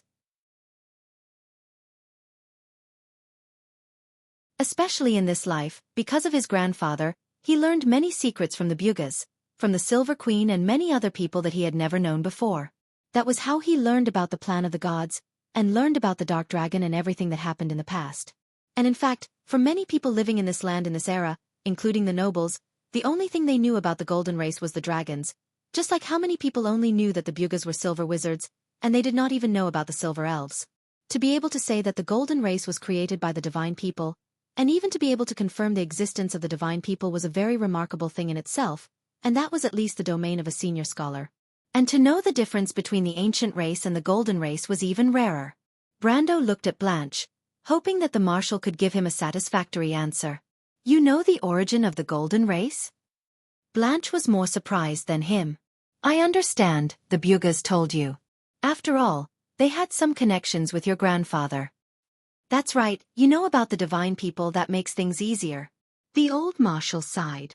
In fact, the Antibureau family already knew about the existence of the divine people before that incident happened. Brando knew that the so-called incident was the incident that happened on the final battlefield 60 years ago. Although the marshal did not personally experience it, he should have been involved in the aftermath. He did not open his mouth to speak, nor did he deny the misunderstanding. Brendel knew that the marshal would have a lot to say next. Sure enough, Blanche continued with a sigh. The Antibureau family knew the secret behind this because of Magadal. Marshal, so you should have recognized Magadal long ago? Brando suddenly realized this. Blanche laughed bitterly. I could only pretend that way, Master Brando. You should understand that we had no other choice. That child is actually very sensitive, and I don't want her to realize that she is different from others. No matter what, she is still a kind child, and should not be hurt because of this. Brando suddenly understood, and he could not help but sigh in his heart. Although the marshal usually looked serious in front of him, he was actually an Oscar-level actor. Not to mention Magadal. Even he did not have the slightest suspicion at that time. Life is like a drama, and it all depends on acting. But you can't hide it forever. Lies cannot protect people, and will only hurt her more, Marshal. Brando's ears twitched slightly, and he suddenly heard light footsteps coming from afar. It was not Medish's footsteps, and it was obviously not Delphian's either. Brando instantly knew whose footsteps it was. He subconsciously wanted to remind the marshal, but after thinking about it, he swallowed his words.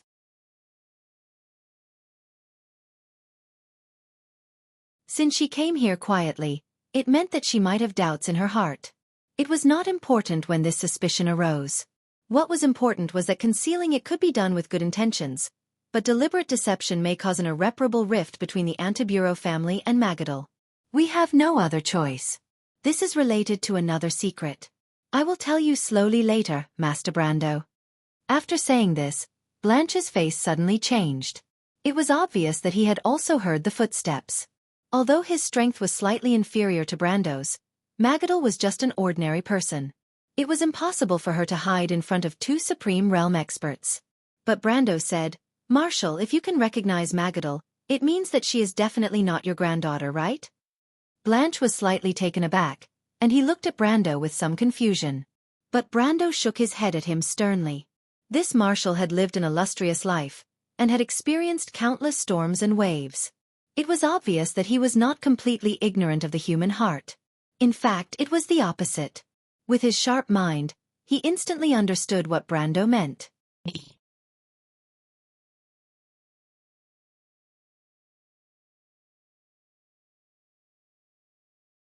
Chapter 1283. After hesitating for a moment, Blanche sighed and said, Yes, Magadal was actually discovered by my grandfather. What? Brando was shocked. He thought that Magadal might be from the same generation as the current patriarch of the Antibureau family, but he did not expect her to be from the same generation as the marshal in front of him. At the same time, he heard the sound of footsteps in his ears.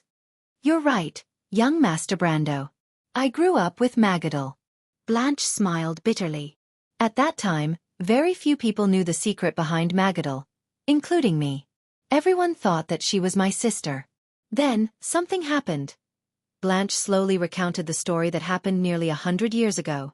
About 4 generations ago, the Duke of Antibureau discovered Magadal in a special experience. Realizing that the girl was extraordinary, he brought Magadal back to the duchy and told her story to a few people, strictly ordering them to keep it a secret. Among these people was Blanche's father, and the little girl was designated to him as his daughter. As Blanche described, he took out an item from his pocket. Brando saw that it was a piece of rusty metal about the size of a palm, and it seemed to be painted. The old marshal rubbed the piece of metal affectionately as he spoke. He looked at the piece of metal carefully before handing it over.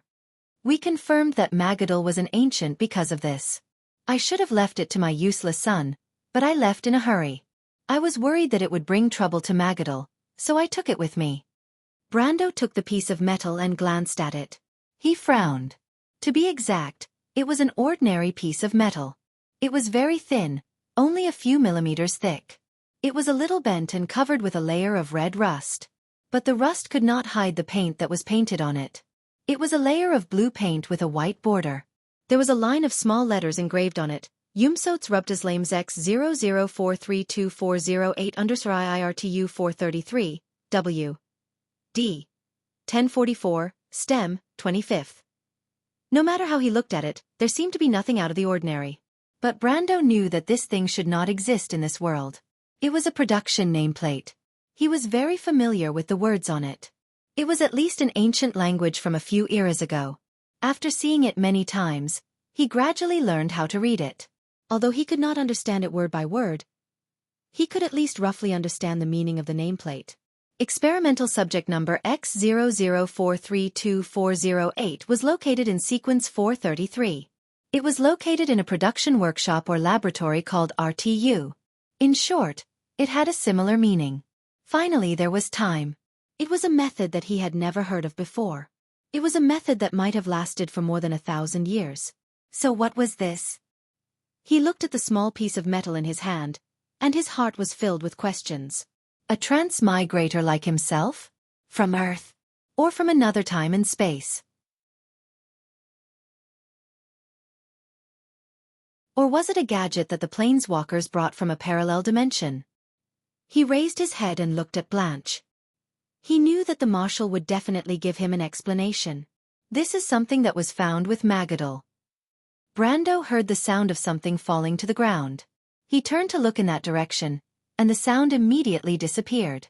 Frank was also looking in that direction worriedly, but he continued. To be exact, my grandfather found Magadal in a huge metal container in the Broken Sword Mountains.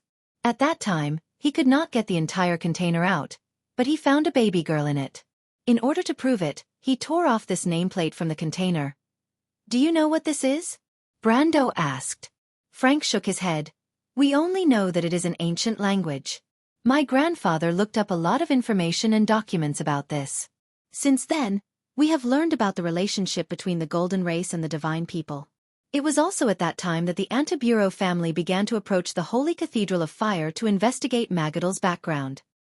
What about that place, the place where you found Magadal? It disappeared.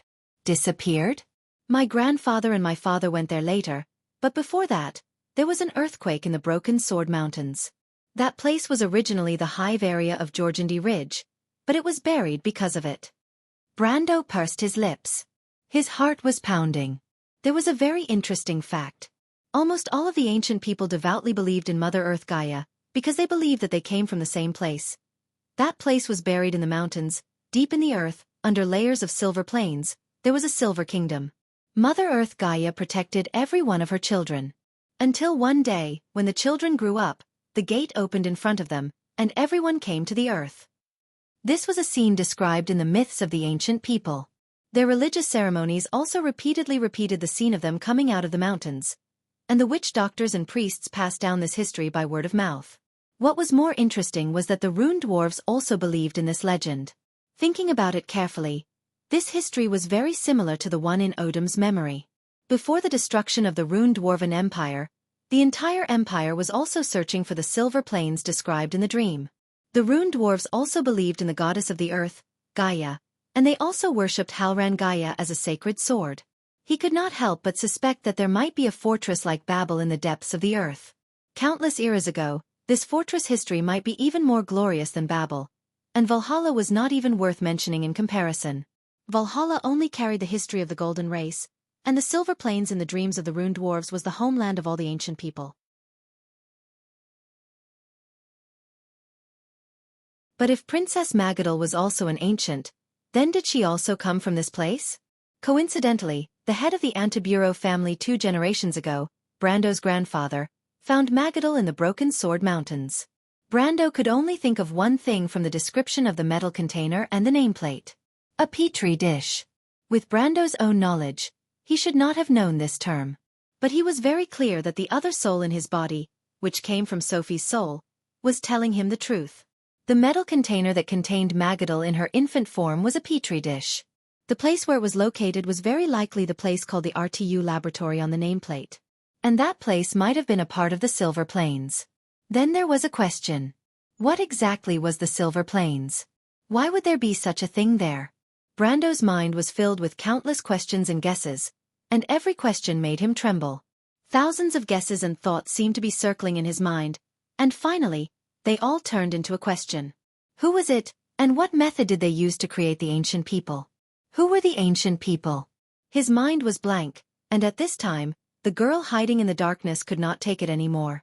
Princess Magadal burst into tears the moment she found out the truth. She covered her mouth and let out a low sob, and stumbled backwards as if she wanted to escape from this place. But in her panic, she lost her footing and fell to the ground. When she got up again, she even lost one of her shoes. Stop her! Brando reacted, and did not have time to think about the huge suspicion in his heart. He looked deeply at the metal plate in his hand, then turned around and said sternly to Brando. In fact, there was no need for him to remind him, as Brando had already chased after her. When Brando followed, he just happened to see the marshal holding the crying nun princess in his arms, looking up at him silently. Count! Mr. Brando! Princess Magadal saw Brando coming over, and her eyes were red, but she quickly wiped away the tears on her cheeks, and hurriedly thanked him. Thank you. She obviously understood that if it were not for Brando, the Antibureau family would not know how long they would have kept it from her. But in this matter, she knew that she could not resent the family that raised her. In fact, even now, she had never acknowledged herself as a member of the family. Not to mention that Brando, who was now her grandfather, had already told her about this matter. Miss Magadal, actually, I have also kept it from you. Ever since the Battle of Ampere Seal, Metasha and I have already discovered that you are different from us. Brando shook his head and said to her, You don't have to blame yourself for this, Mr. Brando. I understand you, and I also understand my family. Princess Magadal seemed to have recovered some of her emotions, and she said somewhat dejectedly, No matter who it is, when faced with this kind of situation, it is difficult to make a choice. You are also trying to protect me. What a kind girl. Brando could not help but think. She always thinks of others first, and rarely cares about her own situation. Actually, this is nothing, he replied, and it is not scary. The Buga people are also very different from us, but we still live in harmony with them, and we have never thought of them as a different race. Princess Magadal was stunned, and did not quite understand why Brando would suddenly mention this to her. Brendel glanced at her and continued, What I mean is, humans are not the only race in this world. There's nothing strange about that. The key is that your relationship with the Antibureau family doesn't change because you're an elf, dwarf, or any other race. This relationship is something that can't be cut off. Hearing this, Marshal Blanche could not help but nod, and turned to look at Brando gratefully. But, Princess Magadal looked a little sad. A person like me, is it really a life? Perhaps I was created by someone else. Of course, whether you were created by someone else or not, you have feelings and you have a soul. There is no doubt that all of us were created by Lady Martha, right? Brando thought that it was fortunate that there were gods in this world. Sure enough, after hearing his explanation, Princess Magadel's expression became much better. Thank you, she replied softly. Mr. Brando, thank you. But I don't quite understand. What is going on between you and Mr. Blanche? Brando asked. Logically speaking, you should know Mr. Blanche, right? Sigh, this is where I need your help. Young Master Brando. Marshal Blanche heard this and sighed deeply. Magadel has always been in danger, and has never been an exception. P.S. Yesterday, I remembered the heart of the dragon in Magadel's body as the heart of the storm, and forced myself to switch hearts with Brando. I don't know if Brando secretly took advantage of the girl. I am guilty, it is all my fault, and I have already corrected myself.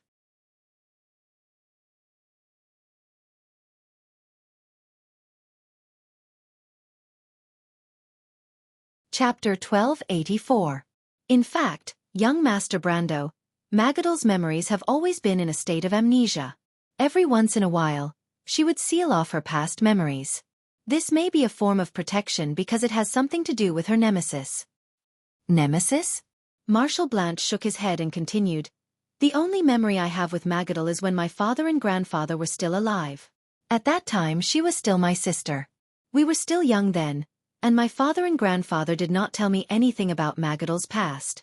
But as I grew older, Magadel's appearance seemed to be fixed at the age of 19. We gradually felt that it was a little strange, but at that time, we also thought that Magadel's mother might be an elf, because I always knew that Magadel was my half-sister from a different mother. When I officially became the head of the family, my grandfather had already passed away for 13 years. My father was also getting old. One day, he called me to his study room and told me everything about Magadel. At first, I was naturally very shocked, and I could not even face her. But as time passed, I gradually learned to accept everything. I thought, Magadel is my sister, a member of the Antibureau family. I grew up with her, and we have countless beautiful memories. These memories between siblings are inseparable, so why should I deny it? After making this decision, I had a long talk with Magadel and told her the truth.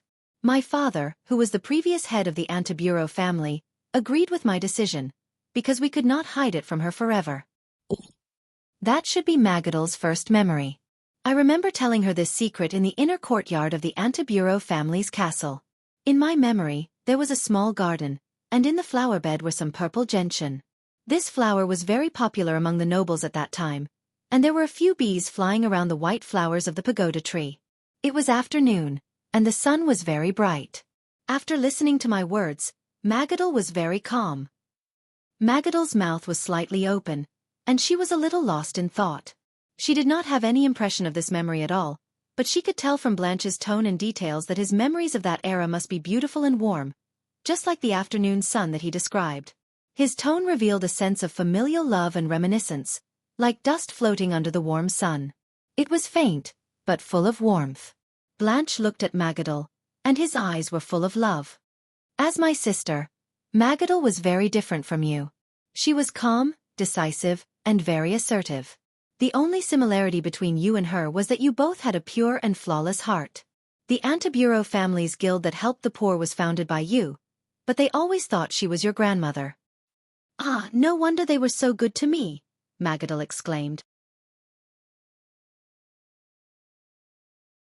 The Holy Cathedral of Fire also talked to me about my grandmother a few times, and they also mentioned the Guild of Saint Vienne and my grandmother. But I have no impression of her at all. At that time, I felt strange and ashamed, and felt that I had lied to them. But I could not deny my grandmother's past. That was something that happened later. When she found out the truth, she appeared less in the duchy. She began to travel to places like Cruz and Erewhon for long periods of time. I know that she was looking for her origins, and my father and I have been very supportive of her. Magadel, if my grandfather and father wanted to know your secret at the beginning, but after so many years of living together, we actually treated you as a member of the Antibureau family. Just like us, you are our family. The nun princess pursed her lips and sniffed gently. Thank you. I have always treated you as my family. Even now, that has never changed. Frank smiled with relief, but then shook his head. This continued until my father passed away. At that time something happened. After attending the family funeral, she embarked on a journey to cruise. On the surface, she was invited by the Holy Cathedral of Fire to participate in the Spring Festival. But in reality, she was going to the Broken Sword Mountains to look for the place where we found you. This was the third time she went to the Broken Sword Mountains. Because the previous few times were very successful, I did not think too much about it. I only asked a team of family knight to accompany her. In fact, I was already the de facto leader of the Antibureau family at that time, and the burden on my shoulders was very heavy. It was as if there was an endless amount of work to do. As my sister, she was very clear about this. Even before she left, she only met me briefly. But I did not expect that she would be gone for 3 years. The Holy Cathedral believed that she and the entourage of the delegation had disappeared when they were passing through the sublime inland sea. After that, there was no news of her. But only I knew that she did not go missing in the sublime inland sea. She must have met with some trouble in the Broken Sword Mountains. After that, I frequently went to cruise. In the eyes of outsiders, it was to strengthen the relationship with the Empire, but in fact, it was to find her. Just like that, 3 years later one night, I still clearly remember the bright moonlight of that night. The silver moonlight shone through the window onto my desk. I had just finished dealing with the dispute between the Wind Elves and the Sacred Guild, blew out the candles, and was about to go back to my room to sleep when my sister appeared in front of me just like that. She was covered in blood and severely injured. She jumped in through the window and grabbed me. She told me in an urgent tone that she was in trouble and that something terrible was chasing after her.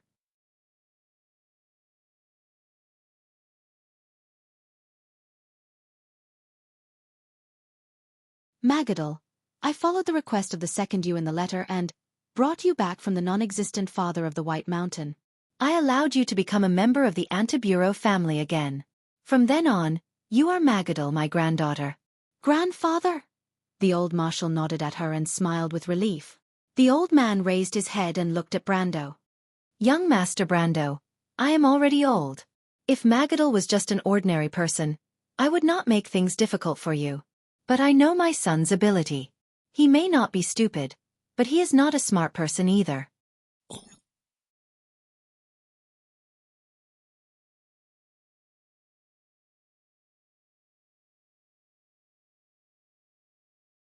Chapter 1285. Perhaps the current generation of the Antibureau family can protect Magadal as an ordinary person, but they can't protect the real her.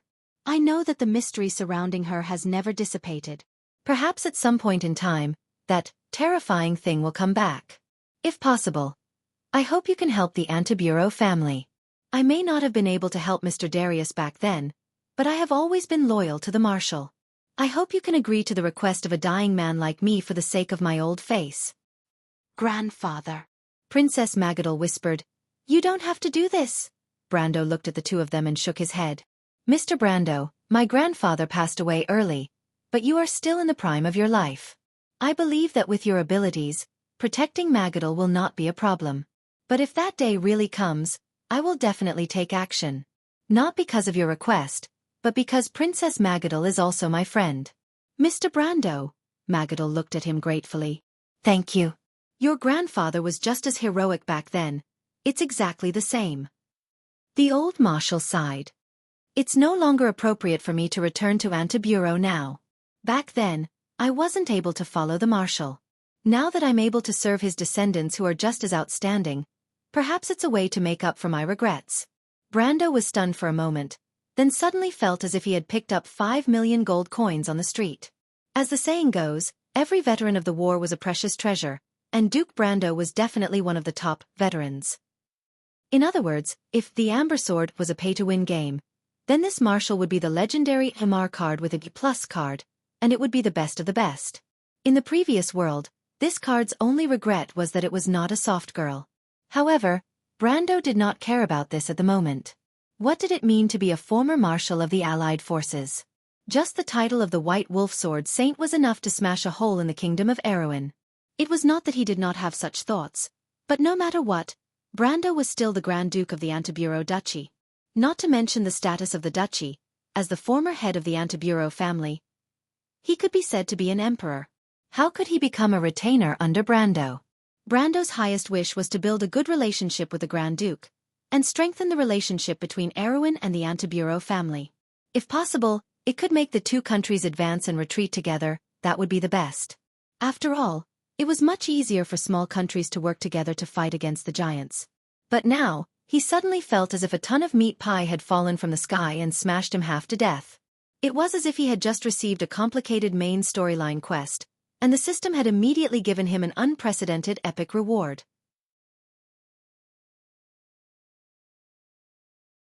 This feeling was not something that could be described as a dance of ecstasy. He quickly said, "Mr. Marshal, please don't say that. If you want to come to Erewhon, then I will definitely welcome you. This would be the highest honor for Tonajil. It would not be an exaggeration to say that you bring light to my humble dwelling." Brando looked at Magadal and shook his head with a smile. Brando originally had a lot of questions to ask, whether it was about Magadal, the piece of metal in his hand, or the damn silver plains. But looking at the grandfather and granddaughter, it seemed like they had a lot to talk about. After thinking about it, he felt that it was better for him not to be an eyesore. Moreover, to be able to gain the loyalty of a former deputy marshal of the Allied forces was already a pleasant surprise for him. After all, whether it was Magadal's background or the Silver Plains, it actually had nothing to do with him. In comparison, if Erewhon had a commander like Brando, even if the latter could not stand in front of the stage due to his identity, it would be enough to hang up the bones of Madara who were invading Erewhon and beat them up. After all, the military force that Madara used to invade Erewhon was actually a new army used by the Kingdom of the Dead Moon to train their soldiers. Whether it was the high-level combat power, the experience of the commanders, or the investment of high-grade soldiers, it was far inferior to the investment of the Kingdom of the Dead Moon on the other fronts. Although there might be a few geniuses, these geniuses had not had the time to mature and were not a concern for the time being. Not to mention that Insursta and Tarkus were still by his side, and it seemed like they did not participate in the Second War of the Black Rose. And from their tone, the brighter genius Greta was also not in Erewhon. Just the Crimson Knight Ladios alone would not be able to support this war. So he bid farewell to Magadal and Brando and returned to the cave where the pirates were hiding. He found Lady White Fog resting by the fire. He could not let the others wait for too long, and it was not safe outside. Lady White Fog in her cat form had obviously heard Brando's footsteps long ago. She rested her face on her paws, and her ears twitched slightly. She opened one of her light blue eyes to look at Brando, and then closed it again. She replied, "Have you finally appeased your little lovers one by one?" "Lady White Fog," Brando said seriously, "can we talk about the fog outside?" "That won't do. The Witch Empress told me to keep a close eye on you. In the blink of an eye, you are out fooling around outside. When the Witch Empress comes back, how am I going to explain it to her?" Lady White Fog replied casually. Lady White Fog. Brando did not know whether to laugh or cry. "All right, I'm just joking with you. Young people, you are so thin-skinned. You have to admit what you have done. Actually, this is not a big deal.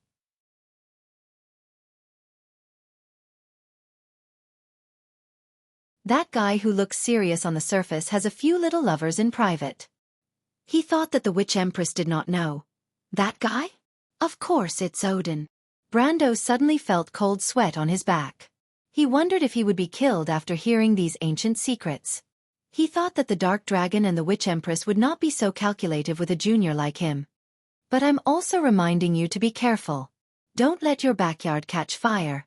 Mistress of the White Mist. Those are the unnamed ones. Don't tell me you don't recognize them?" Only then did White Fog open her eyes again. She stood up, stretched her two front paws on the ground, waved her tail, and replied, "What do you want to know about them?" Brando thought for a moment and replied, "Humans know little about the unnamed ones.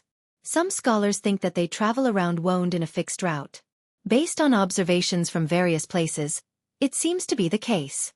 The areas where the unnamed ones appear more often form a closed ring around Wonde. It's just that people don't know much about the part of this line that extends into the Great Glacier." He added, "In fact, people don't know much about the Great Glacier itself." However, he did not say that the so-called some scholars' view was actually the general understanding of later generations. However, his memory of the information on the forum had become more and more vague recently. Brando sometimes wondered if he had Alzheimer's disease in advance.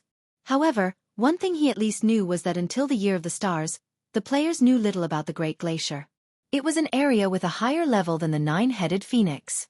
After the Battle of the Oblique Forest, until Madara occupied the area east of the Algash Mountains, the players had formed several expeditions before, but they were all wiped out under the extreme weather changes in the Great Glacier. White Fog stretched and licked her paws. Isn't that all the details? In that case, what else do you want to know? That's not what I'm concerned about, Lady White Fog. Brando shook his head. I'm concerned about how large the area covered by this fog is. I want to avoid it by going deep inland, but I can't make up my mind because I'm not sure if I can succeed, and I don't know how much danger I'll have to take. I wonder if you have any suggestions for me? How do you know I do? Metasha told me, Brando said bluntly. She said that you were the one who taught the pirates how to avoid the sea fog during your stay here. It's all thanks to your guidance that you were able to stay here for so long. It's not the same a few days ago. White Fog shook her head and replied, To be honest, if it wasn't for the fact that I had no other choice, I would have already brought Medisa and the others away from this place. To anyone, staying in the world fog won't end well. Please don't take my choice as a sign of my confidence. World fog.